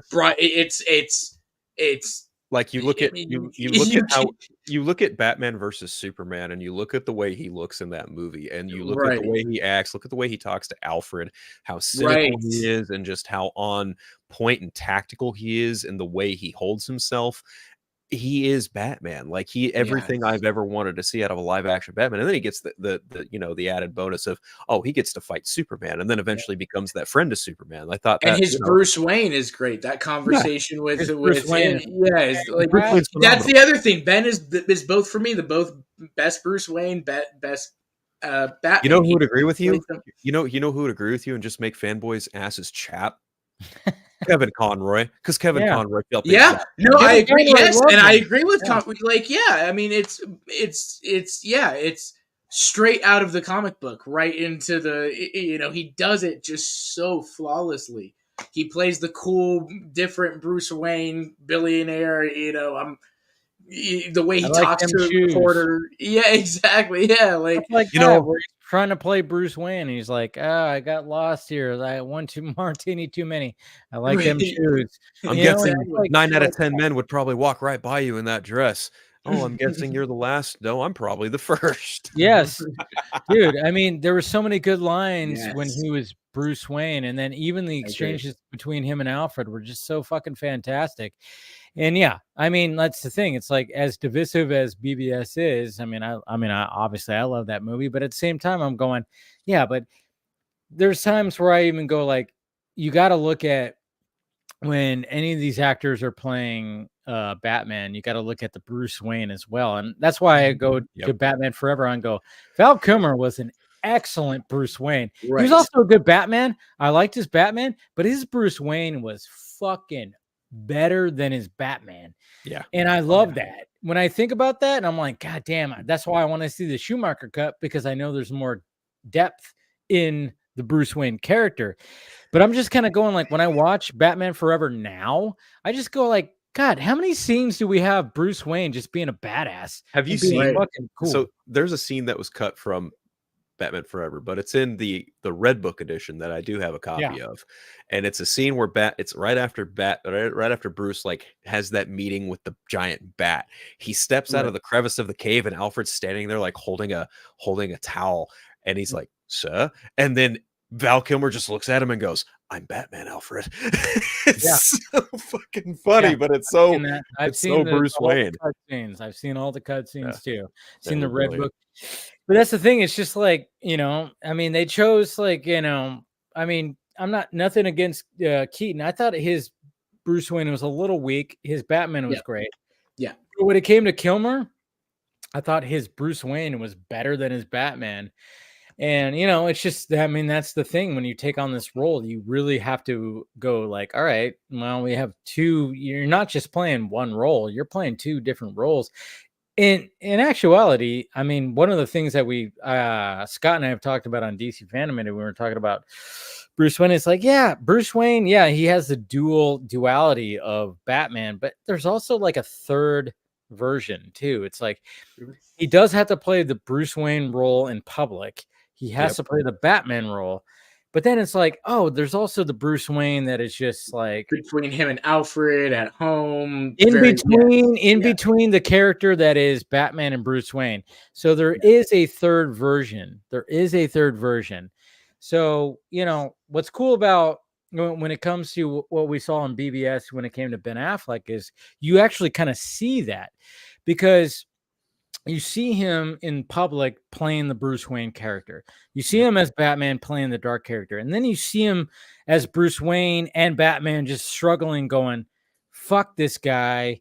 You know, this guy could destroy us all. I've seen this. And then just the conversations that he has with Alfred, where Alfred's going, holy shit.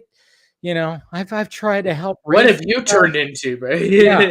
It's like, he's going to die. It's like, but at the same time, it's like Alfred goes, I understand what you're saying. Right. But at the same time, I am worried about you because you are going to die, and I don't want you to die. But Bruce Wayne is like, fuck it. I'm a hunter. I'm going to fucking hunt this guy. I'm going to fucking do this. And then, of course, you know, yeah. So it's you know, and that's what I appreciate what Snyder and Terrio did with the character. And then I'm just kind of wondering, like, all right, so when it comes to Brave and the Bold, now you got to create a whole new character when it comes to him having a son. And I'm like, I'm all for it. I'm like, bring me what you got to have there. And then I'm just, you know, what actor is gonna take up that role? Pattinson has his version, and I think he's nailing it. I like the fact that his Batman doesn't know how to be Bruce Wayne yet. I'm like, okay, that's cool. I like what you did there, because when he is Bruce Wayne, he hates secluded it. And yeah, he's so secluded. He's pale. Yeah. He has to like put his sunglasses on because it's like, I hate the fucking light. I'm almost a vampire, and I'm like, that's almost too, you know, close to the nose when it comes to Robert Pattinson. But you know, I get it. But anyways, but I'm just saying, I like the fact that Matt Reeves was like, hey, this is an early Batman. He doesn't know how to be Bruce Wayne. Right.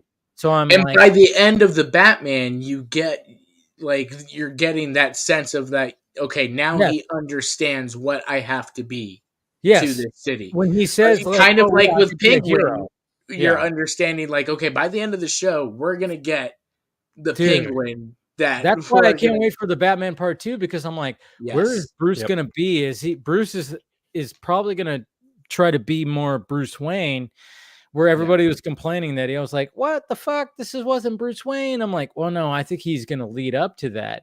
And then when it comes to Batman, he's realizing, oh yeah, I can be a symbol of a little bit of hope. Yeah, I'm still going to be a dark symbol, intimidating figure, but to the city, to the villains, I need to be that. But to the city, I need to be hope, and I need to be where we're going to see where people are actually going to be drawing symbols of the bat.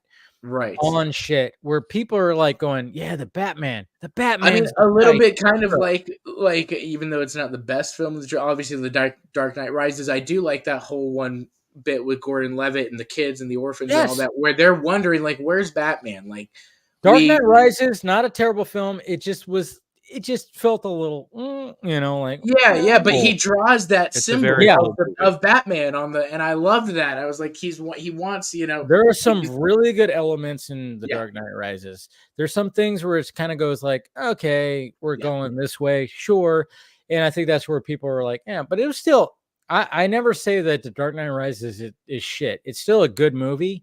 It just felt like, you know, coming off the Dark Knight, and it felt like Christopher Nolan, and it had a lot to live up to. I mean, look, you're talking about one of and then of course, I think he wanted to, you know, I don't think he wanted to do it in that way. Maybe he wanted to still, you know, have the Joker in it. I don't know.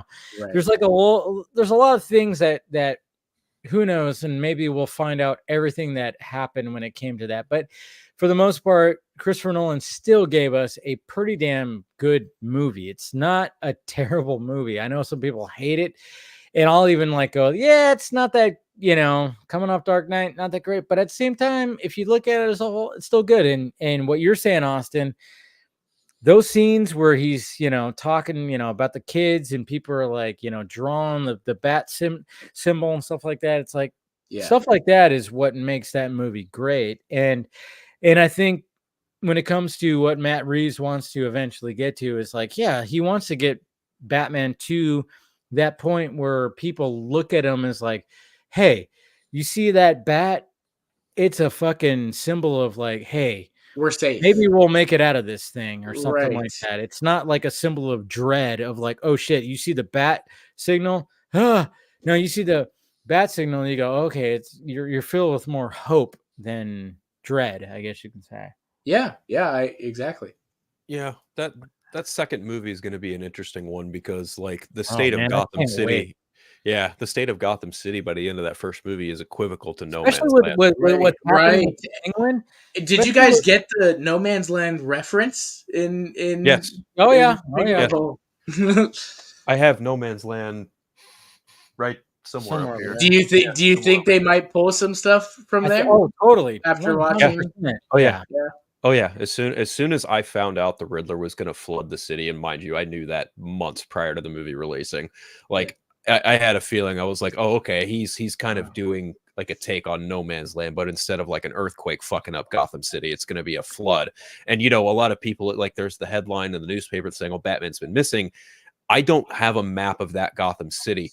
But if I were a guessing person, the reason Batman hasn't been around, probably because he can't access his fucking cave, probably because it's flooded out. True. That's interesting. Okay. See, there's that.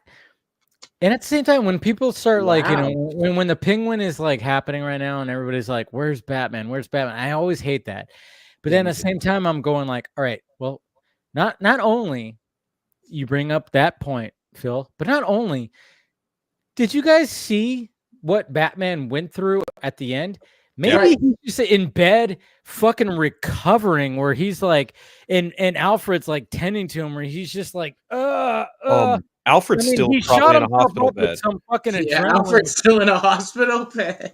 Yeah, Alfred is also fucked up. Everything's a lot of fucked up. The Penguin takes place after like a week after the Batman. Yeah, days. And that's my thing is people are bringing that up. For me, I think it's very indicative of the end. His focus right now is on the people of the city. He is out in the daylight. He is doing his thing, helping the people. He's not. I mean. This is the perfect time for the Penguin to come up, right? Not only that, Batman's focused on other things. Well, Batman even establishes in the first movie that he can't be everywhere at once. Yes, exactly. And Penguin and especially in the Batman, Penguin's not a big figure in his head. He's a low life kind of underground figure that you're on the sidelines. This is his come up. And like as far as Batman's concerned. Penguin's kind of out of the purview now that Carmine Falcone's out of the picture. He's not really too concerned with what the Penguin is doing. He's kind of probably, if I had to guess, he's probably putting on like a Bruce Wayne persona and trying to help fix the city.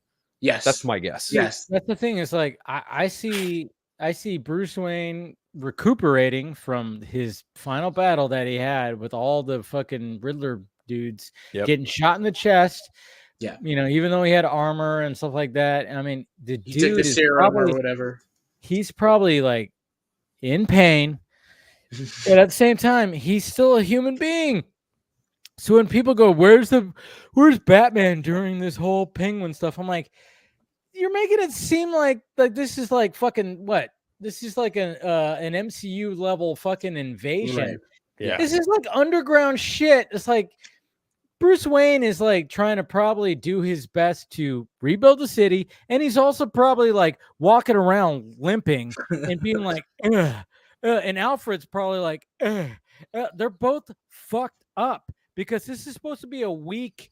I mean, obviously we're more than a week after, but it's still within a month or so after the events of the Batman where Bruce got fucked up no matter what anybody, and he let everybody out and he fucking pushed through. But you better believe that when he went back into the Batcave, he was like, he collapsed and was like, oh, Jesus Christ, my body is done. I wouldn't be surprised if, to some level, too, he's probably trying to figure out how to make a more malleable suit to, Right. Exactly. That too. That too. There's a lot of reason. I mean, the whole argument of why is Batman not in this or where is I it? hate Like, that shit. it's so dumb because again, too, like we've had villain centered focused comics where Batman doesn't show. Like this is when someone asked me this that is question, the Penguin's story. Yeah, exactly. When someone asked me that question, I'm like, is the show called The Batman or is the show called The Penguin? I just hate it. I just hate it when people say that Exactly. shit. Batman or like, they said that when it comes to the MCU, where's the rest of the Avengers? I'm like, stop it. Do you just want like a fucking crazy story with every movie, or do you want, or every, piece of content? Do you want like everything? And it was like, no, this is when it's focused on a certain character, you want just that character. I'm like, who knows? I mean, they showed off that mid-season trailer. Yeah, and they showed somebody on a bike, and everybody's like, "Is that Bruce? Who is that? Who is that, Bruce? You didn't see that?" Well, Austin? also, like to your point, I did see it. Yeah, people do kind of want that. Oh yeah, I thought it was great. Yeah. What was one of the biggest? You see a shot of somebody on a bike, and you go, "Oh, is that Bruce or is that Vic?" It's like one of those things, and I love that they fucking did that. They're teasing. Yeah. They're totally teasing, but it's probably Vic, but at the same time, but at the same time, it's like, guys, Batman is just a human dude. He took on the Riddler. He did all this. He did all, he helped, he saved people. I mean, I get it. It was like, he fucked up a lot in the Batman, which was the point. He wasn't perfect, and maybe he's recuperating and doing his own thing. And like you said, Phil, the series is called The Penguin. It's not about Batman. Where's Batman? Where's Batman? Right. And it's just, we're expanding. People hate the fact that we're, this is a universe. This is like, and I love that too. Like everything about the Penguin, this feels like, I think Matt does a great job of like making it quote unquote grounded, but like it still feels like this is Gotham. References to Arkham and all these others. Like it feels like you have a Riddler.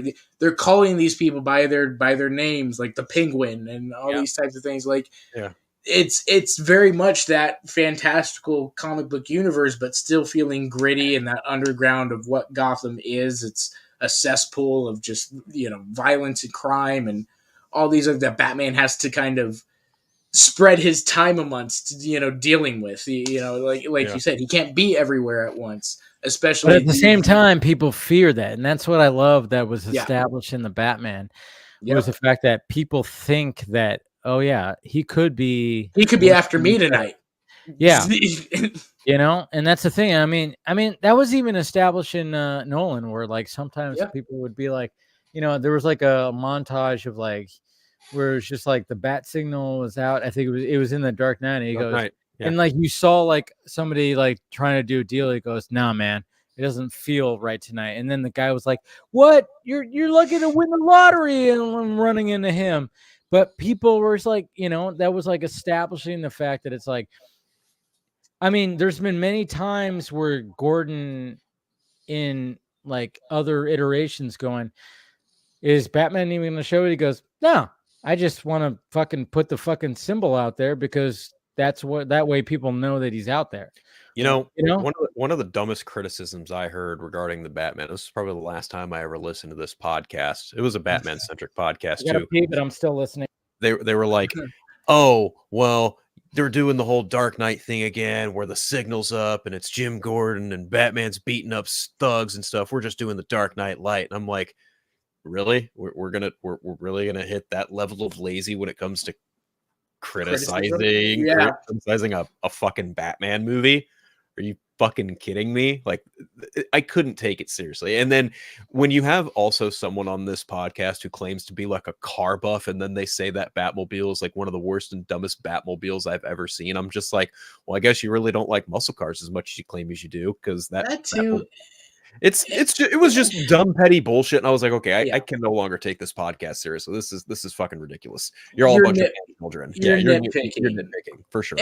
And like, look, am I happy? Like, of course, I do want a more fantastical Batman universe, right?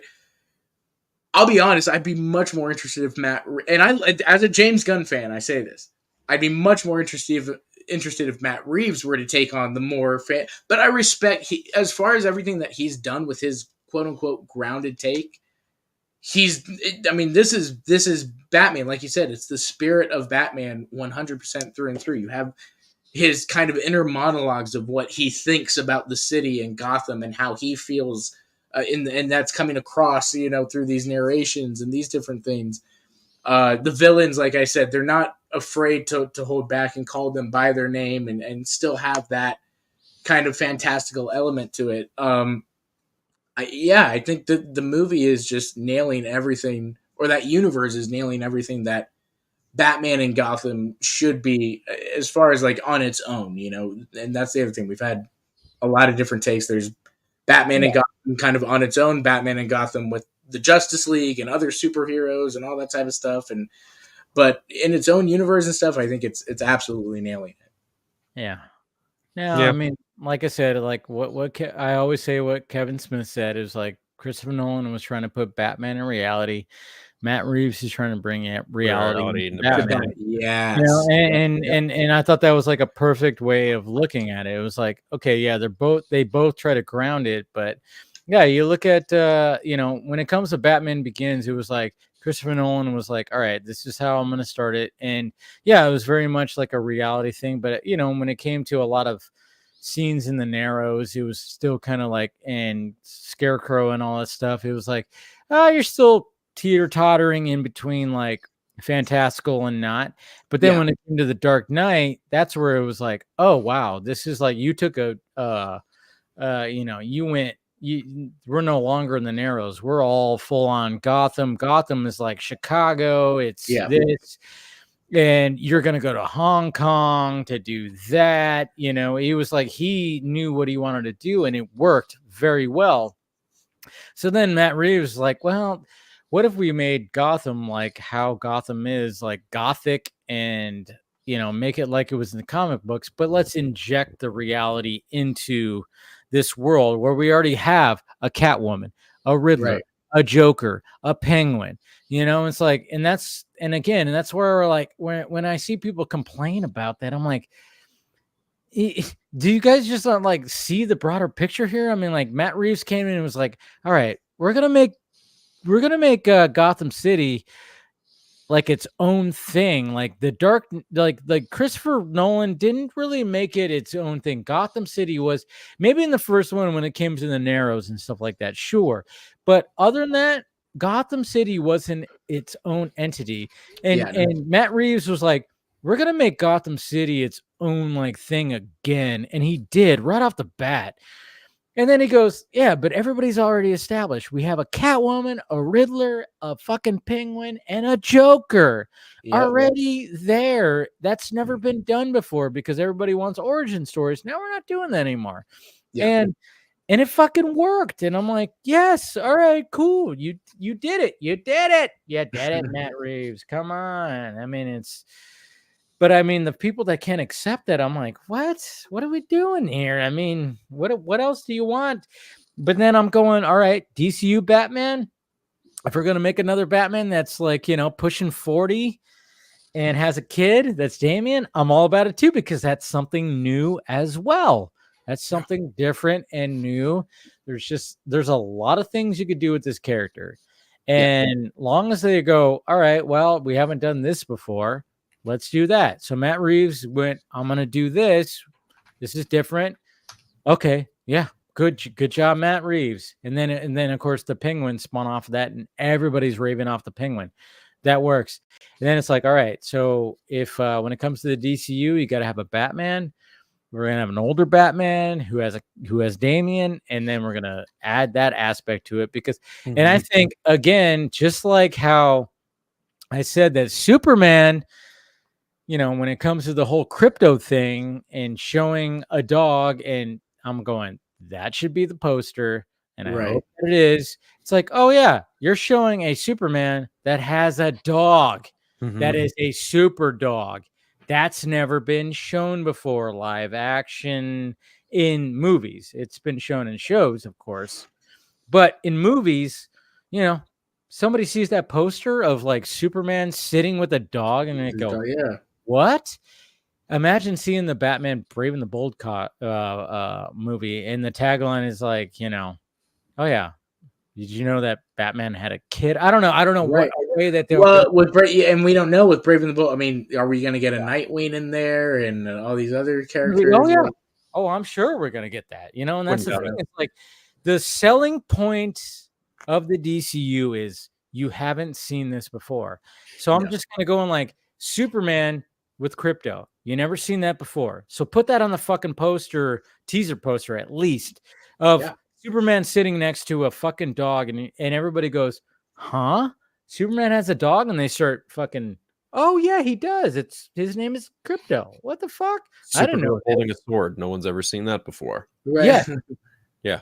That kind of stuff, like too. It's like I'm hoping this is what James Gunn has got kind of going for, is like, you know, and I think that's what he is. He's like, let's show people what people haven't seen before. I mean, obviously the diehard fans might not like it, but if you're going to try to like reinvent DC when it comes to movies, you really got to go like, hey, well, we have some things that, you know, people haven't seen before, which is Superman with a dog, Supergirl with a sword. Yeah, Batman with his family. Yeah, with his son. Yeah, the like the full-on Bat family. Like, yeah. It's always been everybody's been solo. But now you're like, oh well, you know, Superman has a dog. Well, and Supergirl has a sword and she's off planet. Batman has a son. I mean, come on.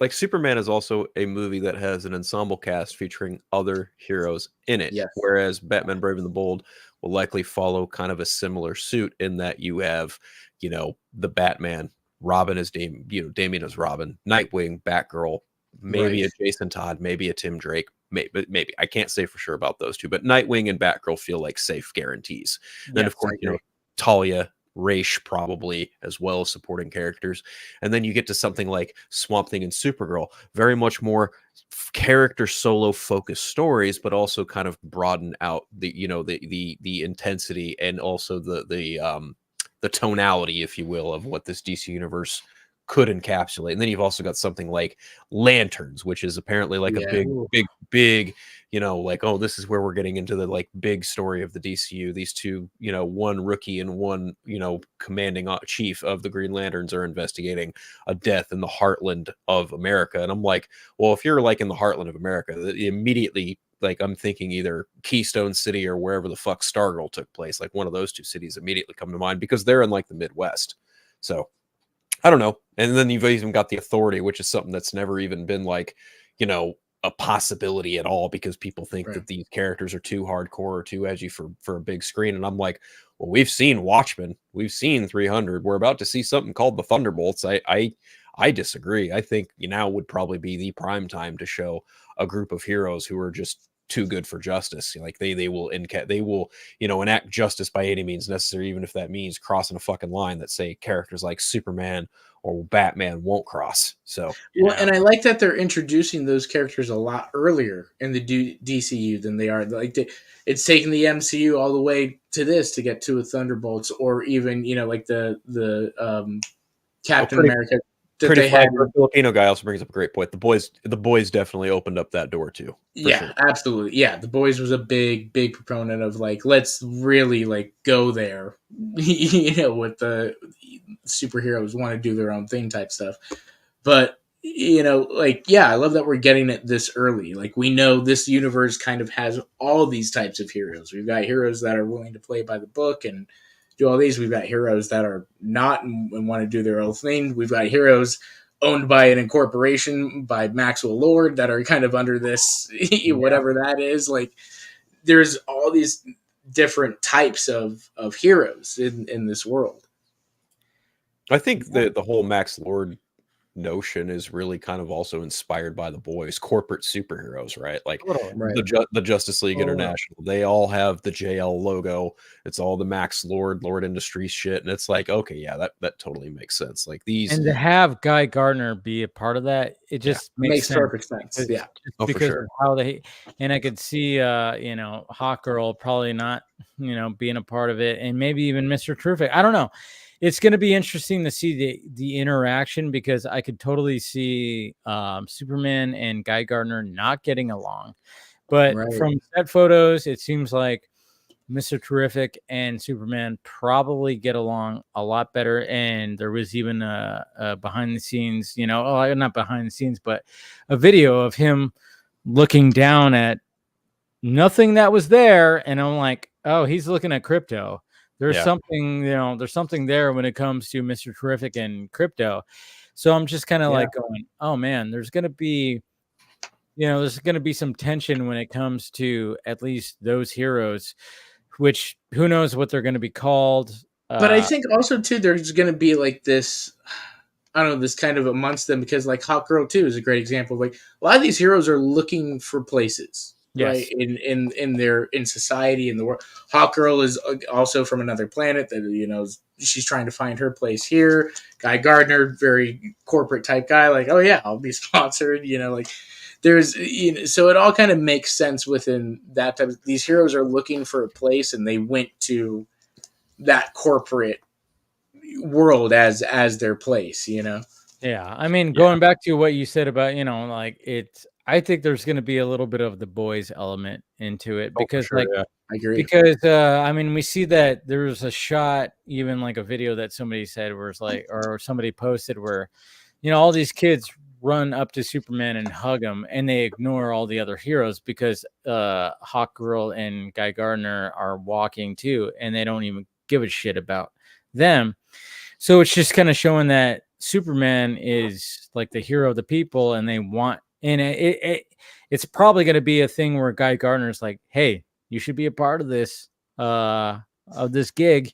We got this gig, you know, Max Lord, he's paying us very well. You can make us look good. Right. Yeah. I think they're going to emphasize like the fact that Clark Kent is making jack shit at the Daily Planet, and he's roaming through the crowd and being like, fuck, trying to get to work. And then Perry is on his ass. Lois is, you know, treating him like shit. It's going to be like one of those things where he's just like, he's going to be tempted, maybe even tempted to be like, maybe I should be part of this because I can make some money because, you know, and I think that's the fact that Superman is Superman. He's going to be like, nope, fuck this. And then I think maybe that's where Krypto comes in, where he just, you know, he's sitting with his dog, just kind of like going, hey, fucking A, man. And he just venting to his dog, and it might be just like a ridiculous scene, but at the same time, the dog's going to be like, rawr, rawr. Well, there's an interesting story there too with like roots, right? Like mid-America root. He comes from the farm. He comes from all these types of things. You know, is money the most important thing to you, or is, you know, like being a part of the people, being for the people, you know, and those so like, I think there's some interesting aspects there. I think that's what's going to be emphasized in this movie. And I'm like, good. You know, Snyder showed us when it came to Man of Steel and BVS, Snyder showed us like, hey, how would the world react to Superman? And I think James Gunn is like, how is Superman reacting to the world? Yes, for that's where I'm kind of looking at it. Is like Snyder did something fresh and new where it was like, how is the world reacting to Superman? And then it's like, all right, that's been done. So now James Gunn comes in and goes, all right, how is Superman reacting to the world? That's what I'm kind of looking at it right now. And I'm like, all right, that's why I'm intrigued by what he's kind of doing here. And I'm like, we'll see. You know, there's a lot riding on it. And for sure. For sure. That's damn true, yeah. Speaking of a lot riding on, I don't mean to change topics here, but I'm curious what your guys' thoughts are on this Gladiator 2. There's a lot riding on that too. I'm going to go see it opening night.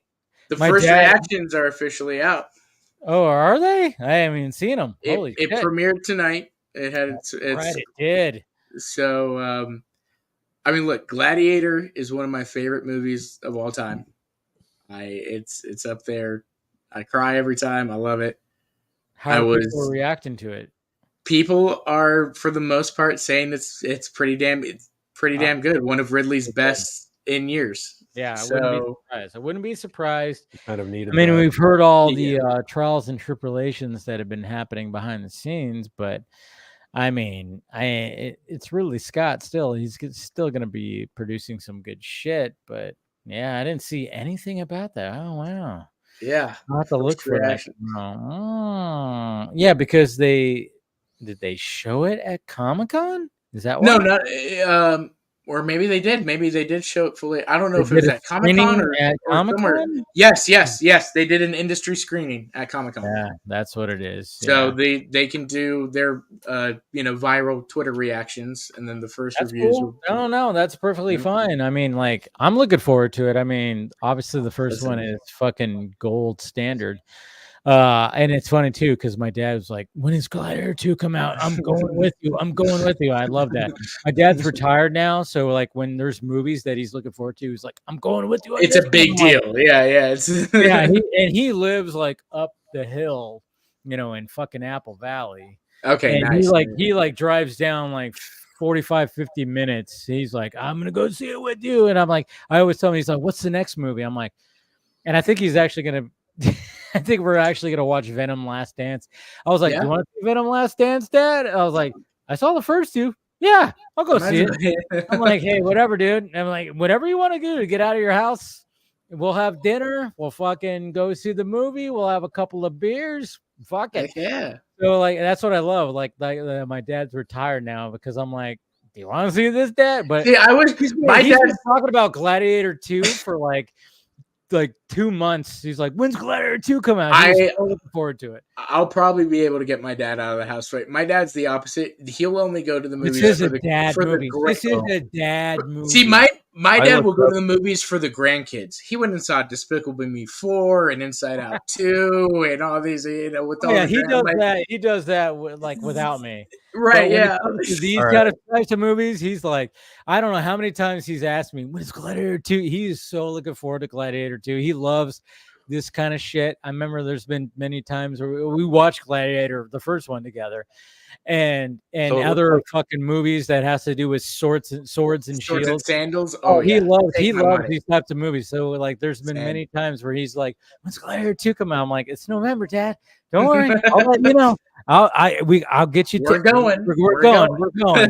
I got the tickets. I'll get the tickets. Don't worry. You come down. We'll do it. So my dad's he's the same so way. looking forward to this movie. My old man's the same way, and I'm looking into it. The Hollywood Reporter actually posted a spread about it. It looks like it wasn't Comic-Con, but it was a critic screening for it. It was a critic screening. Okay. So it was an industry screening, just not Comic-Con. Gotcha. Right, exactly. Okay. And they were allowed to share social media reactions, but it does say that reviews are on embargo until further notice. Meaning, they probably won't hit the reviews for that probably won't hit until like the week or the week before the movie releases. So we're still waiting a couple weeks for it. It also has its Dublin premiere on the 11th of November, so that's what I'm kind of expecting around that time. Reviews, probably. No, I've seen now I've seen some people post kind of about it, but again, it's got a great cast. It's Ridley Scott. Everybody's saying what I expected, and that is Denzel Washington is eating up every single line and part in this movie. When does he not? He looks like Denzel Washington is one of those guys that doesn't have to change anything, and we just go, yep, fucking great. Exactly. We just love Denzel as Denzel. That's the thing. It's like there's just something about his cadence and just the way that he puts himself on screen where you just go, yep. I'll be honest. Once he signed on to this movie, I was like, okay, maybe there's something here. Because if you got Denzel, this man doesn't make bad movies. No. Even those Equalizer movies, I don't care what anybody says. He read something in the script where he was like, I got to be a part of this. And then when you see that, you go, oh, Denzel's a part of this? This is not just some kind of gimmick. Because, Ridley Scott's a bit of a firecracker. It's like, you never know. It's like, maybe he's like... Last few years, Yeah, it's like, is he kind of shooting from the hip here? What are we doing here? But then you see like Denzel, like, oh yeah, he signed up, and then you go, oh, Connie Nielsen's back, people are back, and you see the trailer, you gotta go. The trailer looks fucking good. I don't like the fact that they chose like The modern song. day music and stuff like that. I'm like, you really have to do that? Give me some fucking, beating of some drums and some like, orchestra and Some shit. choirs. Give me some Yeah, Gladiator dun, choirs. dun, dun. Don't give me a fucking, a modern day song. I don't. That kind of throws me off. But I can push that aside, and I'm like, whoa, they have water in the. That too. Well, and also Paul Mescal is a big proponent to what, because that dude doesn't do bad movies either. I haven't seen him in a lot of movies, but I know he's like he's trying to be like the up and comer guy. He's big in the indie world. He is very big in the indie world, and so that's what it is. And I've seen him in, I haven't seen movies with him necessarily in it, but from what I follow on Twitter, it's like, oh yeah, he's like an indie world darling, and now all of a sudden he's like making the jump into, hey, he's the lead of Gladiator 2, and I'm like, all right, you know what? I mean, the actor who actually played the kid in the first one is still an actor now, but if you're gonna choose somebody else, that's fine. I was kind of a little iffy because I'm like, wait, the guy who played the kid now still acts now. You could still use him, but then they did that with Independence Day Resurgence. They didn't use the same actress who played the daughter of the president, and they used Miss Monroe, who's in Longlegs. They used her instead. But I'm like, wait a minute, what's her name who played that? She was in Scott Pilgrim and all this other shit. Why don't you just use her again? And they're like, I'm just kind of like, why is that? It's weird. But, sometimes it could work. I don't think it worked for Independence Day Resurgence, but hey, it'll probably work for this. I don't know what that one actor who played the son originally. I didn't know he was still an actor today. He's still an actor. I don't think he's like very much like, doing a lot of things, but I know I've seen him in things. But at the same time, I'm like, yeah, maybe this is one of those times where it's like, I don't know. I think they just kind of go, yeah, they don't have it. They don't have the thing like, yeah, they're still acting, but at the same time, it's like, it's not something. But Mescal is like Independence Day Resurgence. Maybe it would have worked. But if you're having something like Gladiator 2, where you have, it's Ridley Scott. You need a rising star. Russell Crowe was a rising star. Yeah, and then all of a sudden, I mean, look at the cast. I mean, you got Pedro Pascal in there too. You have another, which I think might be one of his best roles in a probably. He gets overcast. You got Joseph Quinn, who's a rising star as well. That's in this, and it's like, I mean, there's a lot of star power in this. Like beginning of star power and then existing star power. I mean, you got a lot of things that are in here. And Connie Nielsen, like I said, coming back, looking great, looking still like she hasn't aged a fucking day since. And I don't know. I think, this movie could be something pretty damn special. And so, I mean, I guess it makes sense. You want to have a strong performance. And if the original actor probably maybe they considered it, but they're like, he hasn't done anything really much. And then we got this dude who's an up and coming actor. He's a very good actor. Well, apparently they had there was a big audition process for this. Apparently Timothée Chalamet auditioned. Oh God. Which I love Timothy. I love him, but like, if you're going to be Gladiator, dude, you gotta bump all up. I got to say about Timothy is like, I've come around on Timothy. And I'm looking forward to the Dylan, the Bob Dylan, biopic. Yeah. At the same time, I'm like, he doesn't need to be in everything. Okay. Well, and he's I think he's being a little more smart. I think him and Paul are being smart about like their choices. We're not in everything, but we're in some really good roles and stuff. But yeah, Timothy, I don't think Timothy would have worked, obviously, because you need a gladiator. Timothy is like, as a gay man, I can say this, skinny twink. No, he's a little too. I mean, he would have to seriously get on the steroids, to bulk up. I mean, I've said many times, like when it comes to like him and Zendaya and Dune, I'm like, they have a combined weight of 90 pounds. I mean, the both of them are very, very, very, but they act their asses off in Dune. Perfectly fine. But when people start casting Timothée Chalamet in these roles of like superheroes or something like this, I'm like, no. I mean, eventually I think Timothée Chalamet will get to the point where he's got to, he's just very, very thin now. And he'll get to a point where he'll get to a point in his 30s where he starts where gaining weight will be easier for him. Exactly. But yeah, he would definitely not be good for this role. Not acting wise. I think like it would be the performance, but this is one of those movies, like kind of like Zach says, right, where you need a look. Too. Yeah, you have to have a look. Yeah, and I came around on Timothée Chalamet, not with the first Dune. The first Dune, I was like, okay. But then when it came to the second Dune and those fucking monologues and the fucking, I was like, all right, Timothée Chalamet is a shit. He's an actor. He's a fucking actor. Like, I wasn't there, and then I watched Wonka after that. I'm like, Thank you. This wasn't bad.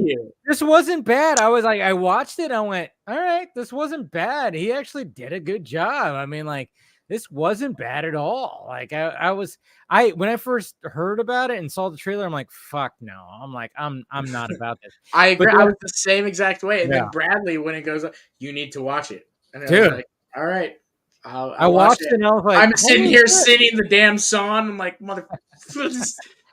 Dude, I was the same way. I was like, oh, wow, this is actually pretty damn good. I'm like, wow, look at this. Nah, not bad. And Timothy is another one. He's kind of an indie darling. He comes from like Beautiful Boy and Call Me By Your Name and all these others where he's a great actor. He's a phenomenal actor. Yeah, he's a good actor. He's definitely a good actor. But when people are putting him in Gladiator roles, it's like, nope, that doesn't work. I can put on the weight. Big old note from me. Yes. But I think we're going to wrap this stream up. This has been fun. We're going 4.5 hours right now. This has been a lot of fun, of course, talking to you guys. Of course, thank you to everybody who was here before. We had Chris, we had William, we had Brad, we had Nate. We had Nate. Anybody else? Brad? I think we're good. I think we're good. Paul. That's right. Paul, of course. Paul. And Paul's at Comic-Con. So, and like I said, I think I'm going to do a stream tomorrow and welcome in members and Patreon people if they want to join. And of course, anybody, you guys want to join, we have more discussions about things.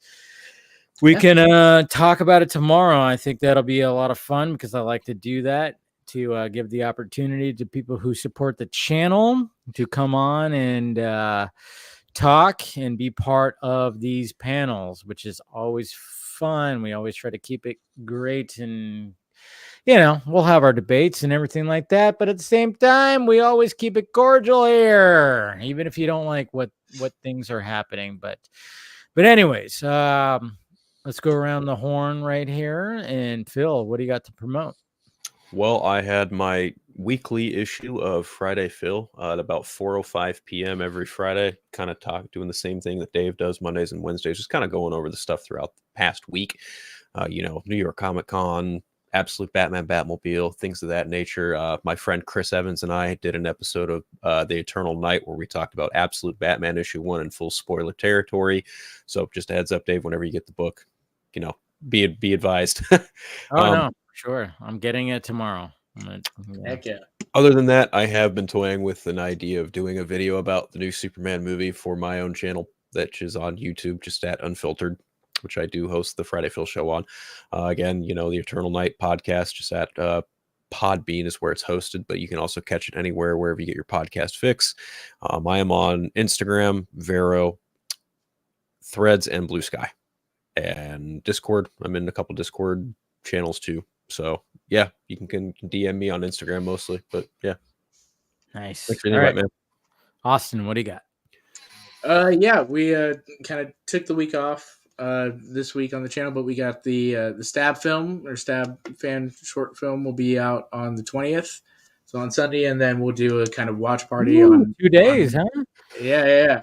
Do a Yeah. watch party on Monday on my channel and stuff, and then it's a normal podcast, Hard Filmmaker podcast, and then our kind of state of the election podcast and what's going on there, and yeah, having fun over there. So All right, I'm busy cool. with the 48-hour film festival about to start here. Oh, that's so. right. You're gonna do that, dude. That sounds so much fun, man. Yeah, we're going to on tomorrow. That's tomorrow the vodka's kicking in. We're going to a mixer where like they're gonna all the actors are gonna audition for all the directors and stuff, and so me and my co-director will be just kind of watching all the actors and picking and choosing some. So, dude, that sounds like so much. That sounds like so much fun. It's a lot of fun. I love it. I'm sure. But thank you guys for joining. Thank you everybody else who joined, and thank you everybody in the chat. It's been fun talking about everything right here. And like I said, going to do a Saturday edition tomorrow. And if you're part of the member or Patreon, you will get a link if you want to join in on the conversation. By all means, come in and talk. Let's have a conversation. You don't have to have your camera on. It's okay. I know we're shy. A lot of us are shy, but we'll do that. And thank you, Phil. Thank you, Austin, for staying here till the end. Of course, thank you, Chris. Thank you, Paul. Thank you, Will. Thank you, Brad. And if I'm forgetting whoever else, I think I got everybody. But yeah. Anyways, guys, talk to you later.